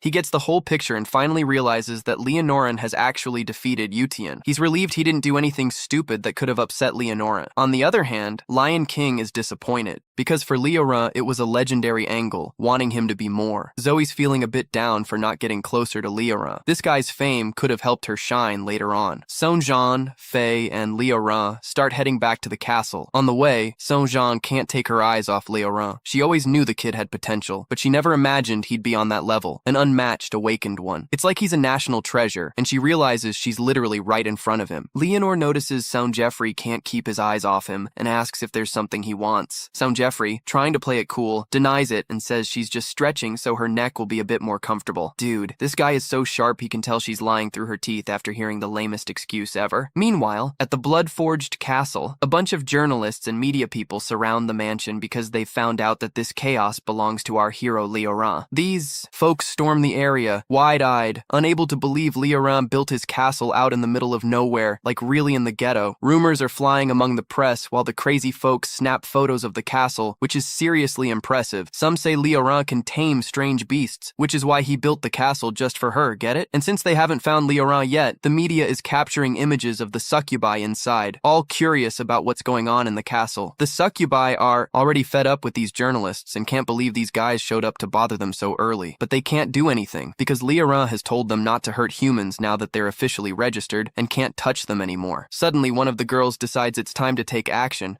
and promises her friends she won't hurt the humans, but she will teach them a thing or two. With that, she heads outside with some of her friends. This quickly grabs the media's attention, who were waiting for Lee Howan. The succubus is ready to give a few life lessons. The journalists are mesmerized with the beauty they're witnessing and struggling to believe that this is the life Leonore has been living all on her own. Everyone starts to lose it, wishing they could be him. In the end, this guy is just having a blast. Suko makes it clear that even with the guys around, she can't match Leroy's legacy because they'll never have the same stamina he does. And just to up the ante, she grabs a whip and starts laying into the guys, making them crave even more. What the hell, man? She keeps going. Like that until Leroy shows up and asks what's happening. He reminds her that he had told her not to lay a hand on the humans. Suko replies that she was just trying to teach some manners, but might have gotten a bit carried away. Actually, Leonore chimes in that the situation escalated because she ignored his warnings and acted wild. Suddenly, Suko gives the whip to Leonore, admitting her mistake and begging him to punish her hard. She throws herself on the ground, pleading with Leonore to treat her rough. What a mess, dude. Rough. As she says this, she can't stop blushing and moaning, and she even encourages Leonore to go for it. Man, Leonore is shocked by the scene, realizing that she was probably expecting him to act like he usually does. What a situation. Since it's what she asked for, Leonore agrees, picks up the whip, but just before he can start, the reporters begin bombarding him with questions and flashes. They even ask if it's true that a sweet thing can make a man see heaven. What nonsense, man. Leonore quickly gets frustrated with these ridiculous questions and starts yelling at everyone. His aura sends a chilling shiver through the crowd, even breaking a few cameras. The guys are stunned and drop to the ground in fear. What a scene. Leonore shoots a threatening glance and tells them to stop twisting the facts, or they're going to regret it, damn it. Meanwhile, Suko is watching from above, dumbfounded that Leonore is already getting into trouble with the media at such a young age. She knows this is just the beginning of her hell with the press. Those journalists are a bunch of manipulative guys who won't stop annoying her. She's worried that the media will turn against her if she doesn't figure out a way to handle these people. Later that night, the centaur pays Leoran a visit in his quarters. Leoran's a bit surprised to see her and asks why she's dropping by so late. Like, what's going on, bro? The centaur reveals that she's developed a new technique and needs Leoran's guidance on it. Hearing this, Leoran perks up, thinking that the centaur had been training while he was away. He then asks her to show him the technique because he's eager to see what it's all about. The centaur reveals that this technique was created just to impress him. How sweet. And then, wouldn't you know it, the centaur transforms into a new form, the mount form. She changes from her giant form to one resembling a horse and asks Leoran if he likes her new look. What a surprise. Leoran feels a bit let down because horse legs are mainly for running and riding, right? Nothing too special. But the centaur clarifies that she's not talking about the kind of mount Leoran is thinking of, and reminds him of what happened in the spider cave. Everyone got super hyped after munching on Bide's tentacles, and had to just watch while the suppos in the building had fun with Leoran. How unfair. But the centaur is confident that things are about to change because she has created a new mount form just to merge with him. She tells Leoran that it's finally her time to enjoy everything he gave to others, and admits her admiration for him is pure and goes all the way to the sky. Like, aw, that's adorable. She begs him not to hesitate to let loose with her since she can't stand playing hide and seek anymore. But still, Leoran remains uninterested, finding it super weird to merge with the centaur given her long horse legs. Meanwhile, man, this is tough. I'm narrating while he's just stuck on that thought. The centaur insists he should lie down with her, dude. Then she asks if he doesn't find her attractive enough. What the heck? At that moment, Leoran gets a system notification saying that the centaur's desires are overflowing and he needs to address it immediately. Otherwise, things are going to cool off. Leoran can't believe the system is forcing him into this weird activity. What a bummer, man. However, he concedes that he's been neglecting Centaur, and this can't just be left like this. He decides he's going to give Centaur everything he owes her all at once, since her affection hasn't reached its peak yet, and she can't give him a brutal weapon. Leoran touches Centaur's face, and you can already see she's melting from it, so happy. She's glowing from finally getting what she needs. This is making her his woman. They both start having fun after a pretty intense session. Centaur's affection hits about 100%. Oh, how delightful. I think I'm going to switch writers. Man, Leoran witnesses her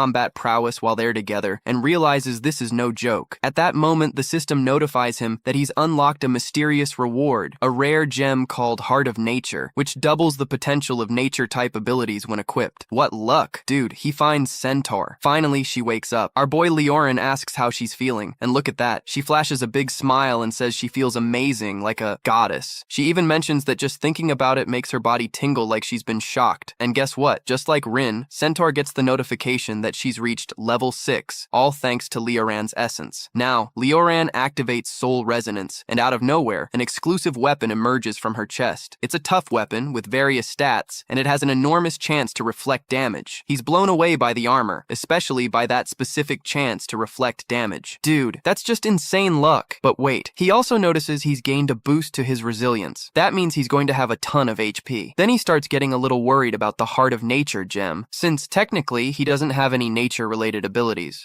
What's up with that? He wonders what to do with the green gem that's looking at him, all possessive-like. Since he can't use the gem, he starts thinking about giving it to someone who might be able to, but he's unsure if it would work for them. Now he's pondering who could receive the gem. In his team, there are only 2 people who would use nature-based abilities. Baloo was laughing at the idea of giving the gem to her, but then he thought about what she'd do with that kind of power, and man, the answer was pretty grim. She'd probably burn everything to ashes if she had even one chance. So he realizes that giving her the gem would be a terrible idea. The dude figures he needs someone more emotionally stable. Things aren't easy between those two. Then the scene cuts to Ratchet, who's in her apartment, deep in an online war against people trying to smear Laren's name. She sits down and starts replying to all the comments she dislikes, kind of like the chat queen defending her master. She doesn't want anyone trash-talking him. She's ready to fight to the bitter end if that happens. After wrapping up that online battle, she flops down on her bed, completely worn out. She vents about how online trolls are spouting nonsense about her master without knowing what he's been through. She's fuming. Suddenly, she hears Loran's voice in the living room, asking why she lets online drama bother her so much. She talks about how Chun-Li doesn't care what others think, because everyone's entitled to their own opinion. He's like, whoa, when did he even come in? Leo doesn't admit he was there the whole time she was typing. Since she was so focused on taking down the trolls, he decided to let her finish. She mentioned she couldn't just sit by while some guys were trashing his name, right? Then she asks if her master came from the castle just to see her. Naturally, her curiosity gets the best of her, and Laren reveals he came to visit his sister and thought he'd drop by to bring her a little gift, but he adds that it's big and they can't open it in the apartment. Wow, that totally raised the girl's excitement. Then he suggests they go to an open place where they can unwrap it. You know I'm curious too. Laren takes her by the arms and flies her up into the night sky. Ah, how romantic, dude. As they soar, Laren confesses he's feeling something nice in his chest. It's like a flashback to the first time he flew with Neko. Meanwhile, Chun-Li is blushing like crazy, her mind racing with all sorts of thoughts about what the surprise could be. What could it be? Soon they find themselves in a forest, and Leoran thinks this is the perfect spot to use the gem. Finally, Shun takes a look around and realizes they're isolated, concluding it's the ideal place. So, Leoran says he's got a little present and pulls out the green gem. Things are about to get serious. He warns her that you don't just give something like this away casually. She's going to feel an immense power flowing through her body as soon as she puts the gem on. That's a huge responsibility. Shun laughs, surprised and definitely trying to wrap her head around it. Then, remembering she has to keep the gem inside her every day, she starts imagining some wild things. Meanwhile, Leoran, knowing this, decides to just insert the gem into her body to keep her calm. Classic strategist move from him. The gem hits her stomach and starts to merge, while she begins to levitate. It's a completely crazy scene. Once the merging is done, Leoran moves closer and asks her how she feels, curious if she's noticed any changes. Chun-Ri feels a shiver down her spine and comments that it feels like her whole body is alive. Of course it would, right? Leoran is thrilled to see the gem is working and asks if she's ready to try out her new power. Chun-Ri, a bit shy, admits she's nervous to give it a shot, but Leoran reassures her, saying the gem just multiplies her power tenfold. Leoran wants to see how strong she's gotten with the gem, so he takes her to a secluded spot, basically a lab. Finally, Chun-Ri realizes Leoran only brought her to the forest to test her abilities and not for any other reason. You get me? And Leoran confesses he's been so busy that he kinda left her out, but he wants more of her attention. He promises that if she can impress him in the battle they're going to have,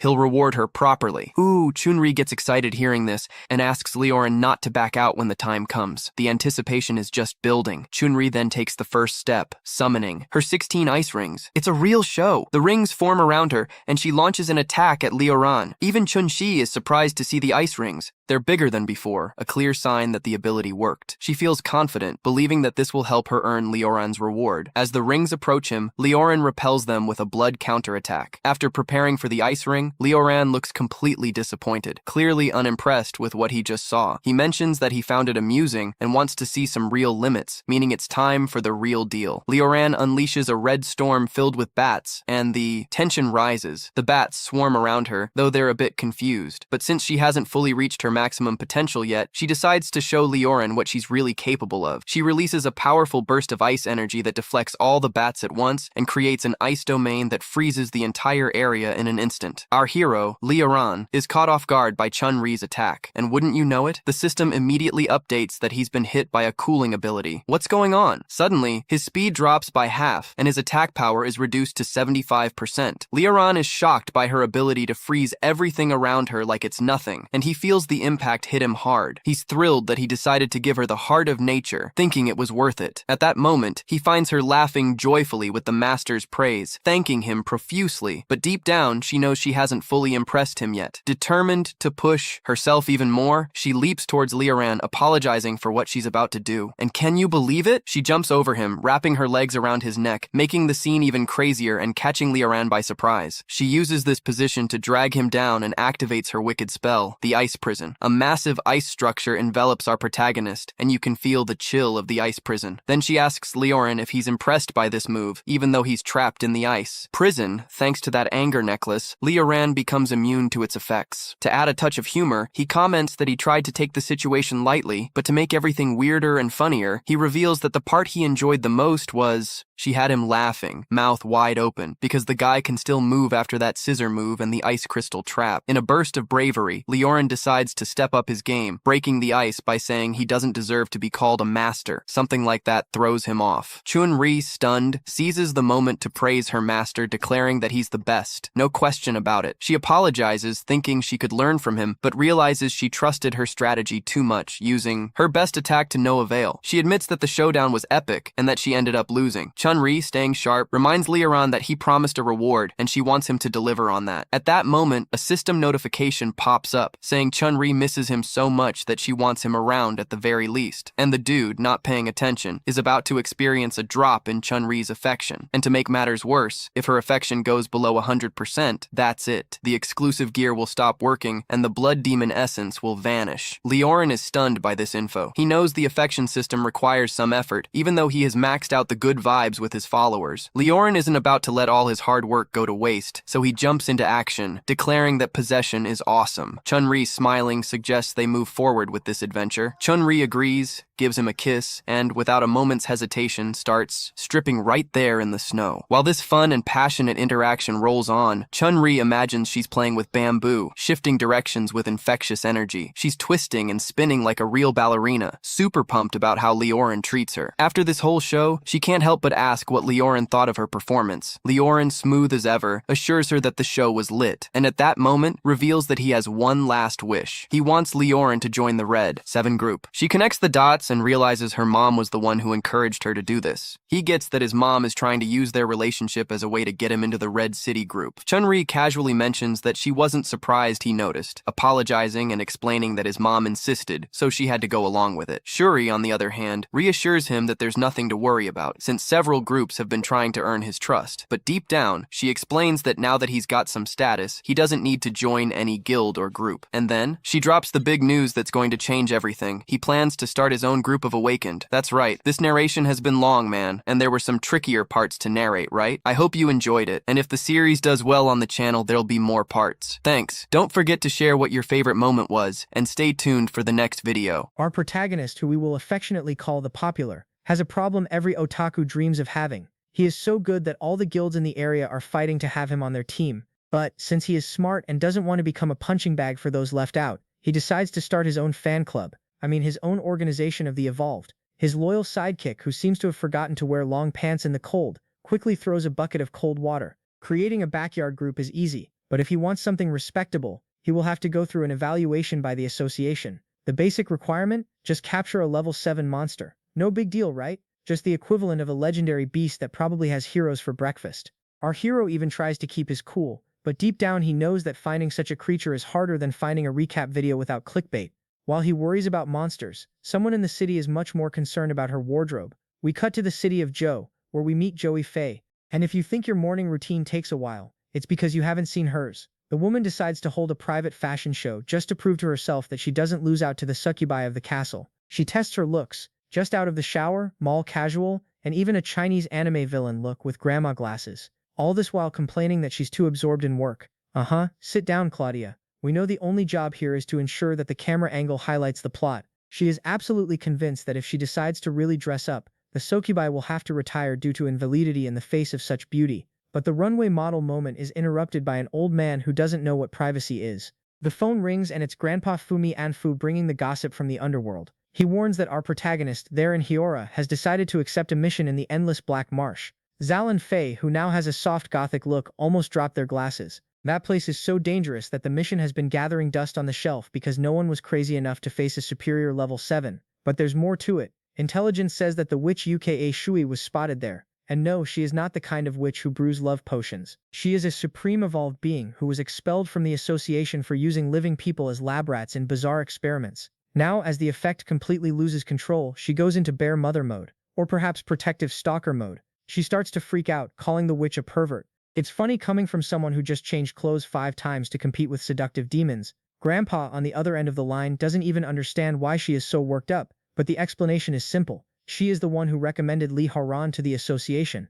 She sees a promising young man in him and won't let him become soup ingredients in the hands of a crazy witch. The atmosphere thickens, her eyes shine, and her determination rises to over 8,000. Lee Howan better watch out, because between a legendary beast and a psychopathic witch, he will still have to deal with the fury of a woman who doesn't want to see her investment defeated. The story begins in that setting every Manhwa fan has memorized. A dark forest, a full moon, and crows with red eyes to say, "Look how dark I am." But instead of a terrible monster who falls from the sky with the delicacy of a piano dropping from a building as our protagonist, he carries a young woman who seems to have confused an exploration mission with a CrossFit class. She is literally glued to his neck. He warns her that they have arrived. But the handsome hero vibe lasts only a moment. Poor guy can barely breathe because the girl has a boa constrictor hug of anxiety. After almost seeing the light at the end of the tunnel from suffocation, they finally let go and start to cough. They prove that if the idea was a triumphant entrance, they miserably failed. But the embarrassment ends here because now it's time to show who really runs this mess. They stand before the endless black swamp, a place that by its name must have a happiness index lower than a bank line on payday. The girl, who until now has only served as a human backpack, admits she is scared. This makes our Lord Haran decide it's time to stop playing around. He activates a magic circle that shines brighter than the Las Vegas sign. He summons his elite squad, or as we call it here, the combat harem.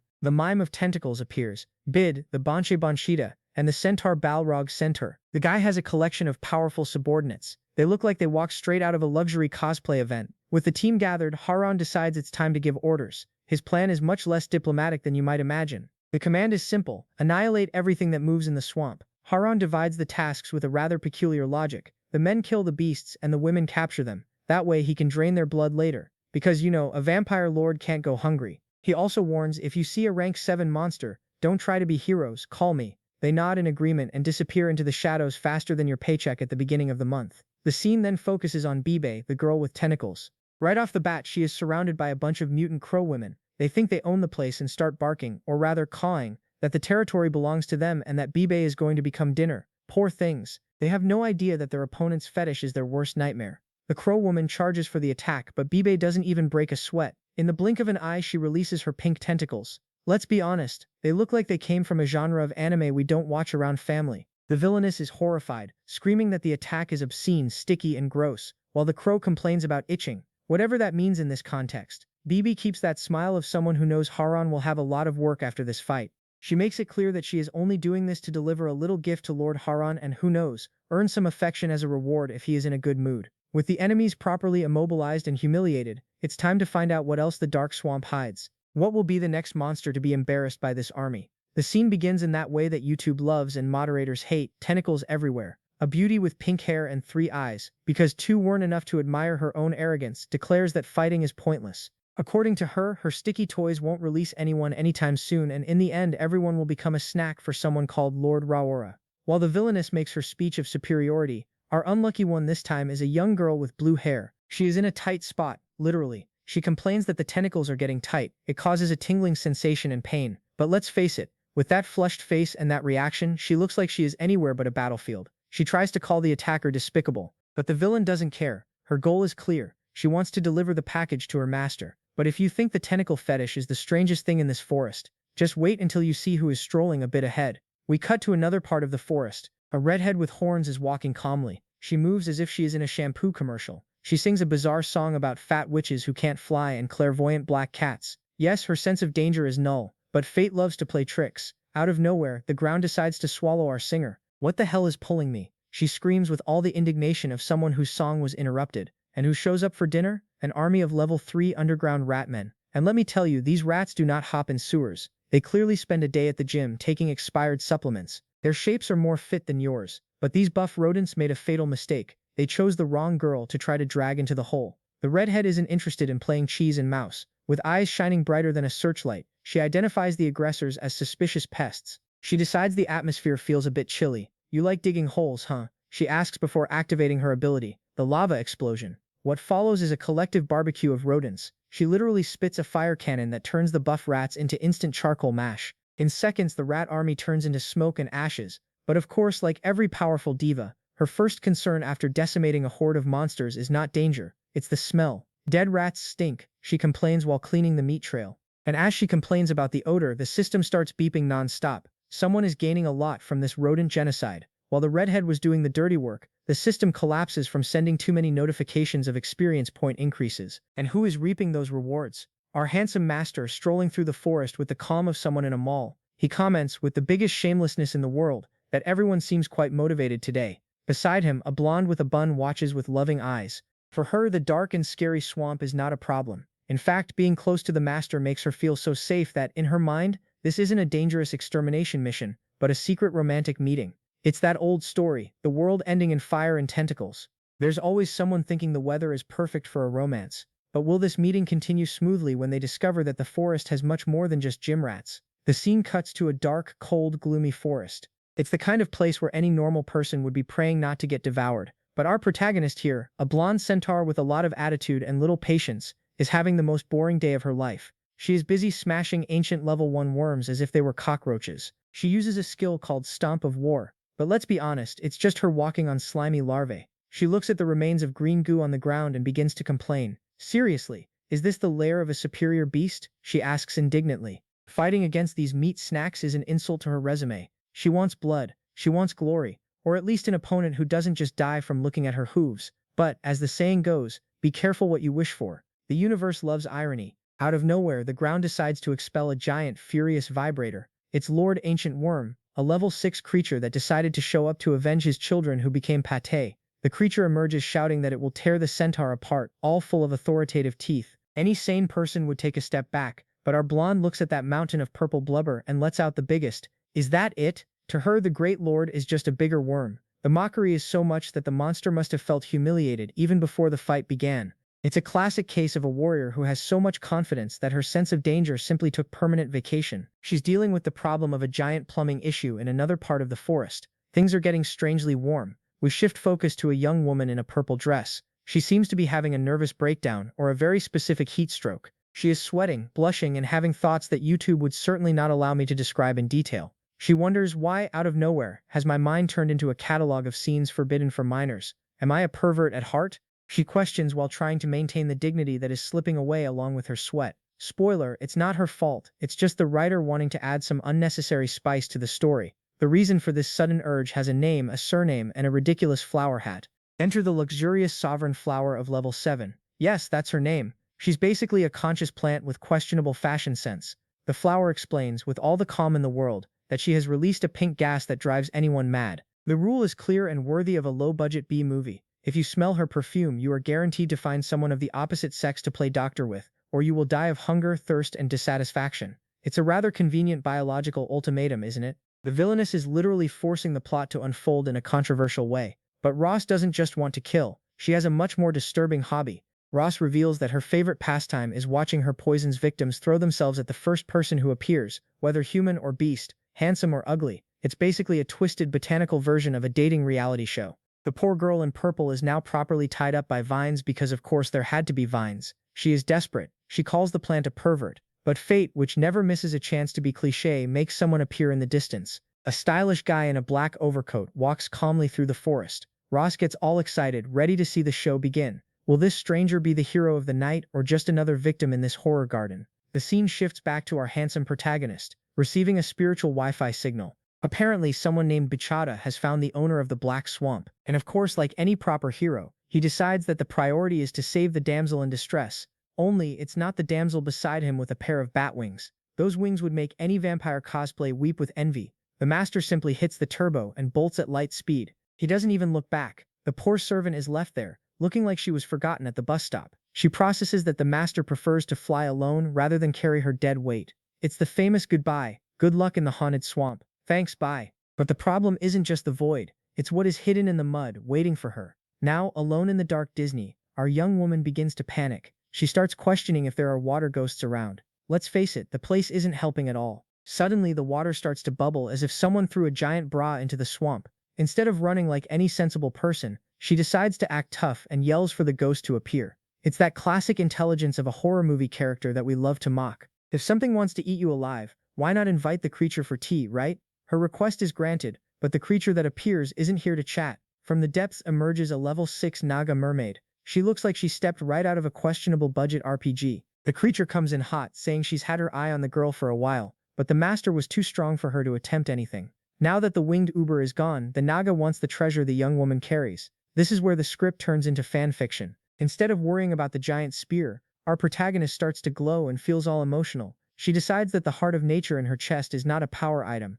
but rather a token of love from her master. Folks, the girl is so deluded that even the sea monster stops everything to call her a lovesick idiot. The level of silliness she has reached has surpassed all known limits of humanity. The Naga is done with the nonsense and decides that if she doesn't hand over the treasure willingly, it will be through improvised surgery. The Naga loses patience with the girl's love delusion. She decides to open her belly to take the treasure by force. She summons a giant water shark that looks like a tsunami with teeth. She is ready to end the fun, but never underestimate a woman who was just called an idiot while thinking about her crush. With a shout of ice grip, she simply freezes the entire swamp. The giant shark turns into a giant popsicle before it even touches her. The Naga has that look of "I don't get paid enough to deal with magic crises and existential dilemmas." It seems that fish dinner today will be served very cold. But will a block of ice hold a level 6 mage for long? Or will the master have to come back to save his frozen servant? Our dear fish lady here finally realizes that things have turned chilly, and it is not because she forgot her coat. She notices that her opponent has an ice attribute,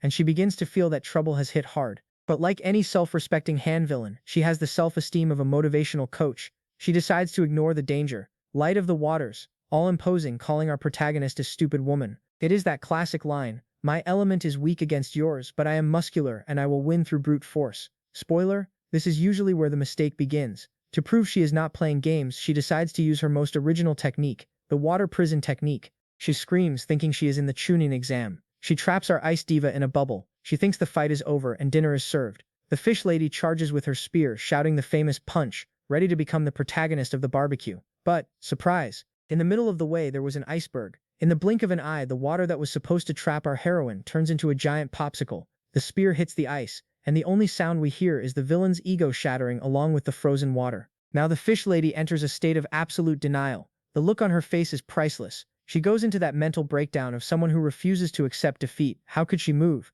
How did she break my prison with just brute force? While the villain does the math to understand how the entire swamp turned into an ice skating rink in seconds, she starts making excuses. Oh, it must be some secret treasure. It's definitely an overpowered item. Yes, of course, because accepting that the other is simply stronger hurts her scale pride too much. But, while the villain has a meltdown, our protagonist only wants one thing, to clock out and go home. Our heroine steps out of the ice with the biggest grin. Did I leave the beans on the stove? She looks at Naga and tells her straight, stop messing around and be quiet. She doesn't even bother to fight seriously. She just wants to get out of there to find her master. She starts walking on ice spikes as if it's a fashion show in Milan. The fish lady, who refuses to be ignored, decides she still has a super move up her sleeve. Because she knows how it is. If the first plan went wrong, the second one will definitely work. Trust it. Get the umbrellas ready. The super move is coming. Naga summons giant water tentacles. She is putting on the greatest visual show. She shouts that she will fight until the end. It's fire. It's water everywhere. She charges forward, swearing she will turn the tide.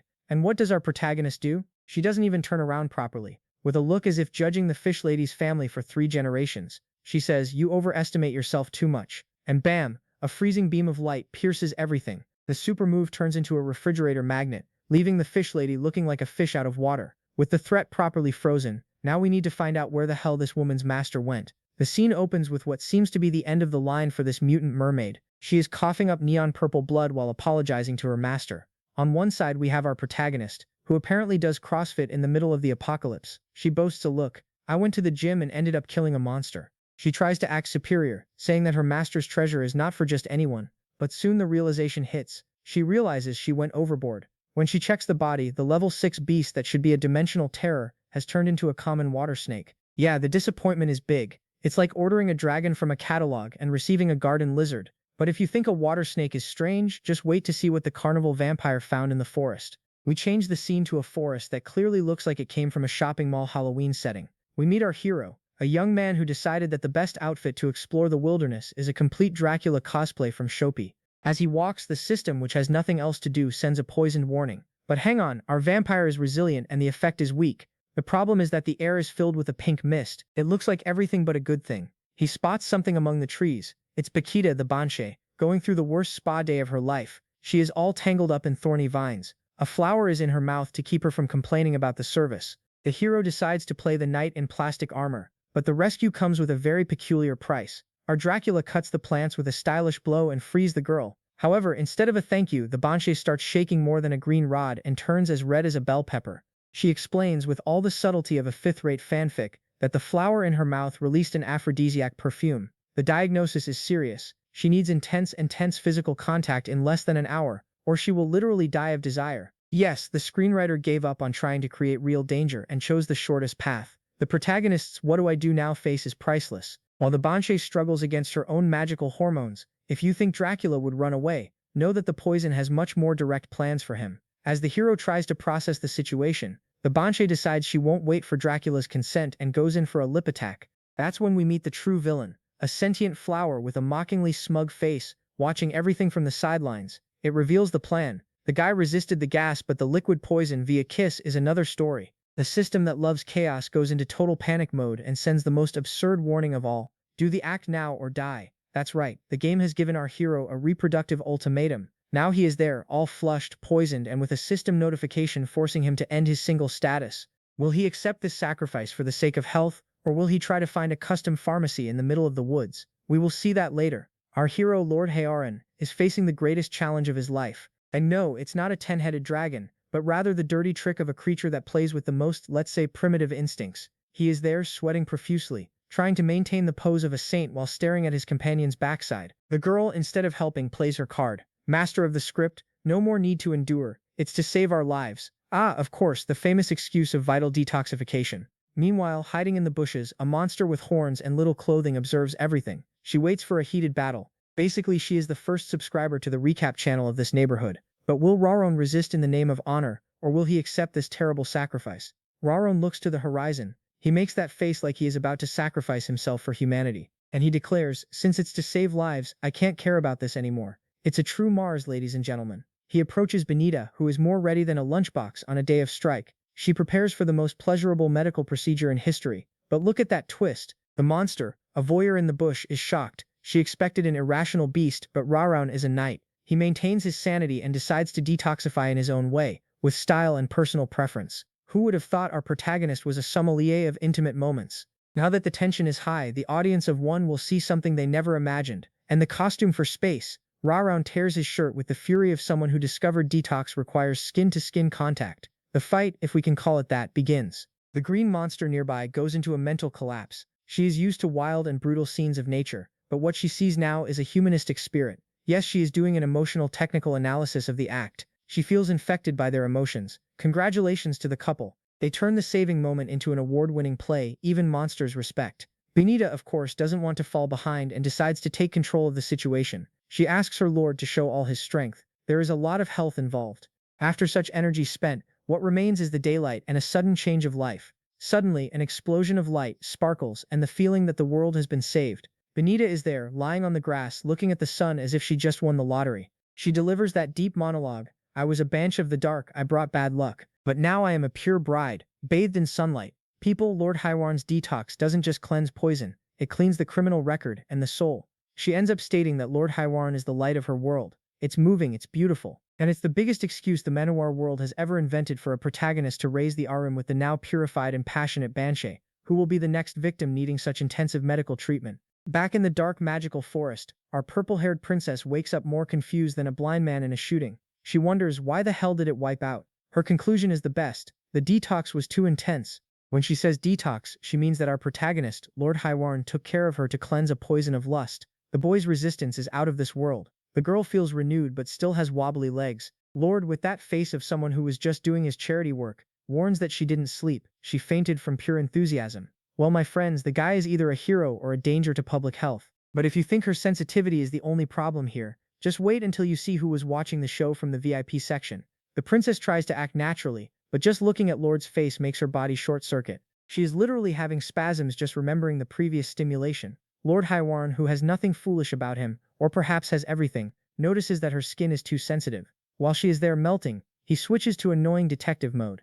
He is puzzled. Why the hell didn't the venomous beast, which should have been guarding the area, attack while they were detoxing so well? He waited for the strike, but nothing happened. Is it a sinister plan, or did the beast just get shy with the forbidden scene? Little does he know that the beast was too busy trying to process what it saw, and here we have our elite voyeur hidden inside a giant flower. A green-haired elf is having a mental breakdown. She just wanted to sneak a peek but ended up hit by a shockwave of pleasure. By extension, she is so immersed in the vibe that she feels part of the detox. While trying to regain the dignity he never had, Lord Hywarn decides to investigate the local flora. He notices a pink flower that looks familiar. Guess what? The flower is trembling and having spasms, just like the purple-haired princess. Coincidence? In the world of manhwas, it never is. The problem is that the Lord decided the best way to investigate is through inappropriate means. Now things get weird. The Lord begins to poke the flower. The elf inside is going into total panic. For her, each touch on the pistil of the plant feels like he is being presumptuous directly with her body. She curses him as a bastard and complains that she is itchy, but she can't get out of there.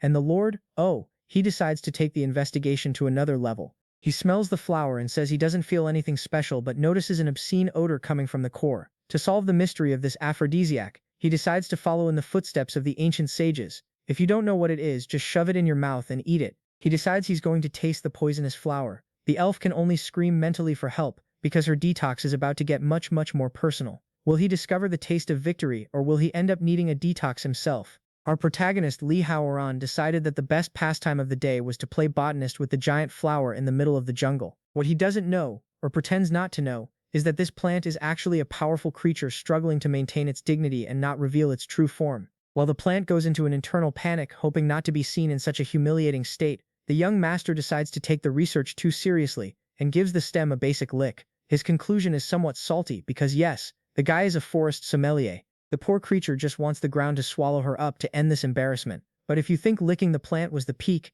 just wait until you see what he decides to pull from it. If you are enjoying this madness so far, leave a like because it really helps the video reach more people. And comment down below, do you think this protagonist will still turn into a monster, or has he passed the point a long time ago? Man, Lee Howan decides that the flower needs a forced depilation and simply yanks the pistil from the plant. With all the delicacy of an ogre, the creature feels the result. Even the third generation of ancestors screams in pain. She starts to have spasms. She complains that the boy is doing strange things to her body. He uses both his hands and mouth. For her, it is public torture. For him, it is just a magical flower, very reactive, that glows when hit. The level of misunderstanding here is so high that the poor thing no longer knows if she is being hunted or if she has entered a movie she shouldn't be in. But the mask, or rather the petals, are about to fall. The truth is more toxic than it seems. Finally, the truth appears. That twitching plant is a 7th-level beast, the same one that released poison on everyone. But if she thought Lee Howan would apologize for harassing her flower form, she is very mistaken. With the greatest shamelessness in the world, he states the reality. Look at me, my subordinates are all curvy goddesses. Why would I want something like you? The master of mockery even turns the tables and accuses her of being a pervert. She hid and watched him detox with another girl. That's right, he called the forest boss a low-budget dude. Offended and with her body still electric from the hero's botanical manipulations, she decides it's time to get out. The beast is in a state we could call unwanted excitement. She feels that what Howan did to her body was so intense that she can't even fight properly. She urgently needs a secluded place to solve the problem alone. She tries to escape at high speed, swearing revenge. But our protagonist is not the kind to let XP slip away so easily. He chases the poor thing as if she owed him money. He is focused only on the final goal, to defeat this beast to qualify to found his guild. For her, it is a desperate escape for dignity. For him, it is just another day of intense grinding behind a boss who, by the way, is fleeing for quite peculiar reasons. She attempts one last block with her thorns, but will Howan let this little flower escape after everything that happened? The protagonist is a young man who clearly escaped from a Dracula cosplay event. He is bouncing through a dark forest because, like any good protagonist, he has nothing better to do. Suddenly he finds himself surrounded by thorny vines. They look like they've come straight from a botanical nightmare. His system, which is more sensible than its owner, sends a loud warning. Caution, this is highly toxic. And what does our genius do? He touches the plant and says he's getting excited. That's right, we have a protagonist with peculiar tastes. He thinks he's found the perfect opportunity to defeat someone. But for now, he just looks like someone who will need a lot of antihistamines. While he has fun with poisonous plants, there are people actually working hard just ahead. We cut to an elf who looks like she's been through a blender. She is breathless, sweaty, and surrounded by the remains of what she calls a great flesh worm. She celebrates her victory, thinking that finally the worm barbecue is over. But the biology of this place is a bad joke. The giant monster simply glows and shrinks into a tiny caterpillar. The poor girl goes into an existential crisis. How does a level 6 monster turn into a creature you squish with your thumb? She realizes there's something very wrong with the beasts in this swamp. Or maybe she just needs new glasses. And if you think magical caterpillars are strange, just wait to see the bird fight happening nearby. Now we meet the girl with pink hair. She has decided that the best look for a dangerous swamp is a short dress with tentacles coming out of her back. Super practical. She is fighting against crows, but these are not ordinary crows. They are crows that put up a fight. While she tries to understand why the local fauna is so overpowered, the real queen of the party appears. The level 7 death crow shows up with that look of "I've read the script and I know I'm stronger than you," questioning why a strange creature like the pink-haired girl dared to touch her crow girls. The pink-haired girl decides the best answer is to attack, but she is about to learn that level 7 is not just a cute number. The girl with the tentacles, full of confidence and lacking sense, launches her attack shouting, "Die!" Spoiler, no one died. The crow doesn't even bother to lift a finger. She just stands there, exuding an aura so heavy that the opponent's tentacles are sliced as if they passed through an industrial food processor. The shocked face of the pink-haired girl is priceless. She realizes it is not a matter of skill. It is a matter of the thief playing on another server with admin titles linked. And, as if passive humiliation were not enough, Karu decides to show how a real explosion is done. Karu charges a red energy sphere that would make the sun jealous. She asks who this Lord Haran is. "I call him stinky fish and rotten shrimp."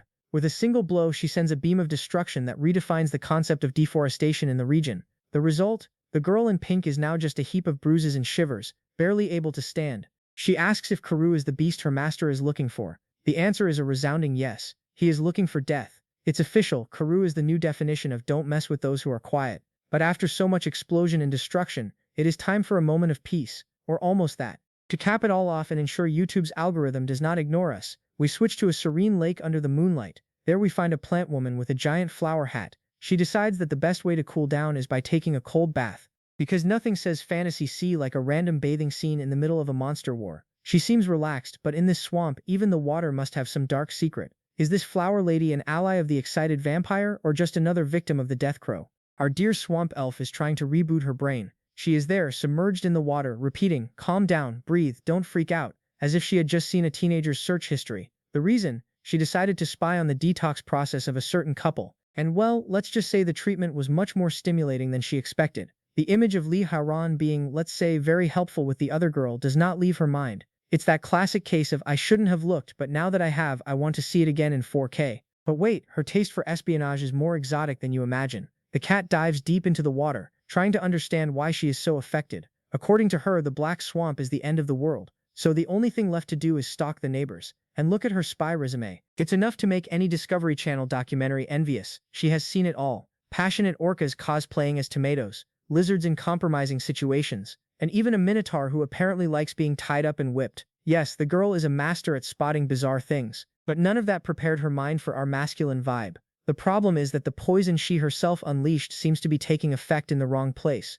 She tries to convince herself that she is a professional, but her mind is a giant billboard. It has a Lia Ra abdomen printed on it. She describes the guy as a mix of savagery and humanistic spirit. Translating from English to clear Portuguese, she really wants to join that detox. The restlessness or itch for the close ones is so strong that even the cold swamp water doesn't help. She decides she needs to get up and handle this manually. What does she mean by that? Well, use your imagination. The atmosphere is hotter than a PC processor running a heavy game. Yet she forgot a small detail. The owner of her thoughts is a master of stealth. As she emerges from the water full of sensuality and ready to handle her own problems, who shows up? Exactly Lee Howan, coming out of a level 2 invisibility, just to ruin the moment. And the guy doesn't have an ounce of chivalry. He looks at her and instead of a compliment, he hits her with the truth. You are a level 7 beast, but in this state, how much strength do you really have? And the final blow comes now. He points out that she isn't even wearing pants. That's right, the guy is ready to fight and our stalking villain is there, feeling unnecessary cold and being called prey.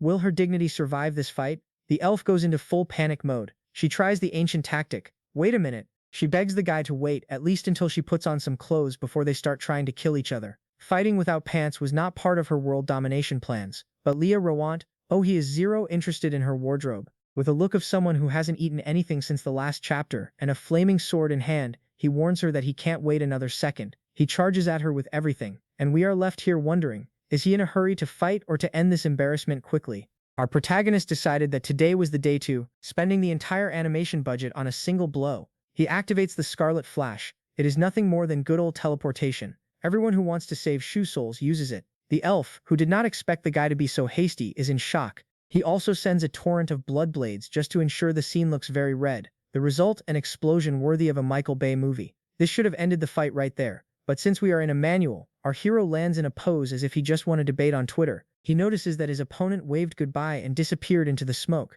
But if you think she fled to cry in the shower, you are very mistaken. While the handsome guy tries to figure out where he miscalculated, he notices some little green seeds flying.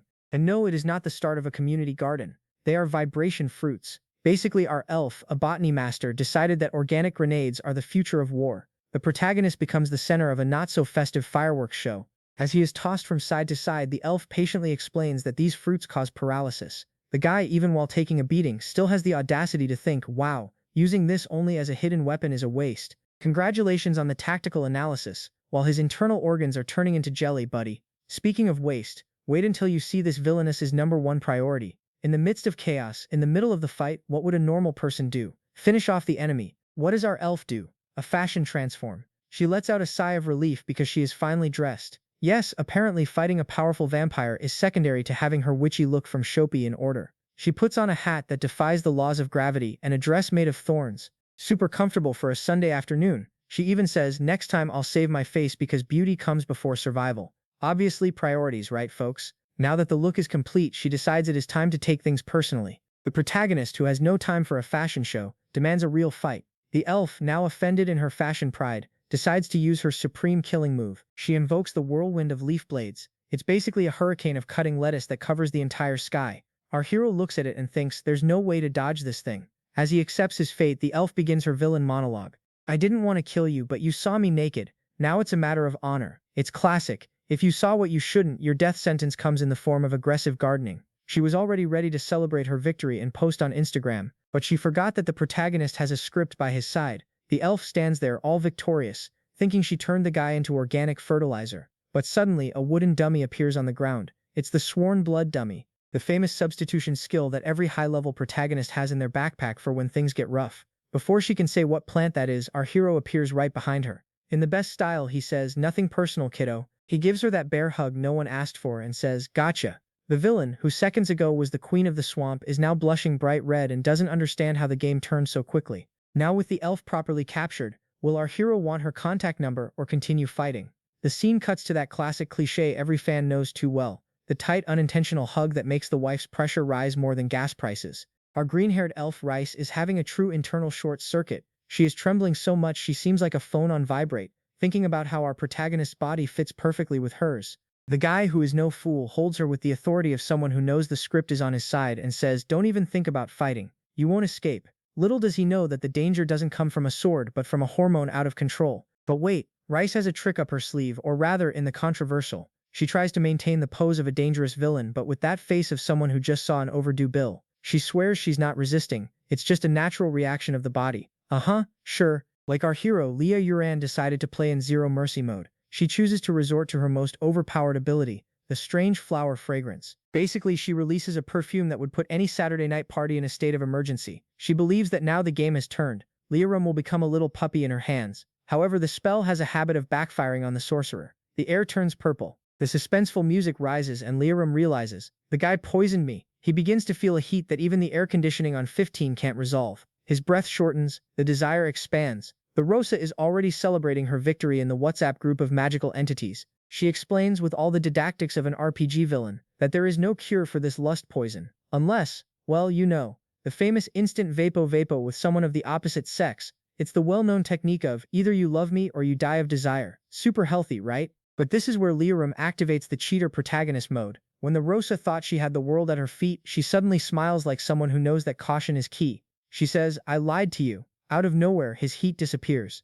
The one who starts to melt like ice cream in the sun is her. Yes, folks, our strategy genius ended up poisoning herself with her own fragrance. Now she is there, trembling, sweating, and realizing she fell into her own trap. It's like trying to throw a bucket of water at someone and the wind brings it all back in your face. How did he survive? The power of friendship? No. The power of spending skill points. And Lee Howan, being the good RPG player he is, reveals that he had 2 skill points left. He decided to upgrade his spirit necklace. The item now has 75% resistance to abnormal states and also reflects magical attacks. In other words, he basically activated the little mirror against the Rosa. Meanwhile, the poor thing is lying there, hearing that if she doesn't find a remedy in an hour, she will literally explode from accumulated desire. It's a rather tragic and bizarre way to pass on. Now that she is desperate, it's time to close the strangest work contract in history. Taking advantage of the fact that the elf is more vulnerable than Windows XP without antivirus, Lee Howan throws that shot at the tree just to keep the style. He looks at her and says he is not a pervert who uses love potions. He just has the habit of being a voyeur. She likes to look but doesn't touch. What a beautiful resume, huh, champ? He makes it clear that he doesn't care about her feelings. He only wants her services. If she doesn't want to become a statistic of death from loneliness, she'll have to repeat word for word the oath of eternal loyalty to him. Is the elf's pride greater than the effect of the poison? Rosa still tries to act tough, saying she won't say anything. But Lee Howan begins to walk away like someone going to buy bread, leaving her there suffering. Then desperation hits hard and she blurts out, "Wait, I'll speak." She recites the entire oath to follow Lord Lee Howan until death and never betray him. The system beeps on the screen confirming that he has gained a new follower, Aussie, the tyrant of strange and luxurious flowers. Her profile still reveals that, behind the pose, she likes to peek at others, which explains why she and the protagonist will get along so well. With the new servant properly hired, Lee Howan decides it's time to help her with the poison, but in his own way.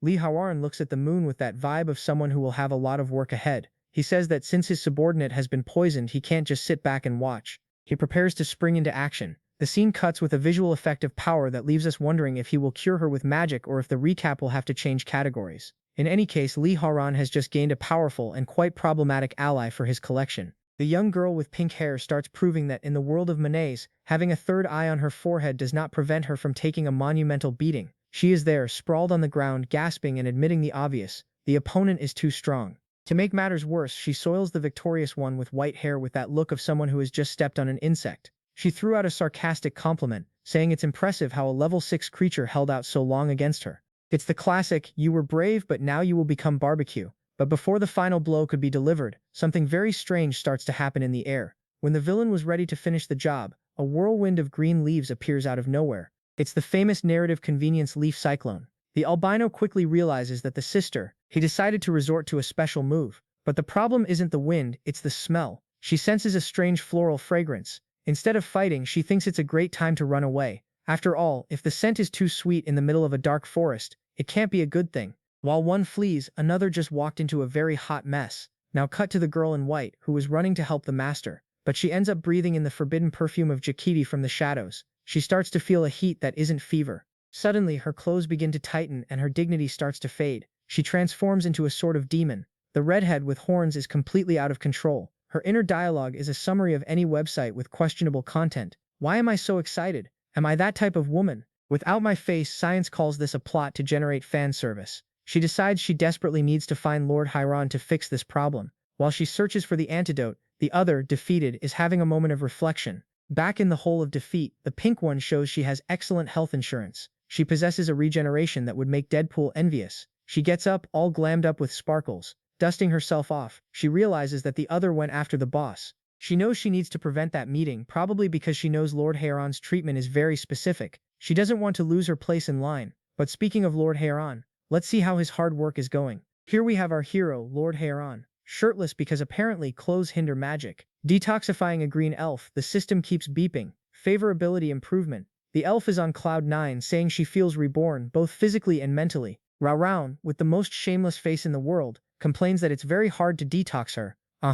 We believe in your sacrifice, master. He even drops the gem that practice is the only criterion to test the truth. He's definitely a philosopher. The atmosphere was great for him, until an unexpected visit shows up to ruin or improve the party. Master Raoran was there, enjoying his high favorability rating. When he felt a chill, he looks back, he sees his follower in white, now back in human form, but she is trembling more than a green twig. Sweating cold, she finally found him, and she is in that state of either you help me now or I explode. The chapter ends with her begging for the master. We can already imagine the criteria of truth that Haran will use to detoxify her. Also, will the master's energy supply withstand so much consecutive detoxification? The scene starts with Shuera in a state that anywhere else would be a serious sunstroke. Here we know it's just the writer wanting a plot. She is sweating more than a Tupperware lid and trembling as if she has seen the rent bill. Suddenly, our hero appears, Lord Haran. Obviously, he forgot that shirts exist, but he didn't forget to make a dramatic entrance. He runs to her, extremely worried, while the girl complains that it is too hot.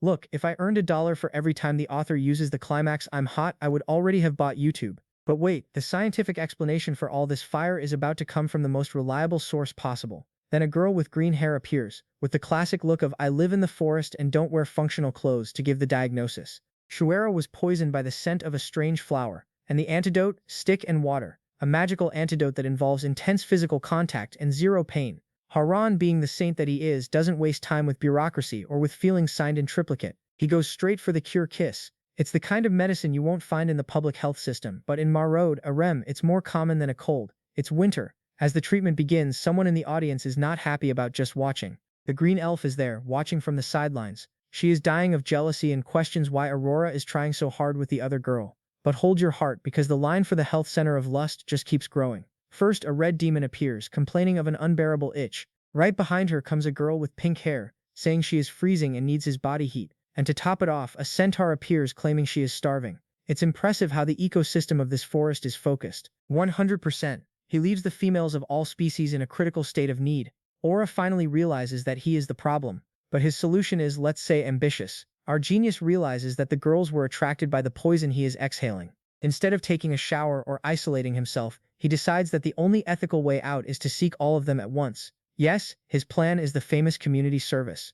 The green elf goes into shock, calculating how one man will manage 6 detoxifications in a single night without asking for disability retirement. Soon after, the atmosphere turns pink, hearts float, and the Ran prepares for the biggest sacrifice of his life. There's irony in it. The guy's energy is so strong that the elf can only wonder which planet this monster came from. Will Lord Haran survive this charity marathon, or will he need a spine transplant tomorrow morning? The blonde there looks like she just hit the lottery, thanking the heavens for being, in her own words, fulfilled. And it doesn't stop there. The girl with pink hair is also in the clouds, feeling a warm sensation that sent all the cold in her body packing. Whether this was a fight or an intensive therapy session, we still don't know. But the feedback from the clients couldn't be better. It's the kind of satisfaction that even margarine commercials can't simulate. While some are already in Zen mode, there are new folks trying to understand what just happened to their own bodies. Now focus on this green-haired elf. She was the enemy, the poisonous flower. But it seems her poison was no match for our protagonist's antidote. She's there, all trembling, trying to process how Lord's power simply cleared her system and left her, let's say, unstoppable. Her brain tries to fight, saying this is wrong, that she is not that type of girl. But the body, her body has already given the advance warning. And, to make everything more ridiculous, the system decides to showcase those favorability increase warnings on the screen, just to confirm she has become a die-hard fan. She admits she is completely addicted to the danger that Lord represents. And when you are addicted, there is only one logical question to ask. Oh Lord, now that he is not naive or anything, knows he has the honey. He looks deep into the elf's eyes and asks the million-dollar question, do you want to join us? He watches her face. She didn't even need 2 seconds to think. Her yes came faster than a bill at the beginning of the month. She is so desperate to be part of the official fan club that she can hardly contain her joy. Goodbye to the life of a lonely villain. Hello to a good life, whatever it is they do in that group all day. The celebration of the new job comes with special effects worthy of a low-budget fantasy movie. Suddenly, the mood changes. A giant and majestic dragon emerges from the waters. Because apparently nothing in this world is subtle. The elf is in shock, feeling small in front of such majesty. She describes the scene as a demon descending to the world, leaving her powerless to resist. Of course, deep down she is loving every second of this whole drama. As she feels washed by these waves of power, we can only think, man, the life insurance in this place must be expensive with so many dragons appearing out of nowhere. And if you think the other girls would be jealous, you clearly don't know how these scripts work. The veterans of the group show up to welcome the newcomer. The one with white hair, all about sarcasm, thanks the elf now called Ross for being such a collaborative enemy. Her presence earned generous rewards from the master. The pink-haired one comes in with the real talk, now we are colleagues. We are a family. The blonde finishes with the classic, don't be shy, let's do this together. It's the kind of reception that makes you question if you signed up for an army or for a very suspicious self-help cult. But while the party goes on in the hideout, someone outside finally woke up from their nap. The sun rises, the birds sing, and the little gray-haired sister finally wakes up from her beauty sleep. She notices that the strange and luxurious perfume in the air has finally disappeared. She wonders if her sister is done with what she had to do and, to her surprise, sees a crowd coming out of the woods. And here comes our hero, Lord Oran, walking like he owns the world. Meanwhile, the elf Rosha is glued to his arm like she's chewing gum. She complains that he is holding tight, but she admits that it is comfortable. It seems that the family has grown. The peace in the forest lasted exactly the time of a yawn. What will this child think when she discovers that her sister's business meeting lasted the whole night and involved a giant dragon? Just when you thought our protagonist's arena couldn't get any more crowded, here comes the crow girl. She clearly didn't get the invite to the little party in the forest. She arrives with that look of someone who knows she lost the group chat, but right away she bumps into her sister and our dear protagonist. The tension is so thick it could be cut with a knife, or better yet, with a wing.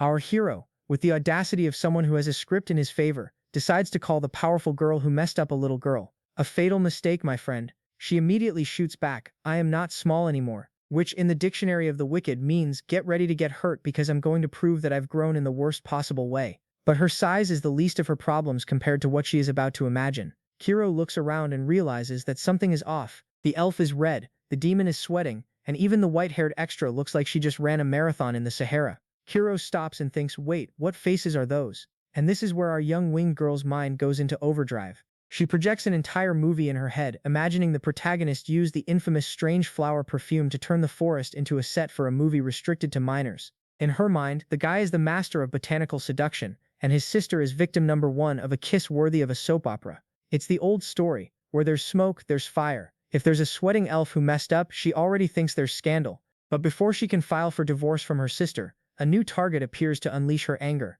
The sister tries to explain that it's not what you think. This is the standard excuse of 10 out of 10 caught in the act characters. But the one who messed up couldn't care less about botany. She wants blood. Suddenly, a girl with pink hair and a third eye on her forehead appears, because 2 eyes weren't enough to see this mess. The one who messed up is indignant. You are still alive. And without even waiting for a good morning, she activates her feather machine gun mode. It's a festival of red cuts. It makes the forest look like an open-air butcher shop. The poor girl has 3 eyes. She didn't even have time to blink her extra eye before realizing that Karo is the type of person who shoots first and asks who you are at the funeral. But she forgot that the owner of the arena doesn't like anyone messing with his toys. The protagonist decides that enough drama for today. He draws his blood sword and blocks Karo's attack with the ease of someone swatting a mosquito. He even delivers that catchphrase, attacking my people in front of me is a bit disrespectful. Translation, don't ruin my arena, I took chapters to set it up. He uses his Bloodblade Torrent ability and cleans the area faster than a housekeeper. Finally off the clock, leaving Karo in shock at such speed.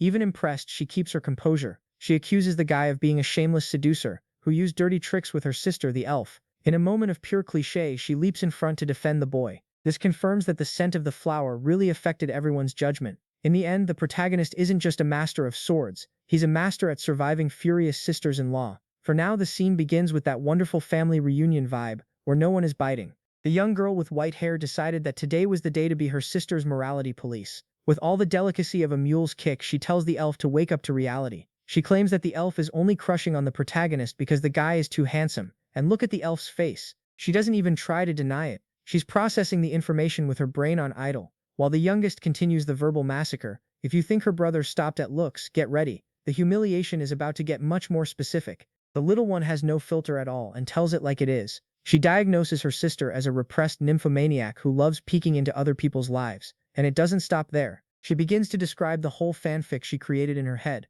imagining her sister and the handsome guy under the influence of aphrodisiac fragrances and lustful flowers. The girl's imagination is so powerful that we even get a mental flashback of what that forbidden encounter would be like. It's official, the youngest has watched more dramatic soap operas than she should have, and is now projecting everything onto poor Rose. And the worst part is that the elf is starting to believe the problem is really her. Rose, the queen of flowers, is having an internal meltdown. She wonders if she really is a freak because of her brother. Her sister keeps kicking the dead dog. She said the elf is the kind of person who only has the courage to look but has never tasted the forbidden fruit. Basically, she called her sister a goody two-shoes in front of everyone, using the hardest words she found in the dictionary. Rose's dumbfounded expression is priceless. She is discovering that having a younger sister is worse than facing a level 100 boss. But Rose has an excuse on the tip of her tongue, or rather in the servitude contract. Rose tries to defend herself, saying it's not her fault, it's just that her body and soul now belong to the master. She swore loyalty and is now trapped in his system. However, the little sister, instead of understanding, goes into protective psychopath mode. She decides that to restore the family's honor and hide this scandal from their mother, the most logical and sensible solution is to kill everyone. That's right, no therapy or conversation. Let's just erase all witnesses of this forbidden romance. And when an anime loli decides she's going to kill everyone, you know the light show is about to begin. The girl activates her RPG villain mode and starts emitting an aura that would worry anyone. She is determined to eliminate the hidden dangers. This, in her mind, means anyone who saw her sister being embarrassed. She transforms, gains crow wings, and a look of someone who hasn't slept in 3 days, surviving only on hatred and energy drinks. It's the classic moment. I'm going to save you, sister, even if I have to destroy the whole world to do it. The problem is that our protagonist doesn't seem impressed at all by this drama. The little birdmaster sends an army of crows at our hero, thinking she's crushing it. But the guy is so cocky that he just pulls out his red sword and calls the attack trivial trick. He starts slicing the little birds as if he's playing Fruit Ninja on easy mode.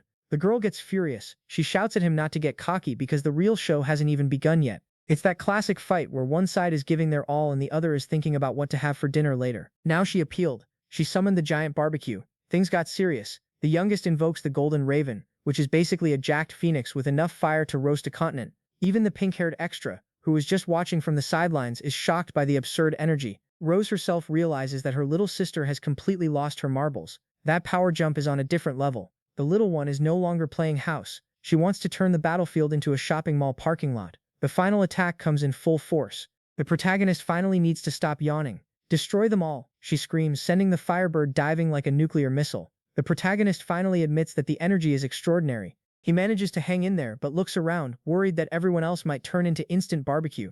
The impact is a colossal explosion of light and flames that makes it seem like the sun fell in the middle of the forest. It's the kind of attack that ends the chapter with "to be continued" in big letters on the screen. But amidst the dust, someone decided to restore order. The smoke hasn't even cleared, and the youngest is already there, all proud, thinking she saved her sister's innocence. But, to absolutely no one's surprise, Rosa survived and is not happy at all. Using her own magical roses to block what's left of the flames, the elf finally takes control of the situation. She looks at her sister with that face of "enough of the embarrassment already." She forbids any further attacks. It seems the time for playing genocide is over. The older sister finally acted like a true older sister. Will the little one accept it, or will she push back? Or will the next battle be even more explosive? We'll have to see. Ross, the new follower of our protagonist, decides the best way to protect everyone is by transforming into a demonic version of Thumbelina inside a giant rose. And wouldn't you know it, the plant works.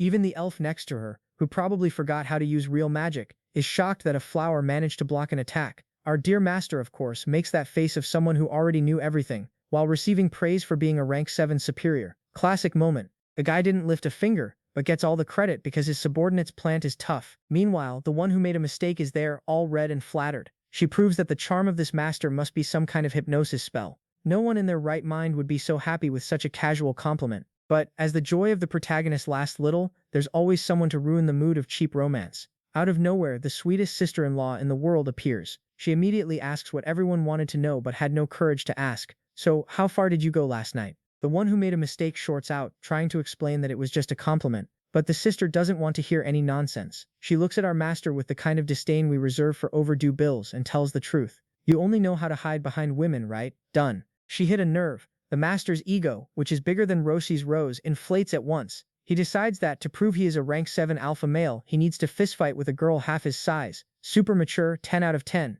And she didn't come to play house. She brought a really heavy toy. The girl summons nothing less than the heavy hammer, the crying crow at night. With a dramatic name like that, you already know the damage will be great. She charges with the grace of an out-of-control tractor, promising to turn the master into meat pie. He, trying to maintain the pose of being too cool to worry, draws his shiny red sword to block the blow. But the shock is real. The impact is so strong that the master realizes he should have hidden behind the rose after all. The short girl is rough, and his block almost turns into a forced hug with the ground.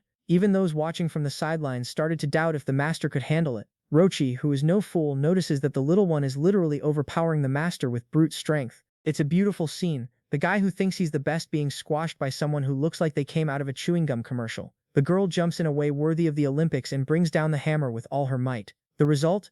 An explosion that makes it seem like a meteor hit the garden. Lots of dust, lots of smoke, and a huge crater in the middle of the hole. There's our protagonist, sitting as if waiting for breakfast. He tries to act like being hammered into the ground was part of his training plan. He survived, but now he decided to use the most dangerous weapon of all, the mockery. The master, with the cleanest face in the world, thanks his sister-in-law for having pity on him. If the goal was to make the girl furious, congratulations, he earned a trophy. She gets so angry that the hammer starts to emit a red energy that would make a Dragon Ball villain jealous. She asks if he really thinks he's going to become her brother-in-law just because he slept with her sister. She decides that the fun is over. The violent smashing is charged with a huge amount of light and smoke. Either the master has a very good plan, or he will find out if he has life insurance for rank 7. Will the master keep laughing when this red sun explodes in his face? The next chapter promises to be explosive, literally. The day begins super calm, with that nice vibe of mass destruction. Our dear Koro, who clearly skipped anger management classes, decides that the best way to welcome her possible brother-in-law is to obliterate the scene with a giant hammer. The impact is so subtle that the extras around almost lose their shoes from shock. But for Koro, destroying half the forest is still not enough. She thinks she's being too nice, and decides that the ground is still too whole for her taste. It's the kind of affection you only get from someone who wants to see your CPF cancelled. While she plays demolition, some are watching from the sidelines and drawing interesting conclusions. As the ground shakes, we have the privileged view of Koro's sister, an Elva who seems to have walked out of a medieval shampoo commercial. She observes the destruction and thinks, wow, Koro is really putting in the effort. Is it because I made out with Lord Heiran and she's jealous? Yes, my friends, the motivation could be as simple as, maybe they slept together. Nothing like family drama sprinkled with seismic hammer blows. Koro finally stops hitting the ground, which has been begging for mercy for a long time, and gets real. She just wants to know if this Heiran guy is worthy of joining the family. Spoiler, if the DNA test is based on survival and hammer strikes, the family tree will be a mess. The problem is the suitor doesn't seem keen on becoming a pancake. Koro decides it's time to stop hitting the ground and focus on the target, but Lord Heiran has a trick that annoys anyone. He is too fast to be hit by anyone. With an angry oyster, she attempts a direct attack. She ends up taking a counterattack that makes her question all her life choices. The guy simply uses teleportation as if he were ordering an Uber. This leaves the poor girl hitting the wind and wondering if he is a hacker, or if she is just bad. He appears behind her, in front, on the side. It's basically high-speed magical bullying. When our protagonist's patience runs out, he decides to ask for permission for what everyone wanted to do. The hour grows tired of playing hide-and-seek and decides to get straight to the point. His strength is cool, but his speed is a joke. Darling, he starts to move so fast that the owl's eyes look like two disco balls trying to keep up with the rhythm. In the end, he stops next to the elf sister and asks with all the politeness of a lord, "Your sister is a bit hot-headed, huh? Do you mind if I teach her a lesson?" The sister's response is the pinnacle of family unity. Feel free, she should be thankful you're going easy on her. That's it, folks. If even her own sister wants to see her get a smack, who are we to disagree? Now it remains to be seen if the chorus will learn the lesson, or if they will need an even bigger hammer to compensate for the bruised ego. Our beloved hammer girl tries to maintain her composure, even though she looks like she was run over by a moving truck. She is there, bleeding more than a horror movie extra, but she swears up and down that she doesn't need mercy. According to her, our protagonist's attacks are gentle. It's that classic moment. The guy almost sends you flying, but you say it was just a little caress. She screams that she will never give up her sister, acting as if she still has teeth in her mouth to bite someone. That's a lot of self-esteem for a low health bar, let's admit. But what she didn't expect is that her own family would decide that enough is enough of the embarrassment for today. Suddenly, thorny vines appear out of nowhere and boom, the hammer girl is immobilized. And who did that? The sister herself. The elf in the giant hat, who is clearly the only one with two functional neurons in this family, keeps it real. My daughter, this is ugly, you've already lost. It's that beautiful moment when your sister shoves you aside in front of the crush and the enemy at the same time. The elf explains that our protagonist did not turn the hammer girl into pate because he is a nice guy. He decided to fight only with his fists, keeping the sword on his back. If you think the humiliation stopped there, just wait to see the resume that the sister started pulling up about the guy. The elf sister goes into TED Talk speaker mode. She begins to explain that the protagonist had millions of chances to slice the hammer girl into thin steaks, but he chose the diplomacy of the fist. While the hammer girl cries and pouts, the sister continues, "He did this for me. And look, he has all the potential to be a great brother-in-law." Yes, my friends, we went from a deadly battle to an episode of Want to Date My Sister in record time. The poor hammer girl is there, tied up, listening to the guy who just beat her up being described as the dream son-in-law. But the guy's resume is even heavier than they imagined. Then in comes Rasa, the blonde who doesn't want to be left out of the gossip. She reveals the beast's name, Lihararam, and he is not just anyone. He is the legendary demon slayer and bloodshedder. A super discreet name, not exaggerated at all, typical of someone who wants to go unnoticed at a barbecue. The elf sister even blushes, probably already planning the wedding trousseau. It's official, the guy is the prodigy that the Evolutionaries Association loves so much and that every farming company would like to hire as a senior intern. Everything was going very well in the romance and gossip department until the system decided to ruin the fun with the alert. We are all screwed. The protagonist system starts shouting danger, louder than a car alarm in the middle of the night. An extremely dangerous target is approaching, and surprise, it's Mom. Oxy, the supreme evolution witch descends from the sky with all the grace of someone ready to complain to the manager. The protagonist is shocked, and rightly so. How is this woman clearly human while her daughters seem to have come from a fantasy genetic bestiary? In this world, it is a fascinating thing, right? The supreme mother-in-law arrives already disparaging the association. She asks if the standards have fallen so much in her absence. With Mom Witch around, Lee Howan will discover that defeating the daughters was the easy part. Now the hole is much deeper. If you enjoyed this story, go ahead and like it. Comment on the next part to help level up. The video has come to an end. Don't forget to drink water. Even the overpowered protagonist needs to stay hydrated. Alright, I'm going to wrap it up here. Kisses on the butt. See you on Monday. Stay tuned for the next video.